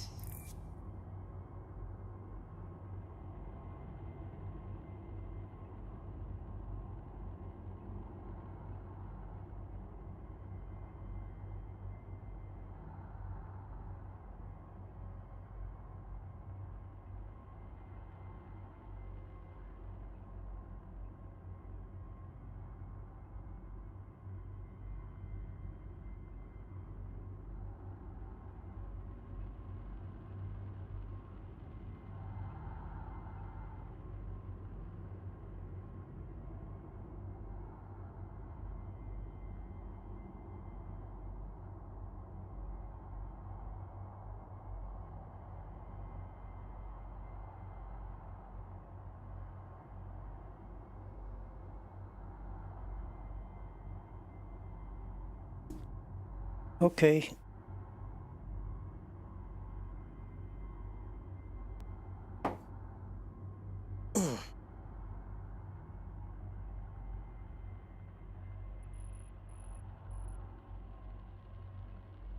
Okay, so some regions of stratum have got bacteria as well. So I think what we'll do is we'll close in and see if we can find an area we can land where there's going to be both. So that big crater slap bang in the middle there. So bacteria exists within the crater, as does stratum. Stratum. Right. We are crater bound. Oh, talking of which, I know it's not crater, it's quater. Quater mass. Remember those? They were. It wasn't a series though, was it? It was movies.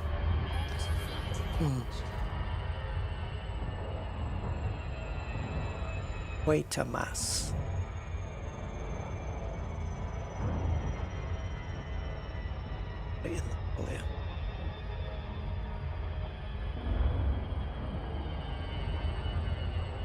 Yeah, good luck finding bacteria down here. Not saying it can't be done, but you're gonna need a flat area, like here. Oh, pull up, pull up. Pull up, terrain. Pull up, terrain. Space cabbages to the rescue!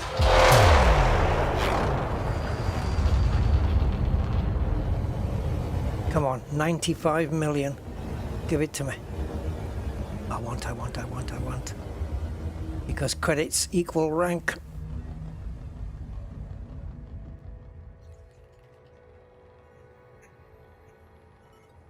Close stratum. Oh. Was that you? I didn't see you there. Yes, it's the cabbage. Ha ha ha ha. Oh, there was a series. Okay, yeah. Ah, Quatermass and the Pit, of course. Yeah, okay. The Quatermass experiment. Here we go. First footfall and standing in front of Tectonicus. Perfect. I could also have my widget at the top where it says gravity and stuff. I could have it display the current temperature. But instead of in Kelvin, which I don't know how to translate, I'll just have it do it in centigrade. Convert it to centigrade. Which I think, from looking at this status.json file, it might be that it does it in centigrade and then gets... I don't know. Because I saw one planet, and it said temperature 117. That sounded more like Celsius to me. But if it's in Kelvin, I could easily have it convert to that anyway. There's a bacteria. Thank you, Kenneth. Yeah. Oh yeah, it's a combination of Midnight Black and the holograph, the green holographic kit. Yeah, I took a chance at putting them both together because I had to buy both of them with ARCs. So I took a chance that, you know, it would work out between, doing two of them. Oh, is that right? Yes, so Kelvin is absolute zero, or at least the plus version of it. Yeah, but I think it might be easier to have the script just do it for me than me having to sit and calculate it every time.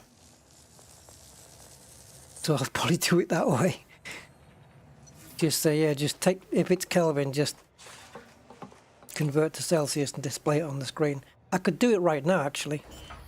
I bet you I could do it right now. Shall we? Shall we? Shall we? Shall we?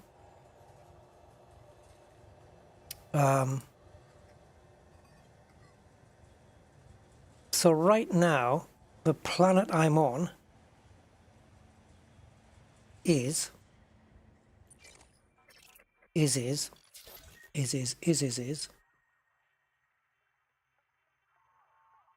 now 86 to 186. Okay, so that's obviously dependent on light side, dark side. Dark side will be 86, light side will be 186, or variations in between. As you get towards the dark side, it'll get cooler. We don't have an actual though, do we? Temperature. But having said that though, the JSON file currently says, because I do have it open in my Notepad++, temperature, where are you? Where are you? Where are you? Where are you? It's got we've got heading there as well. We can display the heading. I'm not seeing temperature now. Perhaps I saw it in the journal file.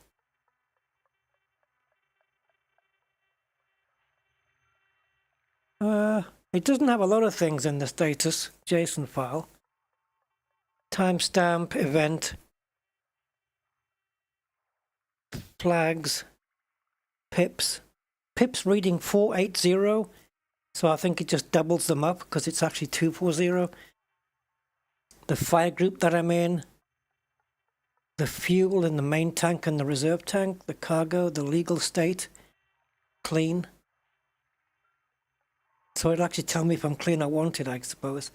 Latitude, longitude, heading, altitude, body name, planet radius, and my balance in credits. I could have sworn I saw temperature. I'm going to ask it anyway. Can you pull the temperature of the planet I'm on and display that?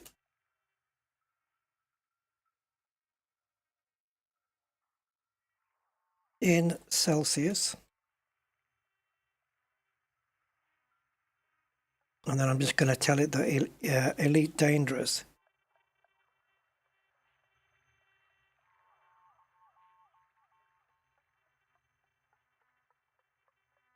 To 168K, 68K, depending if on day side or night side, I guess.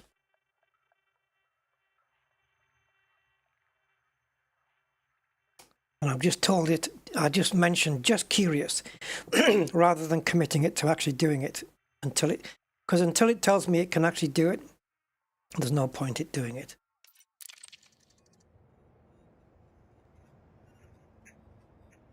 Locating temperature data and converting Kelvin to Celsius. That's what it's saying right now. Sure, and the same situation with gravity. I've confirmed live temperature, one that actually swings with day and night side and only exists in the on-foot payload. The ship SRV Nomad ones didn't have it on any of the earlier pastes. The journal's scan event does give a mean temperature for the body, a single fixed number, not the live variation, so I can show that everywhere as a fallback. Okay, so when we're not on foot, it shows the mean or the average temperature. When we're on foot, it can show the live temperature. Okay, smart ass, get it done then. I don't think it's going to put it after the jumps remaining. It's going to put it in between. It's going to put it before jumps remaining, I would imagine, because it just makes more sense to have it after the gravity. It's working it all out here. One more fix needed. Temperature is live, shouldn't say stuck forever. Once you leave on foot, then it changes it to the live. Okay. Now add the temperature cache dictionary alongside the gravity cache. Okay, it's telling me all of its thinking. So yeah, it'll do it. Let's find the last stratum first. And then we'll get the temperature displayed in Celsius because it'll be more meaningful to me.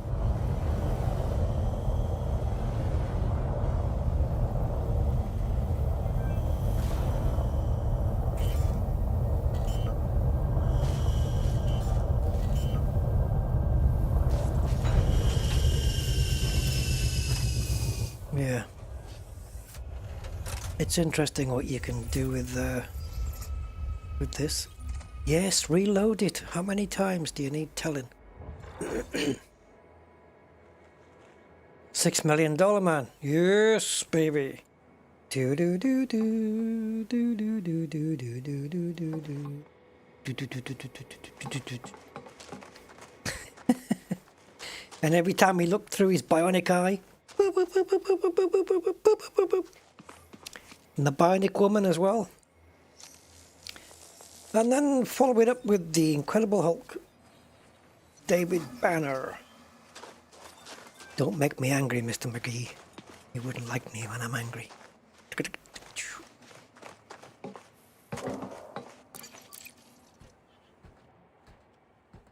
Are you? Oh, it's done it. Okay. Download the new file, version 29. I've told it to number them incrementally so I can keep every copy. And it has been doing just that. All right. We're going to have to take down the EDMC, though. Elite Dangerous thingy. So, Elite Dangerous Market Connector. So, everything's going to go grey for a little while. And now we go to... Oh, I didn't know to do that. Yeah. You didn't ought to have done it, baby. Yeah, and because I need it to open the plugins folder before I exit. So plugin, plugins, plugins, plugins, plugins. Open plugin folder.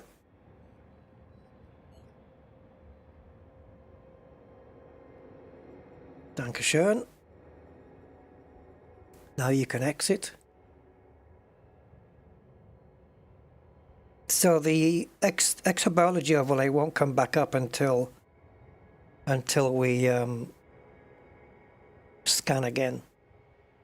Let's scan again, like we did last summer. Okay, so that's done. Now we run ED Market Connector again. And then it's just a case of refreshing the ship data at the top, which should now include temperature. The gravity's gone off, obviously. So ship data, let's refresh. And refresh the exo data as well, and the location data.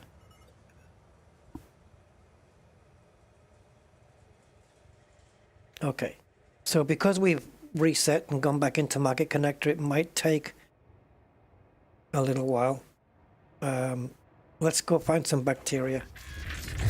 See, the jumps remaining has gone as well because we need to do this. Actually, it should have... Yeah, we were needing it to replot the route, weren't we?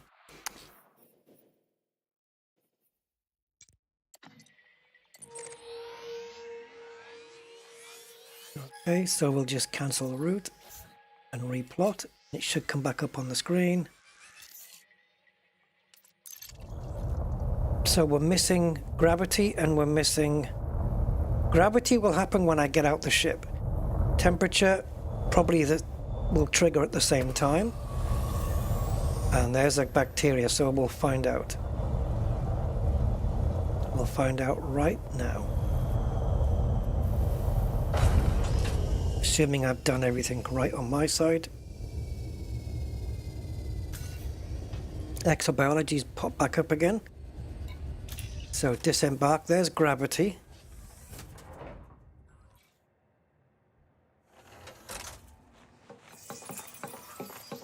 Now where's temperature? Maybe I need to do a new planet.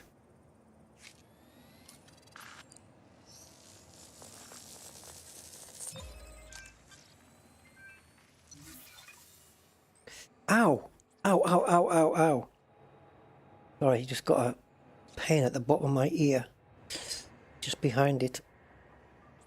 Bastard. Okay, so once I restart EDMC, how can I trigger it? I left the Nomad.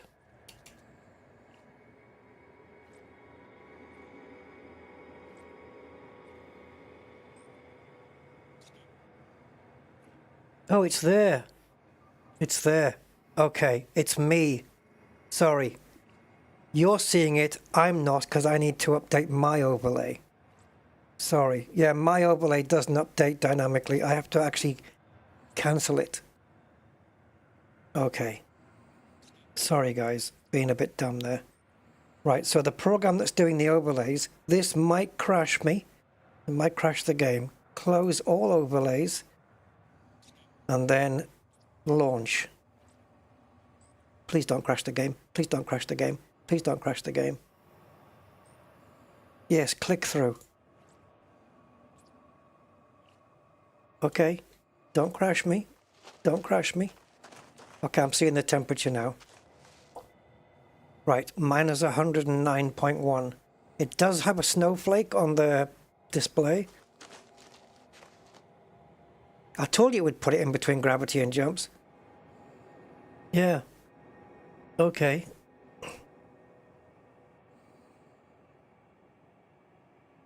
I wonder what happens to gravity and temperature when we get up into space.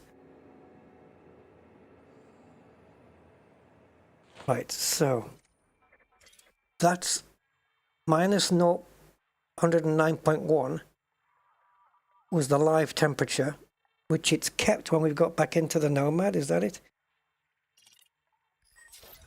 Right, so the lowest temperature here is 86.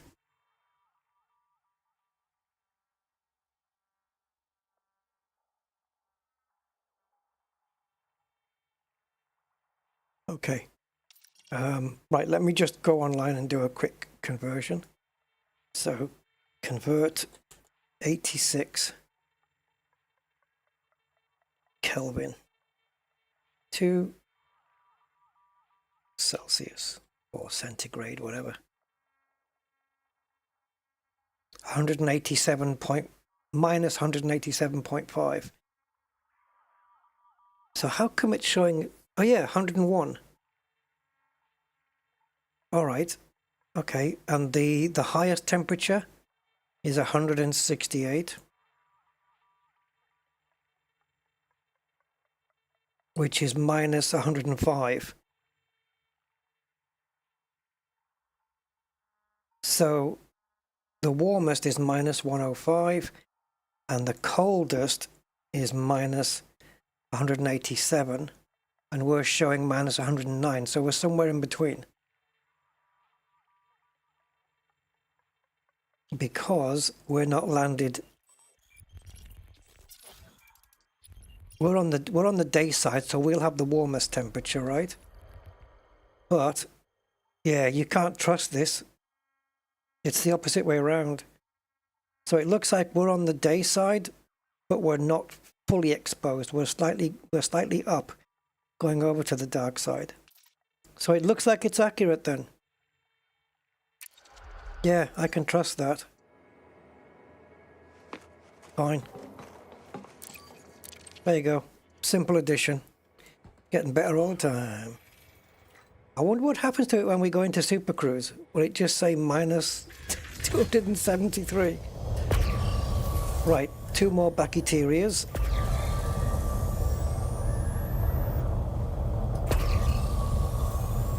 Let's see if we can find any flatter ground.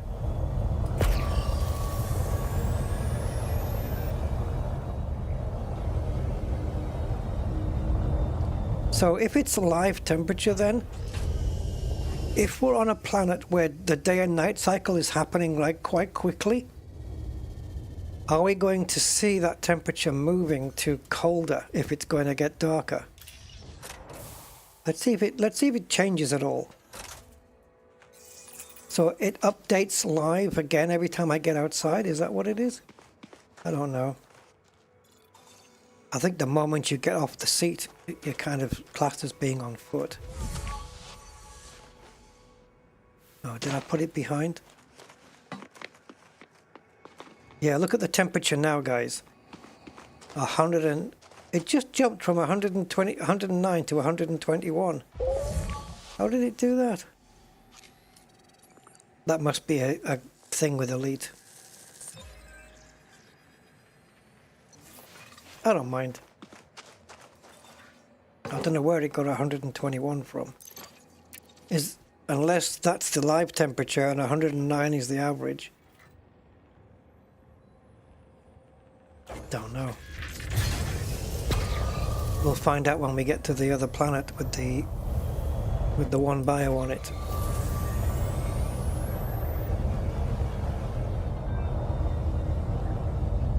I could have had it display it in centigrade and Kelvin.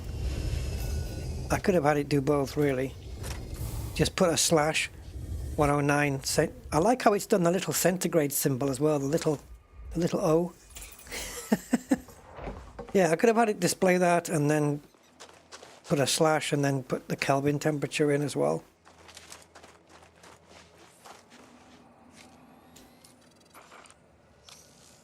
I was in the shade of the engines.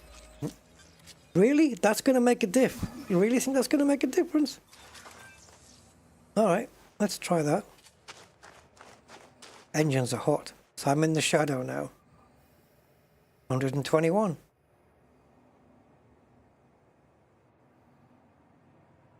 Colder. Warmer. Shadow. Colder.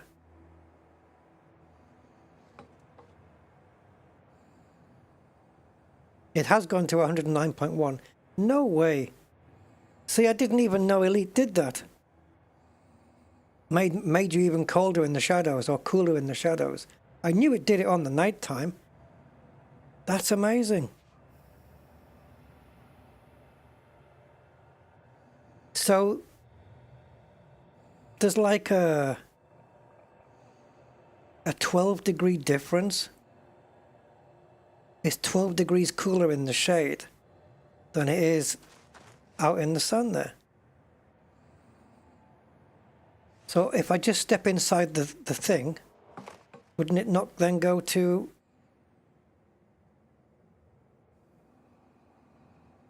So why wouldn't it go to minus 122 here?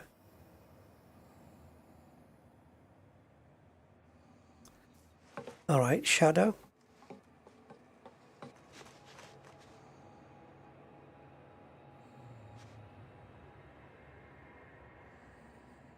I don't know how often it pulls the update.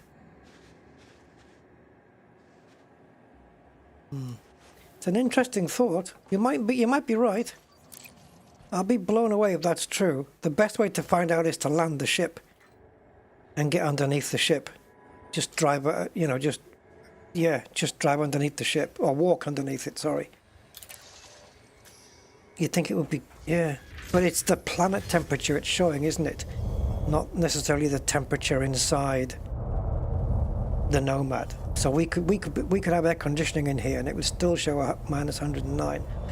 Because it's not about what you're feeling, right? It's about what the actual temperature is on the planet.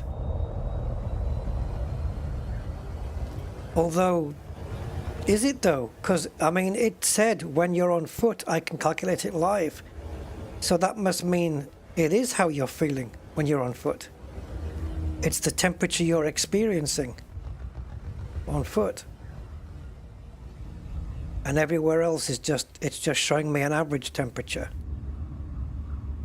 between night and day. So it'll take the cold temperature, the warm temperature, and divide it by 2, and you've got your average. Which is fair enough. That's as good a reading as any. If we now went over to the dark side, 109. What if we went to the dark side, guys? And literally landed the ship. And then, how much of a difference would it be in the shade of the ship on the dark side? Probably nothing, right? Do we find out for the sake of science?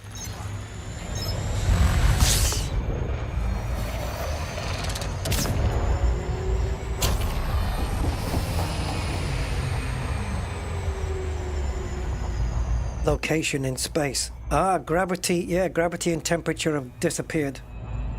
That makes sense. Now, where is the dark side, guys? Because I don't want to be going around. We need to be further away, really.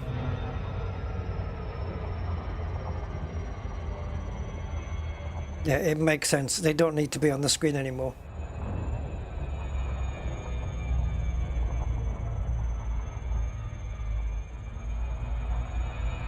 I don't know where the dark side is. Luke.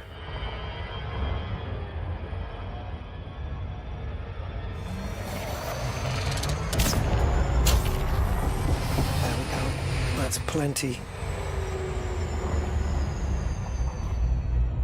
So we know that currently it's 109 on the bright side. Well, on part of the bright side anyway. If we go to the actual middle of the bright bit, where the sun's hitting it directly, then I think we're talking even warmer temperatures.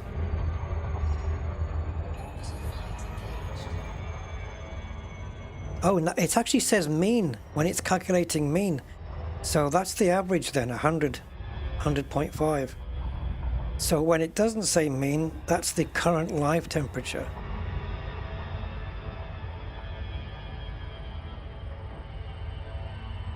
This is amazing. I love that it even added that, so it differentiated between average temperature and not. That the AI just thinks, Oh, here's a good idea. I'll put the word mean in there so that they'll know. So that, yeah, so the guy's going to know when it's the average and when it's the live temperature. That is super clever. Where's AI going to be in 5 years? 3 years? No, make it 2 years. 1 year. It's accelerating at such a rate. Minus 100. I wonder what the absolute limit is for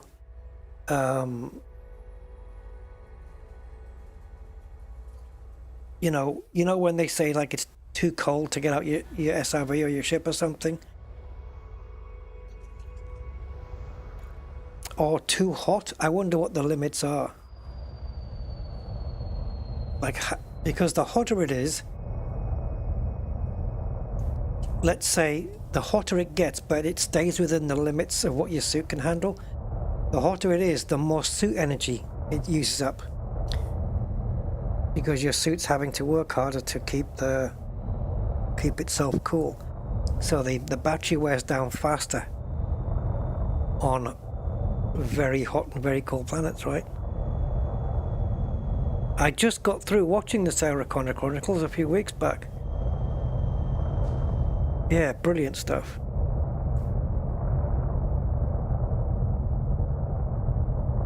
No valid area for auto landing. That's despite you got 5 meters from the ground.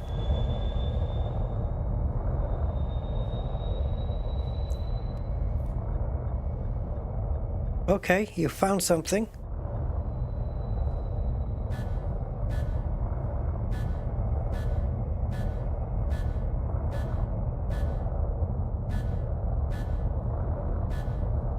I know it's not easy to land a Caspian. I know.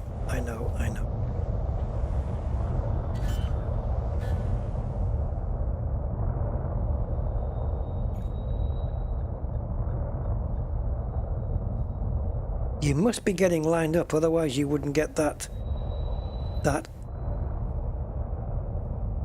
display on the screen to angle your ship. There, you've got a blue patch there.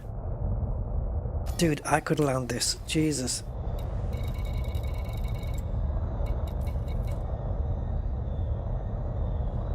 Where is it?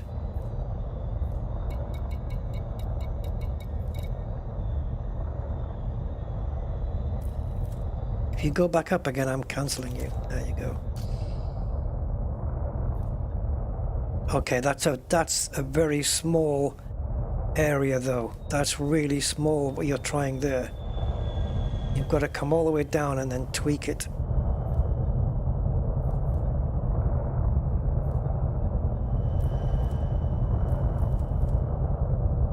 It's too small a window.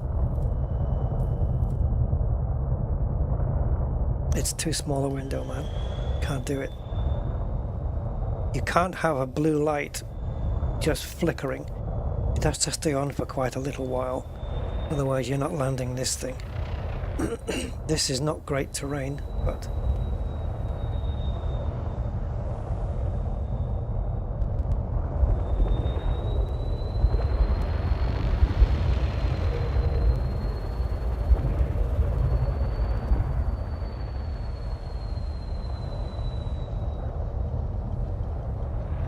maybe... Oh, that was plenty of room, surely.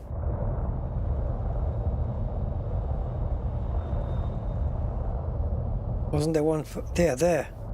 That's been lit up plenty. We can get down on this, right? Abso-frickin-lutely.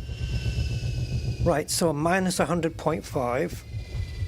We disembark on foot and see what it says when we get out.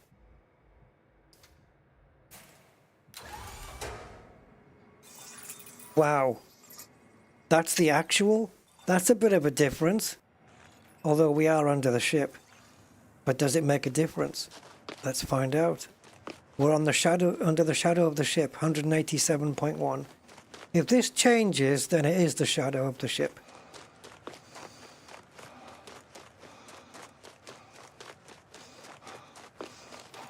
Although I can't see how it would change under the shadow on a dark side. Because what difference would it make? It's cold enough as it is. 187. That's the actual. Yeah, there is no shadow, exactly. There's no sun to give it one. But what I mean is like under the shade, but there's no sun to make it, for it to make a difference with. We need to land on the light side and see if getting under the ship makes a difference. 187. That's quite a difference from the average. And now it's disappeared altogether for reasons known to no man.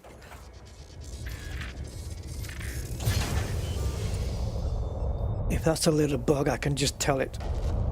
Everything was displaying fine. I got out the ship. It showed me the live temperature. When I got back in the ship, the temperature display disappeared.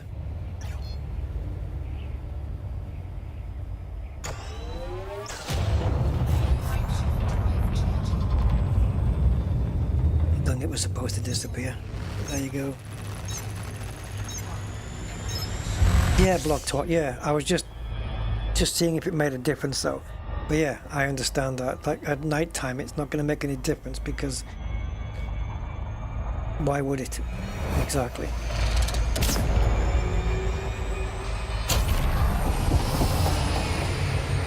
So yeah, so the temperature shouldn't have well, it should disappear now, but it shouldn't have disappeared before though. Right, what's the quickest way to the light side? Apart from listening to Luke. Okay.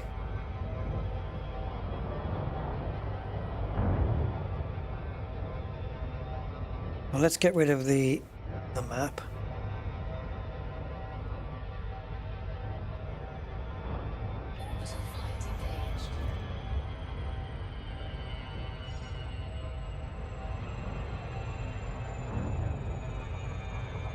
I suppose I could look up and see where the sun is, but let's just bring it down here. Wow, it's really pitted, isn't it? This looks like pita bread. Good old Peter. So now we'll test the shadow theory. Yeah, the Terminator, just to see if it's in the middle somewhere. Actually, if we land directly on the Terminator, shouldn't the temperature be roughly thereabouts where the mean temperature is? It will be different. I'm pretty sure it'll be different. Which is why we have the temperature range. Between 86 and 168.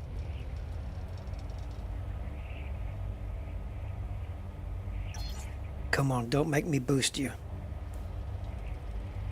But it's amazing, if the shadow is taken into account, or the shade of the ship, let's say, it's amazing how it would make such a difference immediately. Let's say this sand is really hot, for example, or warm. Putting the ship down on it wouldn't immediately cool it off. You would have to wait a while. But anyway, it's a game. It's a game.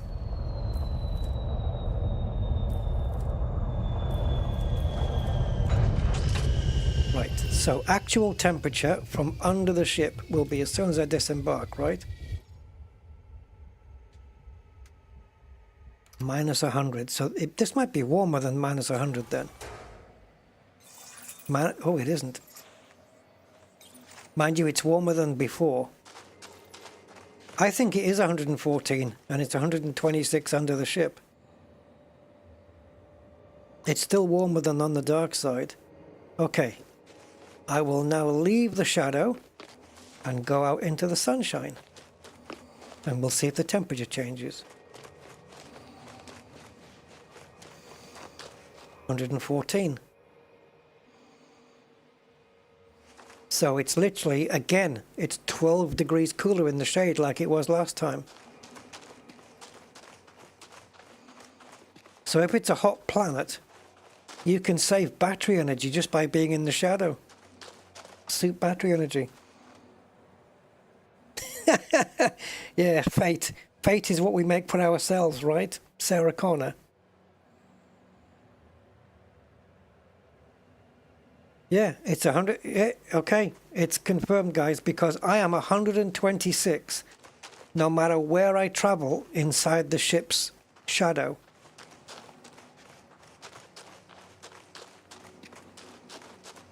I'm surprised it's not like here. It's not like 120 or something, you know, somewhere in between. That's a nice view, isn't it? Very enterprisey. But the moment I step onto the sun, will it do it from here, or do I need to be a bit further out? Where is the sun anyway? There it is. Let's come right into view of it. 114.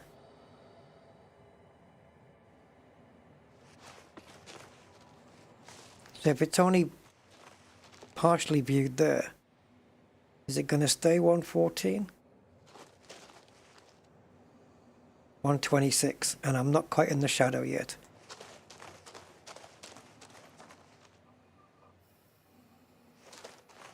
Oh, Jesus. So it does make a difference in the shadow. There you go. Didn't know that before. Yeah. Get off my back.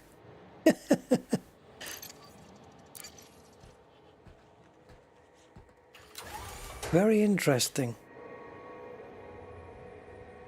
Yeah, I didn't know that. I mean, obviously we wouldn't have known it for 11 years because it's only something that would have been relevant since we were able to leave our ship in Odyssey. But that is something I didn't even think they'd bothered putting in.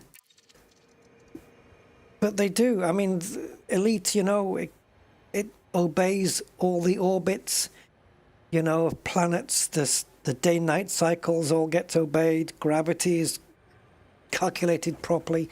So why wouldn't there be a temperature difference in the shade?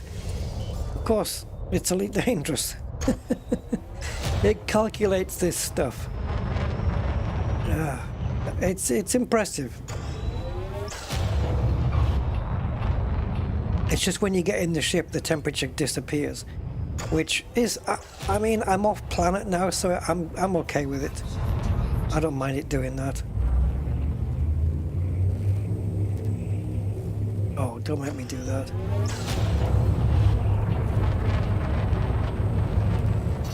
I have to cancel now. Because if you don't align up straight away, the ship heats up for some strange reason. I'm sure there's a scientific explanation for that. Yeah, Odyssey, I don't know. Can't remember.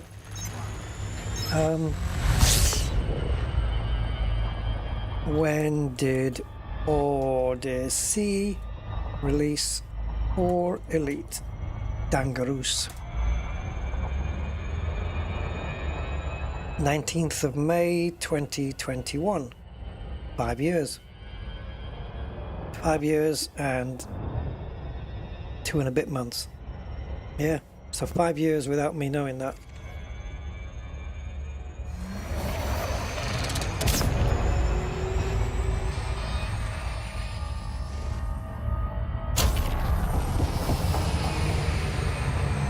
This is why you need AI to program tools and widgets on the screen to tell you this information. Like, how else would I have known that I've got 88.7% of fuel left? Fuel doesn't get measured in percentages. It's just, you've just got your fuel gauge and it just tells you how much per hour. 2 tons per hour on a 64-ton tank means at this rate I can last 32 hours before I run out of fuel. Well, a bit less. 31 and a bit hours before I run out of fuel at this rate. It can't be, surely, though. You think I'm going to sit here for 31 hours? I could go to sleep and wake up. Or come back here in a 24 hours time and the ship's still going to be here? Fuel says 2.04 tons per hour. And we have a 64 ton tank. So if I fill it up, 32 hours? Okay. I will reserve judgment on that one.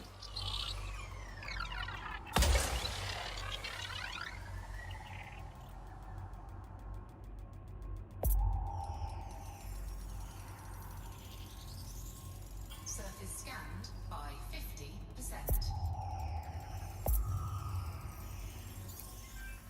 Surface scan complete.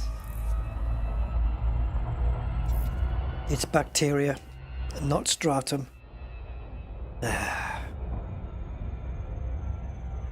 We can land pretty much wherever the hell we want.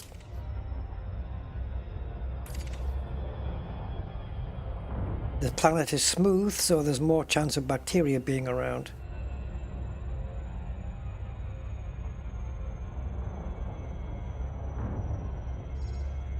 So we're looking at however much it was last time. Cerberus.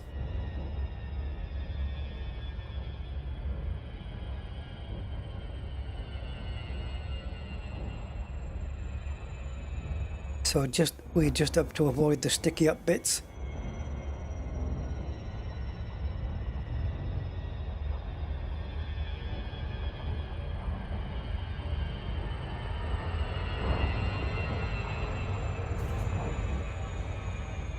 Temperature minus 74.2 average. That's going to change when we get out, isn't it?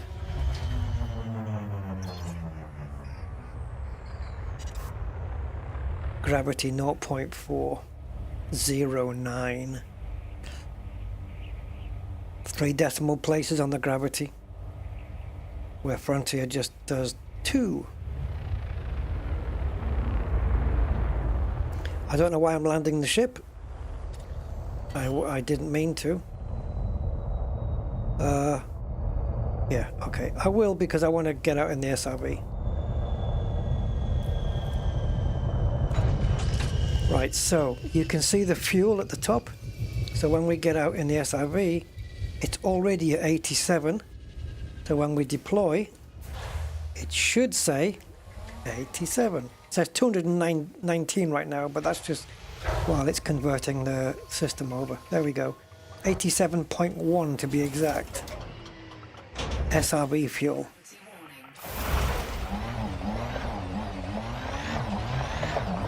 Scanning the old-fashioned way.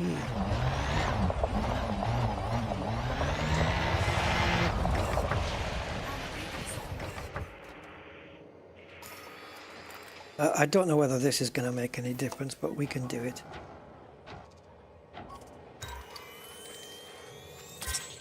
Oh, okay. 2,500. Well, sure.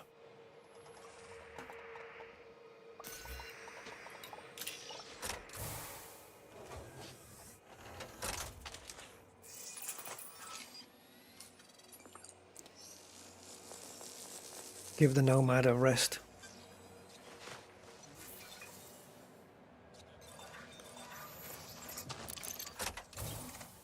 At least this bacteria kind of sticks out a mile.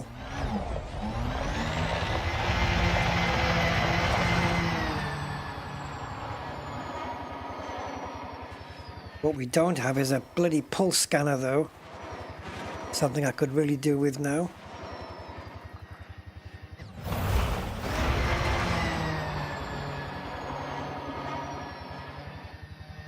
Oh, honestly, the SRB is the worst thing to use to find bacteria. I've already got the second scan, I can see it. But it is the worst thing.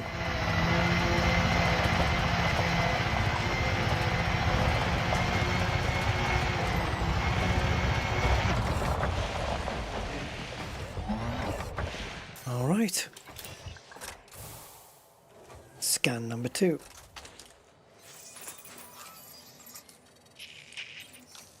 And just like the Nomad, when you finish with the SRV, you have to dock it. Only you do it on the ground.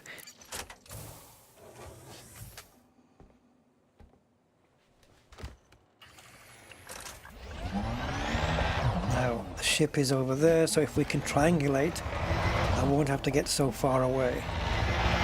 So, up you go. So it's 0.4 gravity, so we can't jump that high. Now, is that 500 meters, though?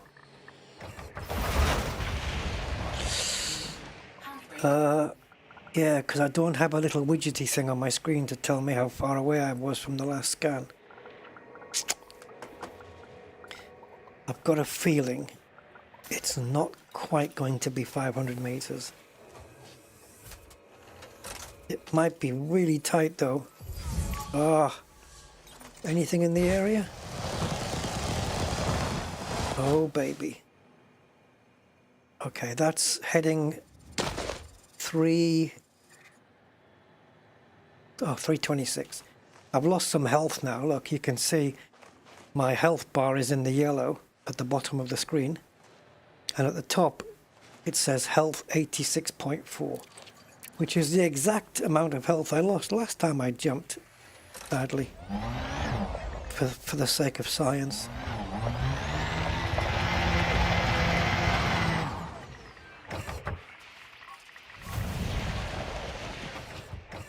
And there is our final scan, confirmed.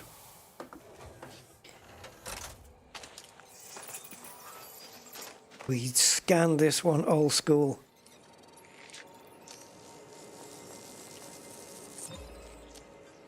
It is done. And now my health is 100% again. Temperature minus 85. Freaking cold.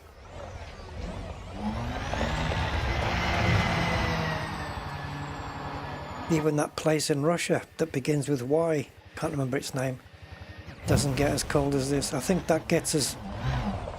Doesn't it get into minus 40s? It's so cold in that place in Russia where you can get a kettle of boiling water, go outside, throw it out the kettle, already just boiled, and it will freeze into crystals in the air. If you try and have a piss outside, it can freeze while you're in the middle of it. So probably don't do that. Any washing you hang out will be stiff as a board. And I did go to an airport there in my little Cessna, I think it was. And as soon as we got there and pressed the button to fly, the windows started icing up. It's really, really cold. I can't remember the name of the place though. Damn you. Board, disembark. Still can't get used to the fact that Frontier changed that button around.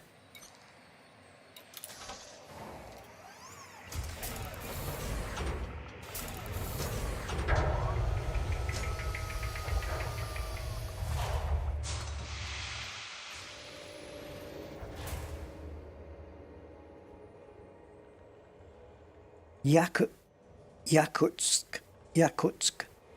Y-A-K, Yak, Y-A-K, U-T-S-K.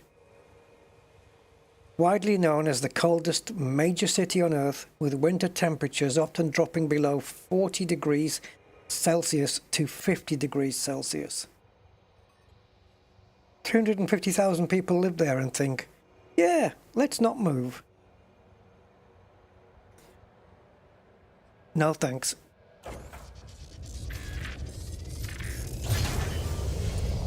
Not my idea of, yeah, minus 40 to minus 50 in the winter. I mean, you just wouldn't go out, would you? No, absolutely not. You couldn't have homeless people there.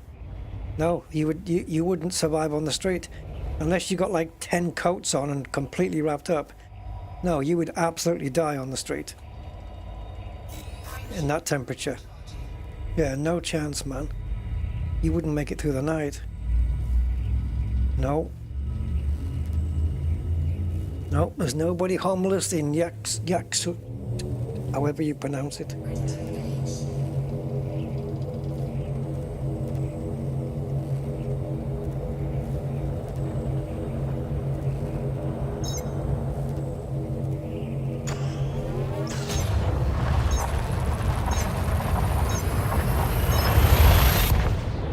Yeah. Oh, you could leave food outside. You could leave food outside like a freezer, because the temperature outside is colder than the inside of your freezer. People probably live in the fridge to get warm. I mean, it's seriously cold, man.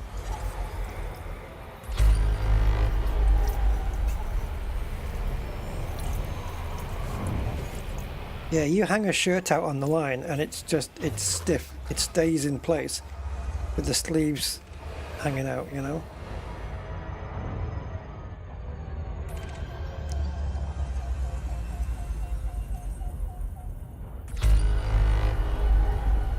Frameshift drive charging.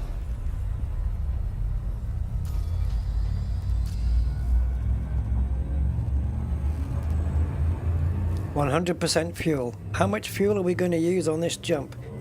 I'm going to say too late. I would have guessed around that area because I know that we did an 80 light year jump and we were down to 90.1. So an 84 jump would have taken us into like, I would have probably guessed 89.8 or something like that. But no, a bit more actually.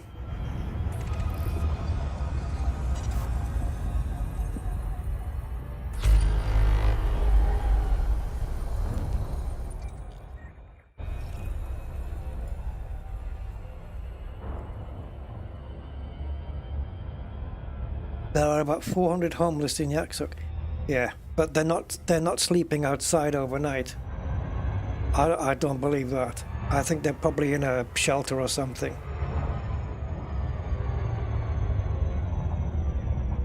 How do you survive the night unless you've got, I don't know, a spacesuit on? People aren't sleeping in doorways, man. I can't believe that. Minus 40 to minus 50. Well, maybe there are homeless, but just not in the winter. In the winter, they find a place to go. Because it's only those temperatures in the winter. In the summer, who knows? It might get to -1 and everyone's loving it.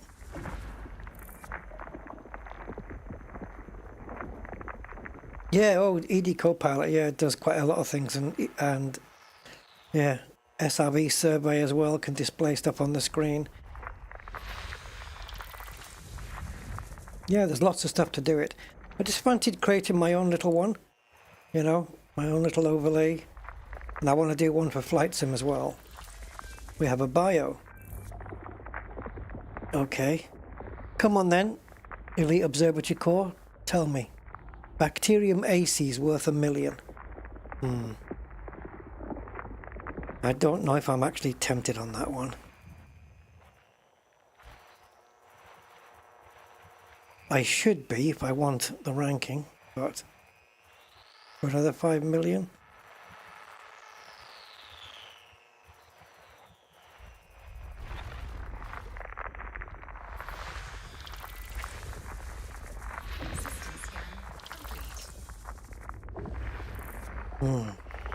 I don't know.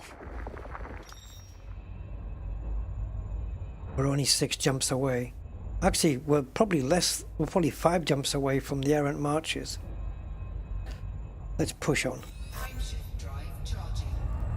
Because I want to get off the stream and I want to get to the errant marches before I do.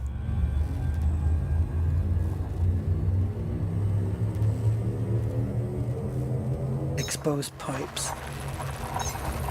Hide in basements, entryways and heating lines. It must be the worst place in the world to be homeless.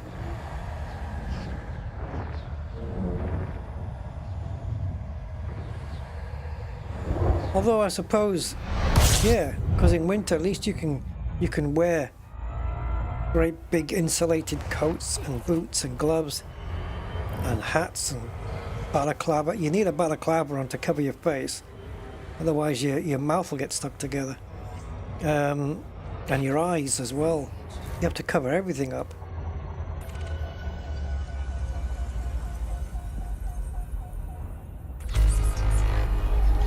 But yeah, I was just thinking, if you were homeless in somewhere that's as hot as the Sahara, it's harder to cool down than it is to stay warm, isn't it?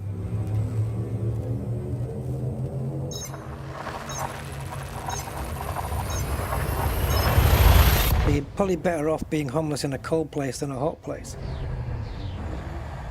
And we're talking extremes of heat and cold, by the way.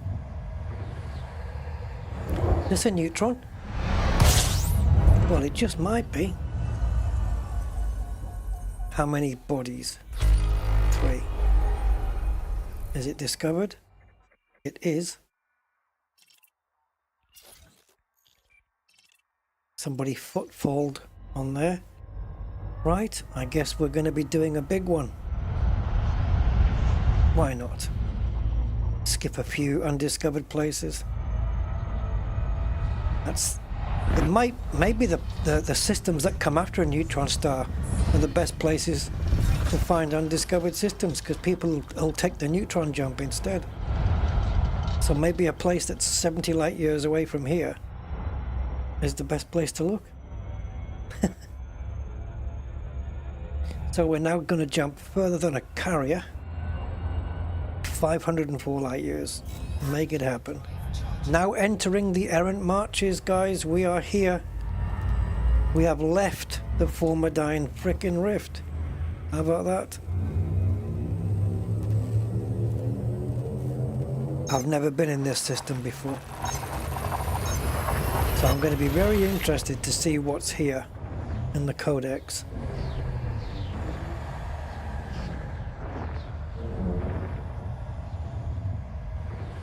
Yeah, migration.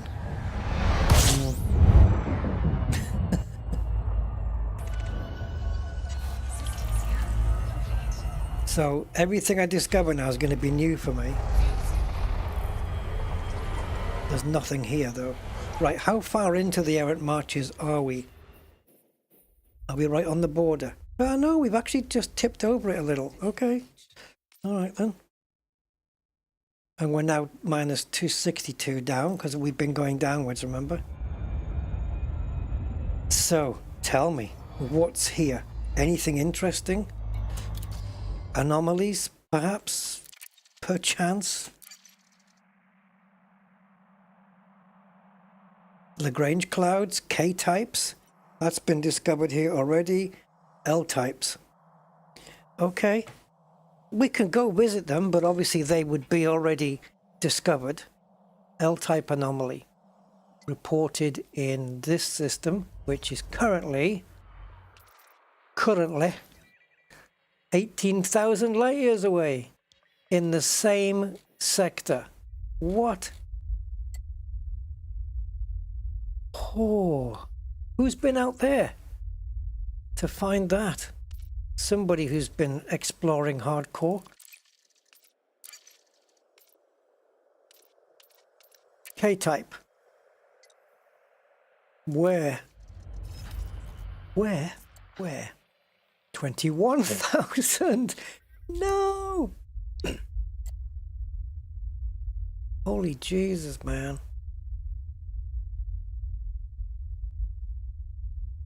I hope we can find some of those anomalies a little bit closer to where we are. And Lagrange clouds, got to be one of those. Oh, actually no, Proto-Lagrange. And that is here, which is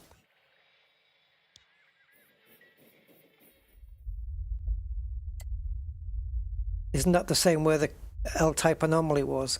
Because wouldn't they exist inside those?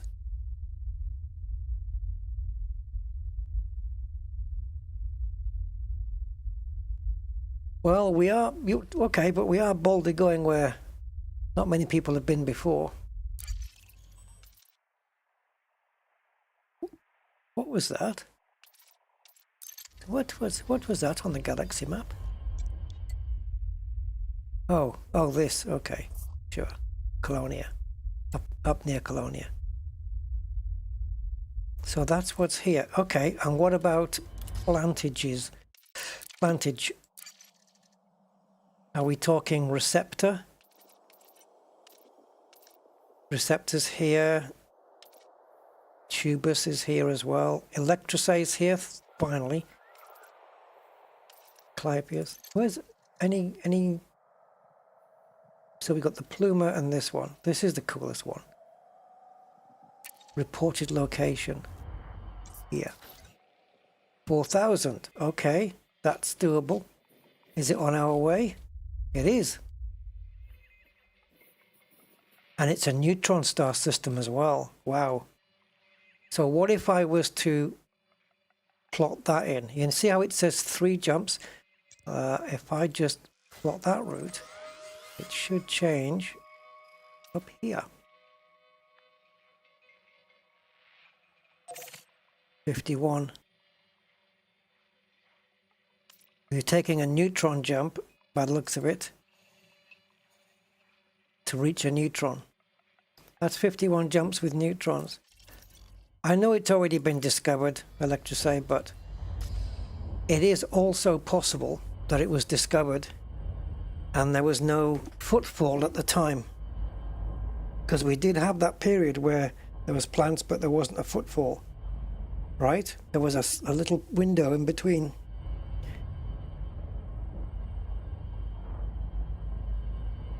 The Trumbles. Do you mean the Tribbles from are you talking about Star Trek? The Tribbles. The trouble with Tribbles. Let's do the next jump. I just want to land now and eat. I've been sat at this Elite Dangerous since 6:30 this morning, and it is now 3:30. That's 9 hours, which is all kinds of mental. Fuel is down to 69.3. Oh, of course, we just neutron jumped. I was going to say, I'm sure I just filled up not so long ago. Let's do it now.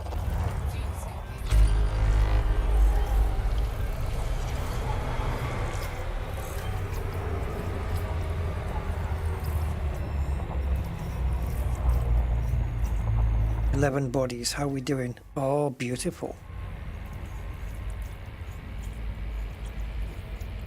Oh, the 64 had Trumbles, which are a rip-off of the Tribbles. Oh, I gotcha. Trumbles.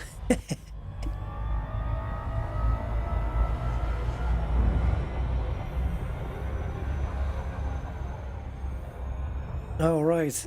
Yeah, fun stuff, man, back then. They had some good games. I spent hours on lemmings and worms. And now, unless it's being simulated, I'm not happy. Well, I don't know. Simulated racing, simulated flight. I don't know. And I guess you could count this as simulated spaceflight, I suppose. I mean, it's not real world. Unlike, the flying and the racing, but still. We can pretend.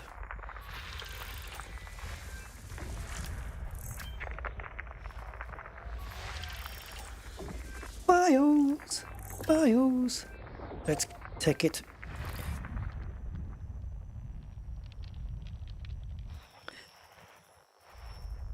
I'll let you guys know what they are by looking at Elite Observatory Core.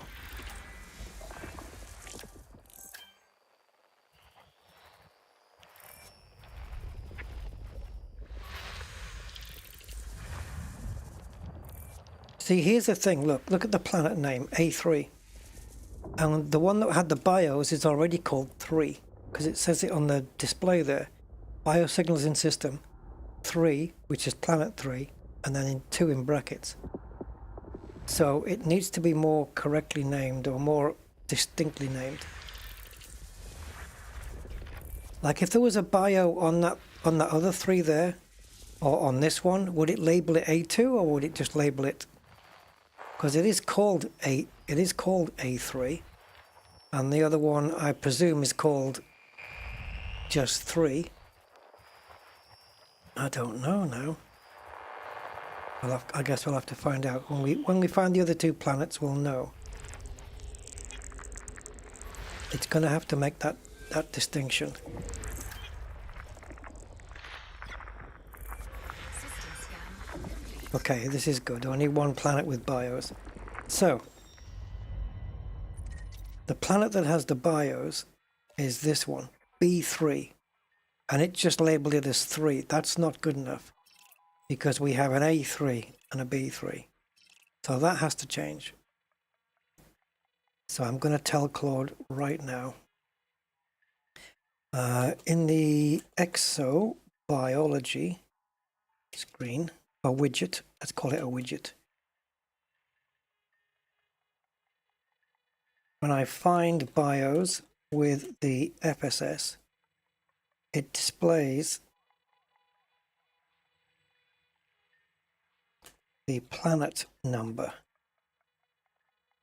such as 3, 2.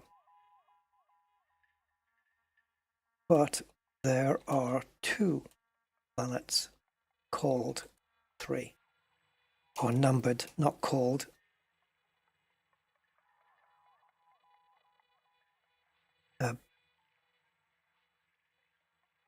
There is a B3 and an A3.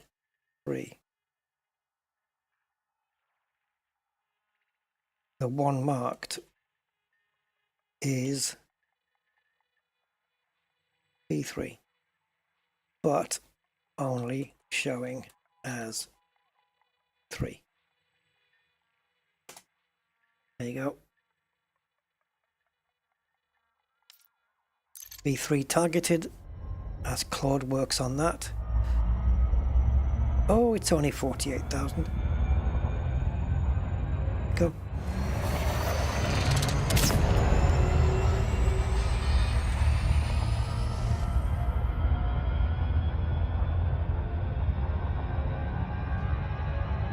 You can see my fuel going down as well, in steps of 2% almost.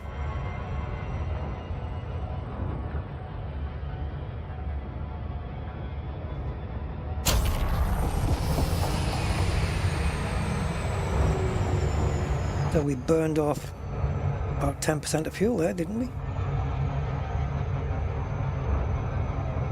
Oh, it says, found it. This is what the AI is saying. Found it. The summary line was shortening each body name by keeping only the very last word, which drops the A and B star designation. Star designator? Oh, yeah, it is, I suppose. It comes right before the number. Real bug. Let me fix it, probably by stripping the actual system name prefix instead of guessing based on the position. Okay, whatever you need to do, man. Just whatever you do. I'll leave you in your very capable hands, as in HAINDS, AI hands. Even better, EDMC already passes the current system name as a direct parameter to every call. Let's just use that instead of parsing individual events. Okay, again, it's your baby. Oh, it's done it already. All right, let's just slow the ship down here. Let's download the file. Version 30. Sure. And do we have the plugins folder to hand? Absolutely not, because I keep closing it thinking you'll never need that again.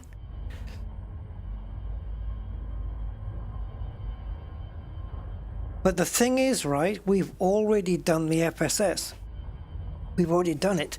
So when we close down ED Market Connector and go back up, it's going to treat it as a brand new event, a brand new thing. So that biosignals in systems 3 out of 2, it might not remember that. All right, let's have a look. Let's just drop the files in. And I must remember to fix my overlay on screen as well. So we'll do that.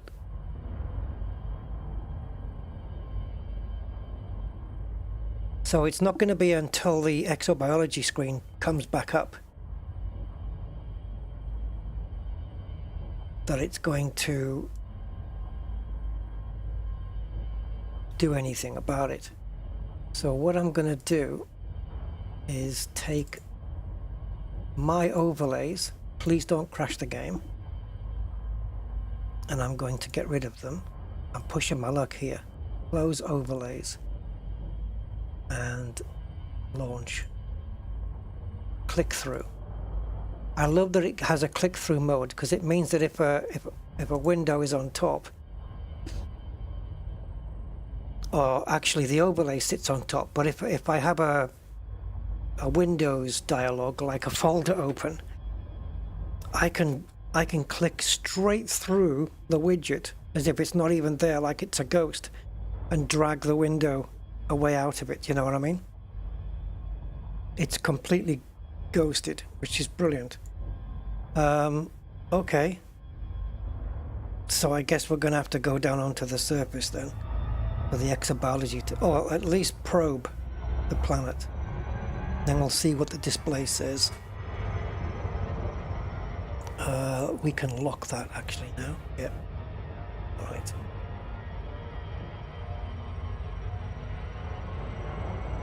Right, so it should say B3 now, right? B3, and then it should have the amount of bios in there, which I don't know what it said. It was 2, wasn't it? I don't know what they are yet. I said I was going to let you know, but I haven't looked. Do you have a bright side? It's not a very bright side. But it's better than the dark side. Isn't it, Anakin?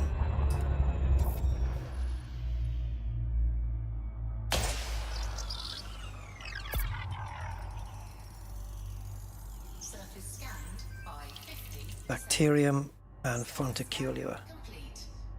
And they exist on opposite thingies. Right, Fonticulua first stunning, I guess. Exobiology signals 2. Yes, but you're not telling me that's the correct display, but you're not. Ah. I don't suppose I can FSS the hell out of you again. Target too close. No, we'd have to do it. We'd have to wait for a new system to come along. Oh, shite. That was not what I was hoping for.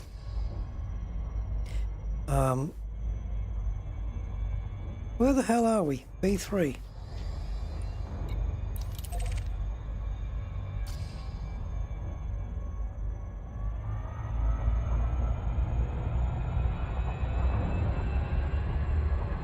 Shall I get that big patch down there?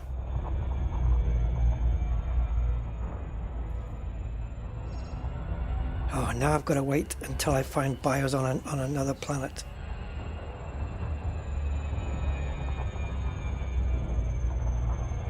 To see if that's worked.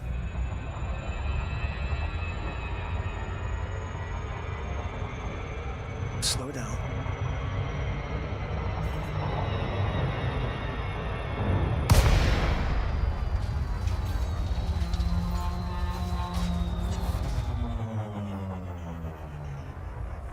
Ooh, green.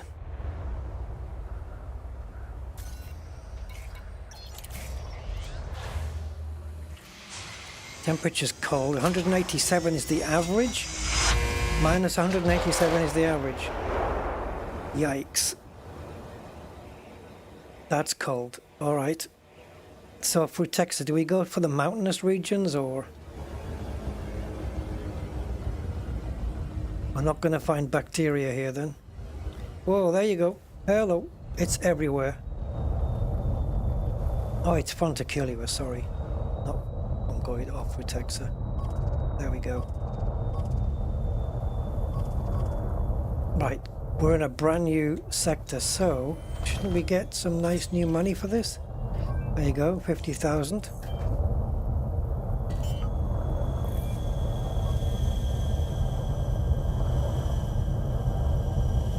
So I can't name my streams Further Journeys in the Formidine Rift anymore.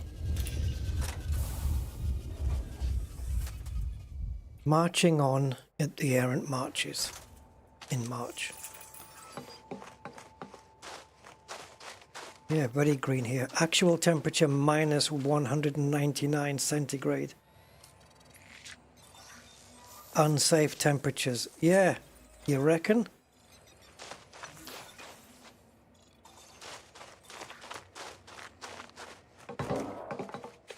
Minus 199. So this is worth 1.8 million. And the bacteria, unless it's Informum, let's have a look. What is the bacteria? Bellaris, 1.15. Okay. Come on, let's get this done rapid. I'm gonna suffer for this.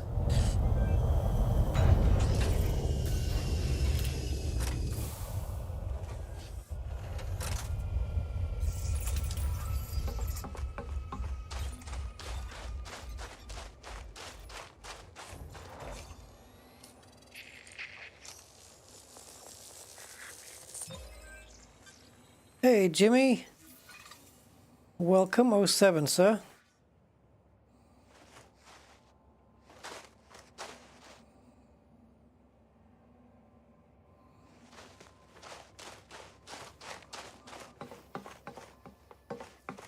How far in are we on this stream? 5.5 hours.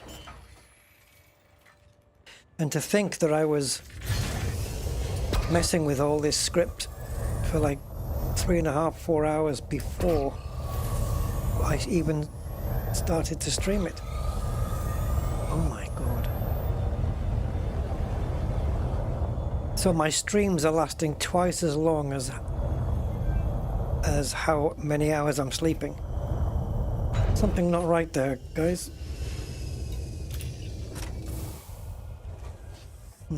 Don't know, something feels a bit off about that.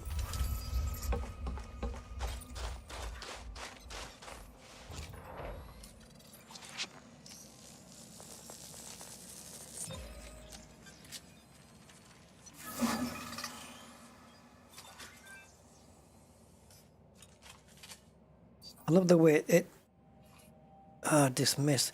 Pity you can't call the docking from here. The way that he shakes the can like he's putting a lot of pressure on it. Yeah, where have you been, Bumblebee? Collecting honey? Uh-oh. That could be because of the overlays that we were using.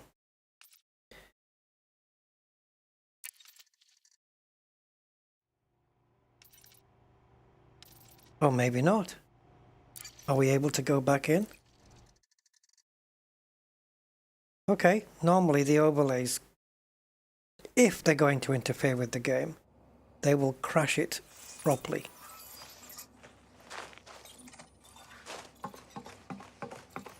Now, it's not impossible that the ship is still in the sky. I have had it happen where I've come back from this and the ship's still been up there. On this case, it isn't the case.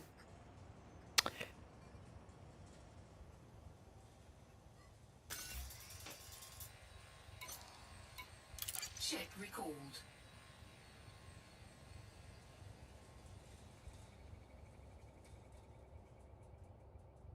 Yes, I have re-instanced in this game and the ship's still been up in the sky. That's happened. I can definitely attest to that.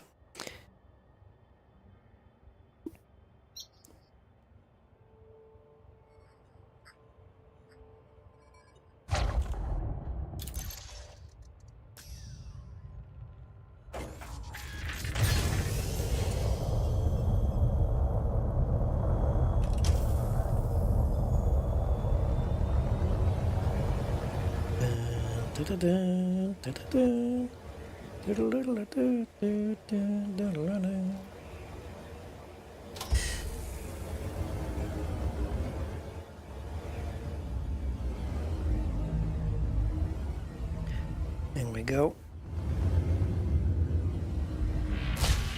What the frickin' Jesus tuna fish happened there?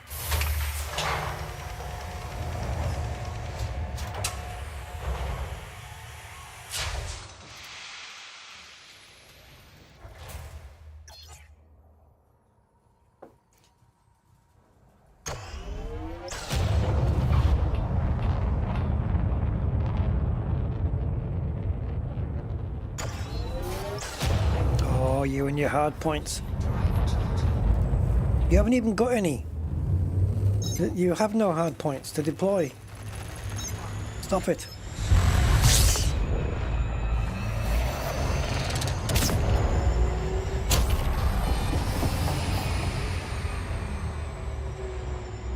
No, bacteria, that's right. What we want now.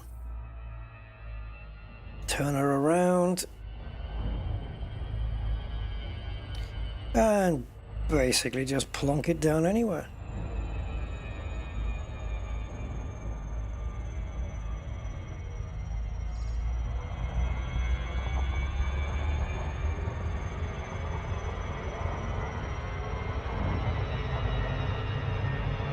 Very patchy now, isn't it? Come on, I'm trying to turn the ship.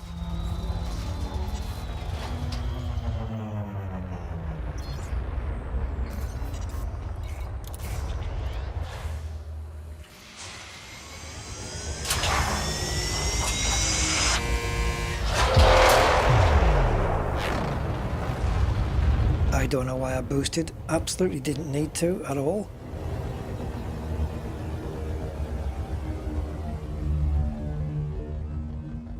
Slam the brakes on. Okay, I just saw the whole terrain just glitch, so everything must be here.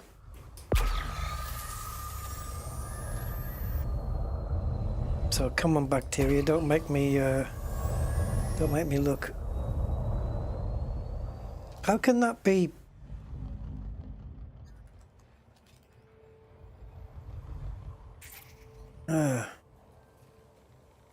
Okay. Well, there must be some somewhere. There we go. I didn't think you'd be too far away.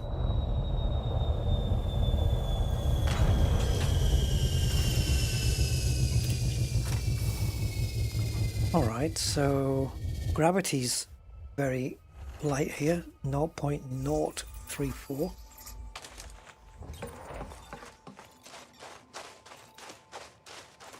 Well, I know you're somewhere.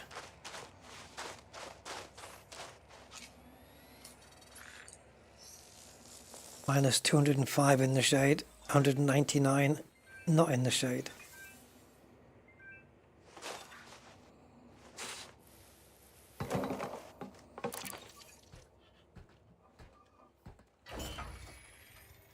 Extreme temperature detected. Please put your big coat on.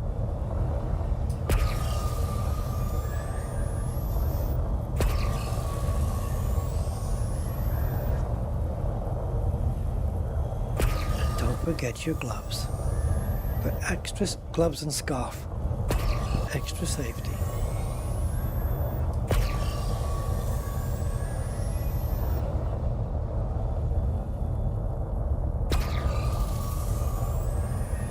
Come on, bacteria, you know you want to be scanned.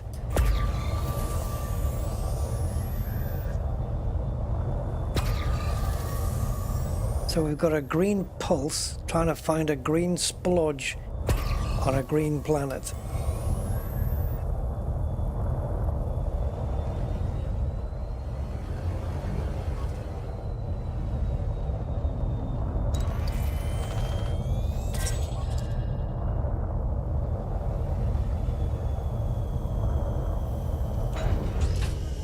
That's not where I wanted you to land.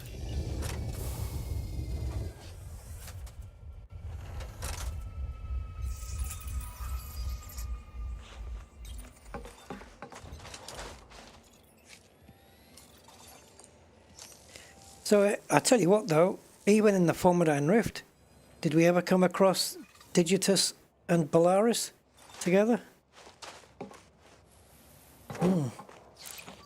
Funny how the plants are different on another sector.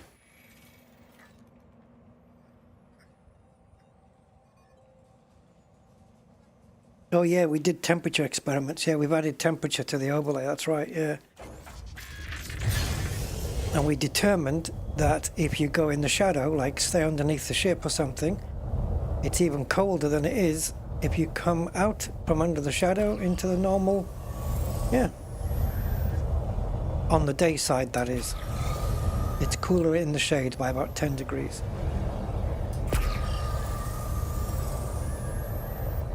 Which was interesting to find out, because I didn't even know that.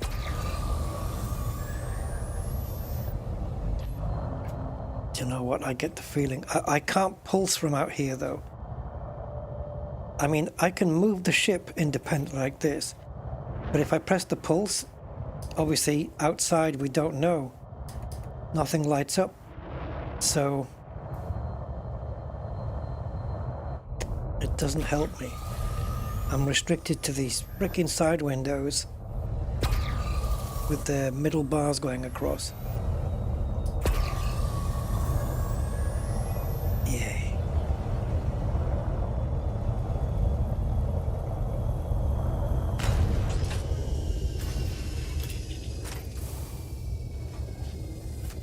Ooh.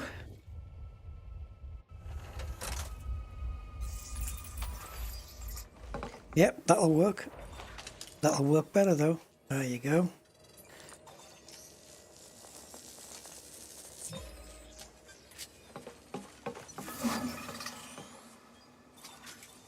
Right, please don't make it a long time before I discover my next bio, because I want to see what that box says. Otherwise, I would have ended the stream right here now. But now I need to know that that box is going to designate the planet correctly.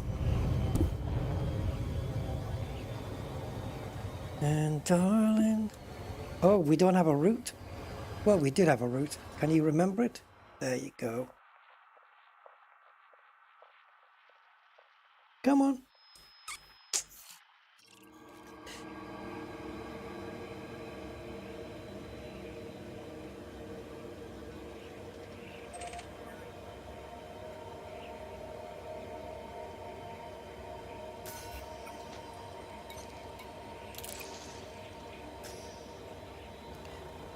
And do do do. Okay.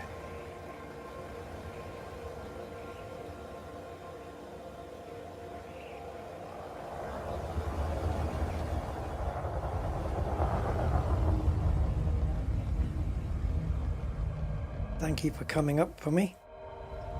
I would be coming up for you just right there, except the vertical thrust wasn't working again. Get fucked. Don't make me boost, because I will. Even if it destroys the Nomad. Just to make a point.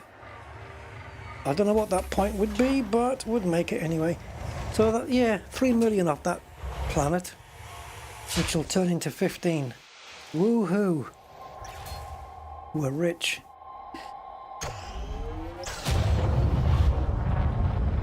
It's a pity it... Oh, it can't, can it? I was going to say, it's a pity it doesn't rank you up as you go. You have to cash it all in first. Right, can we go now? Oh. We're also not in the Formidine Rift anymore, Bumblebee. We have left that sector, and we are now in the Errant Marches.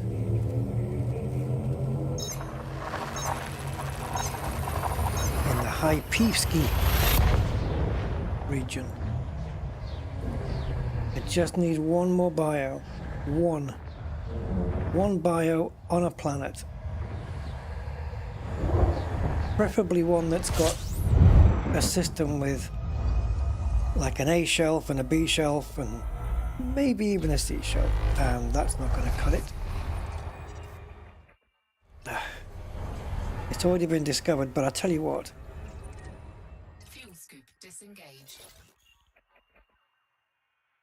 This planet's just going to be A or... Yeah, it's just going to be A, isn't it? So we won't notice the difference. I don't think I can hang on long enough to find a system that's going to work the way I want it to.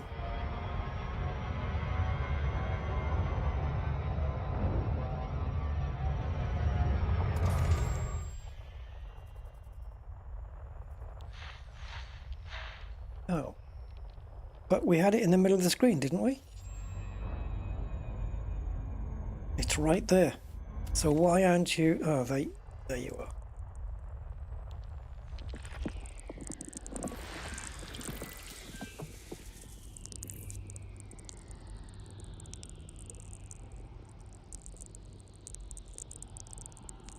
Okay. Oh, it's... Okay, so it's... Yeah, it's just called 1.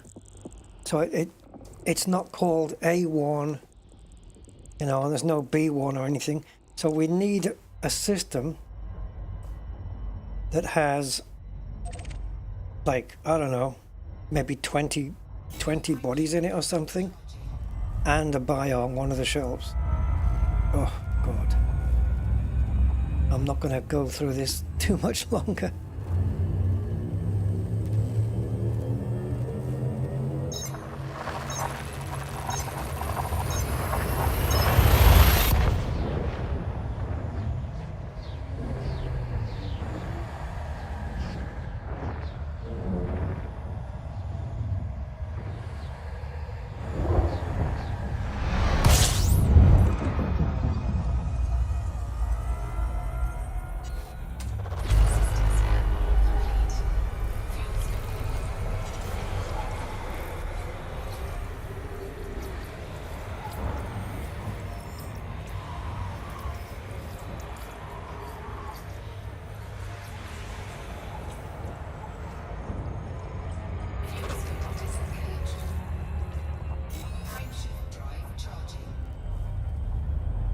Yeah.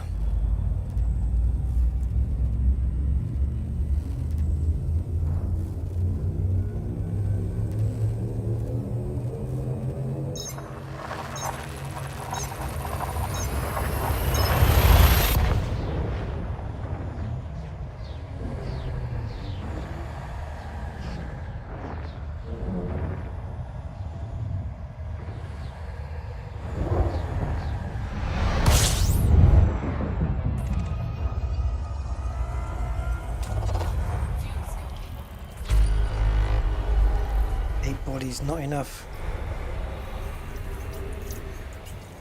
And they're all going to be pre-discovered anyway. Yeah, we need systems that have got multiple stars in them. Because just having the one shelf like this is not good enough for the experiment. But I guess I'm just going to have to find out another time. Actually, before I consider this, is it footfallen? It isn't. And the other one I would say as well, right? Okay.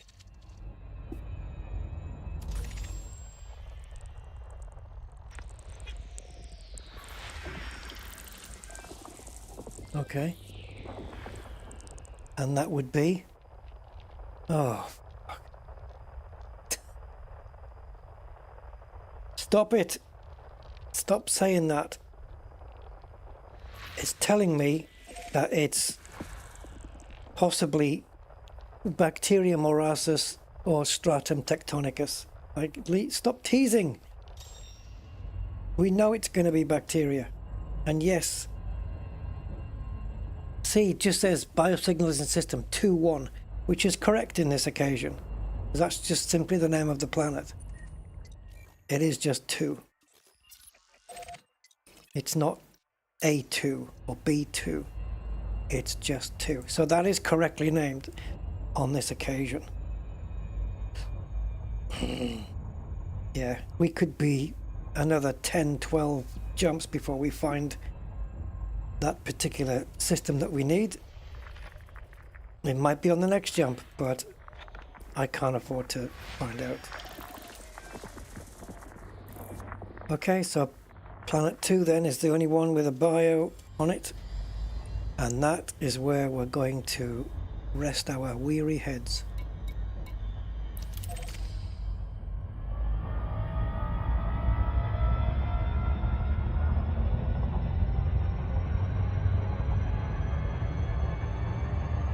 So the bacteria is worth 1 million and the stratum is worth 19 million.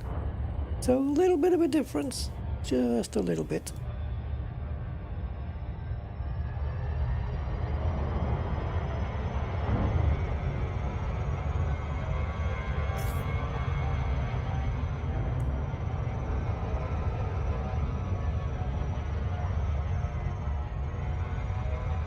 Location in space. It wouldn't make sense to say Super Cruise there, would it? Oh, not paying attention again. In the void. I could make it say in the void. Hey, you know what? I could... I wonder if I can make it grab the population of the system we're in. Then it could say unpopulated space, or... And then we could set up ranges between low population, medium population, and high population space. I don't know. I'm just mulling over, thinking out loud stuff to add. Because when you're in the bubble, it'd be nice to know if you're in a high pop, medium pop, you know. Obviously, normally you would look on the galactic map. Right. Is it stratum or bacteria? I would say 85% chance of bacteria. But not necessarily. I have actually found stratum on these places. And bacteria has lost against stratum. It's happened. Do we buy lottery tickets or not? Yes, lottery tickets for everybody, guys. Stratum tectonicus and no footfall. Told you it happens from time to time. Absolutely it happens.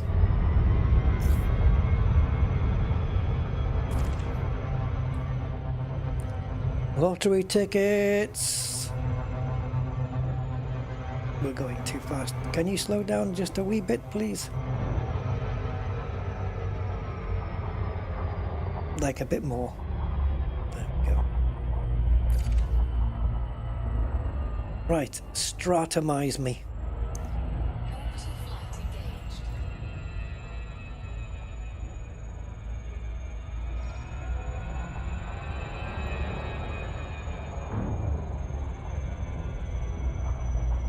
Hey, Van Orter. Hello, my man. Welcome. How are you? Happy exploration. Yeah, but this is my last planet. I'm going to grab the 3 tectonicus and call it a day. Because... yeah. Don't want to be... I'm stressing my brain out too much.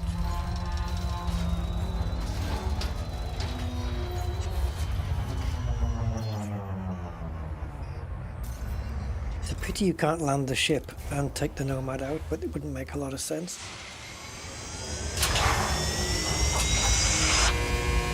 So we'll go out, grab the tectonicus, come back, dock with the ship, land the ship, and done deal.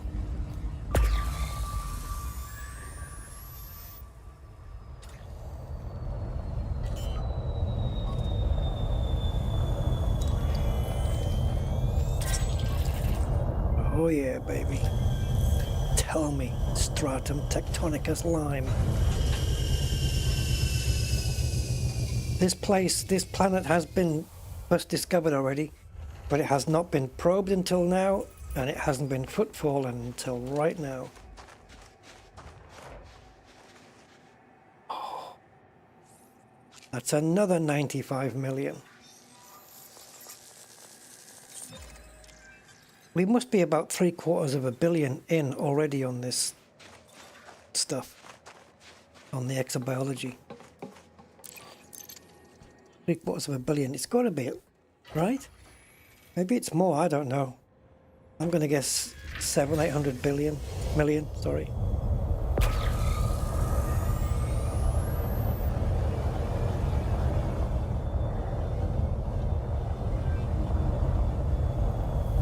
And the space cabbage is everywhere, which is brilliant. Absolutely brilliant. Yes, I wanted to do that actually.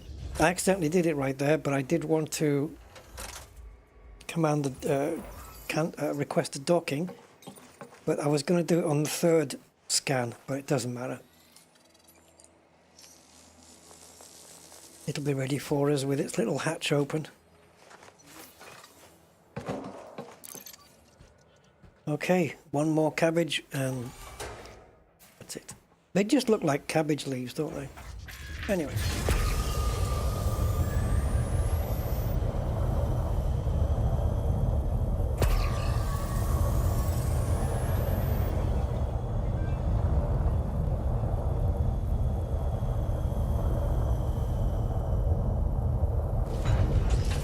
I think we landed on top of one. That's why it wasn't going to go down.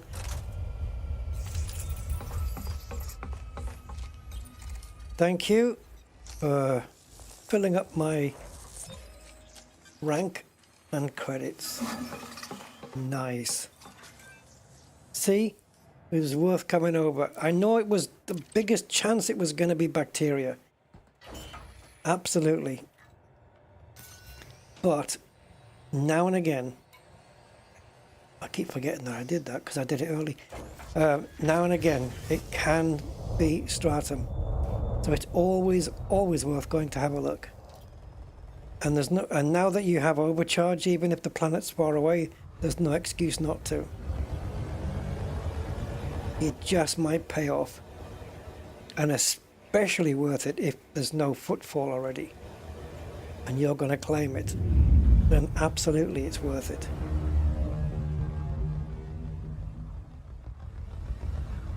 You just never know. I honestly wasn't expecting it to show up though. I didn't think we'd get it. It doesn't happen that often. I don't know, I would say maybe 7 or 8 times we do that.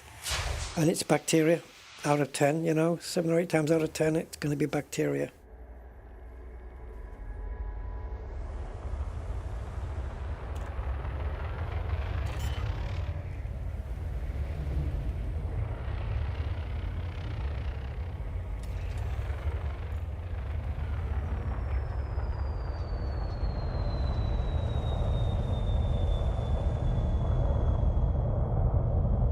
So this overlay that I've got can be used in the bubble, you know, with my Rusty Dog account. We just wouldn't have any use for the exobiology widget, so I would turn that off, you know.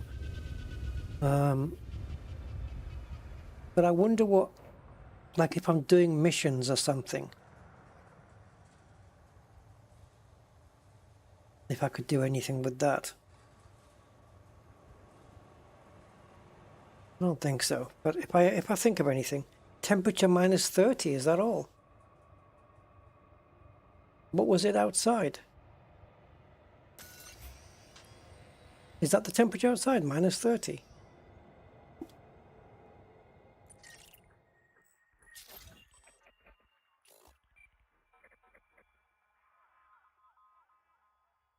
(248) minus 273 would make minus 30. That would make sense. Yeah. So here we are, guys. This is where we're positioned right now. inside the errant marches, and the plan is to go across here and up. But I can carry on, you know, for quite a way if I want to, and then go up diagonally and then into here and then across and back again into the bubble.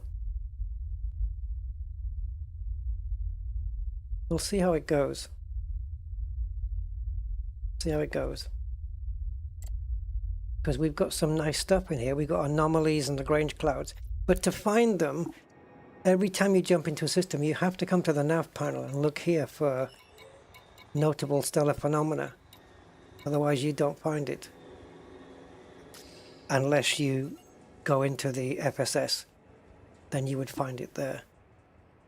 Guys, I am wiped like you can't believe, so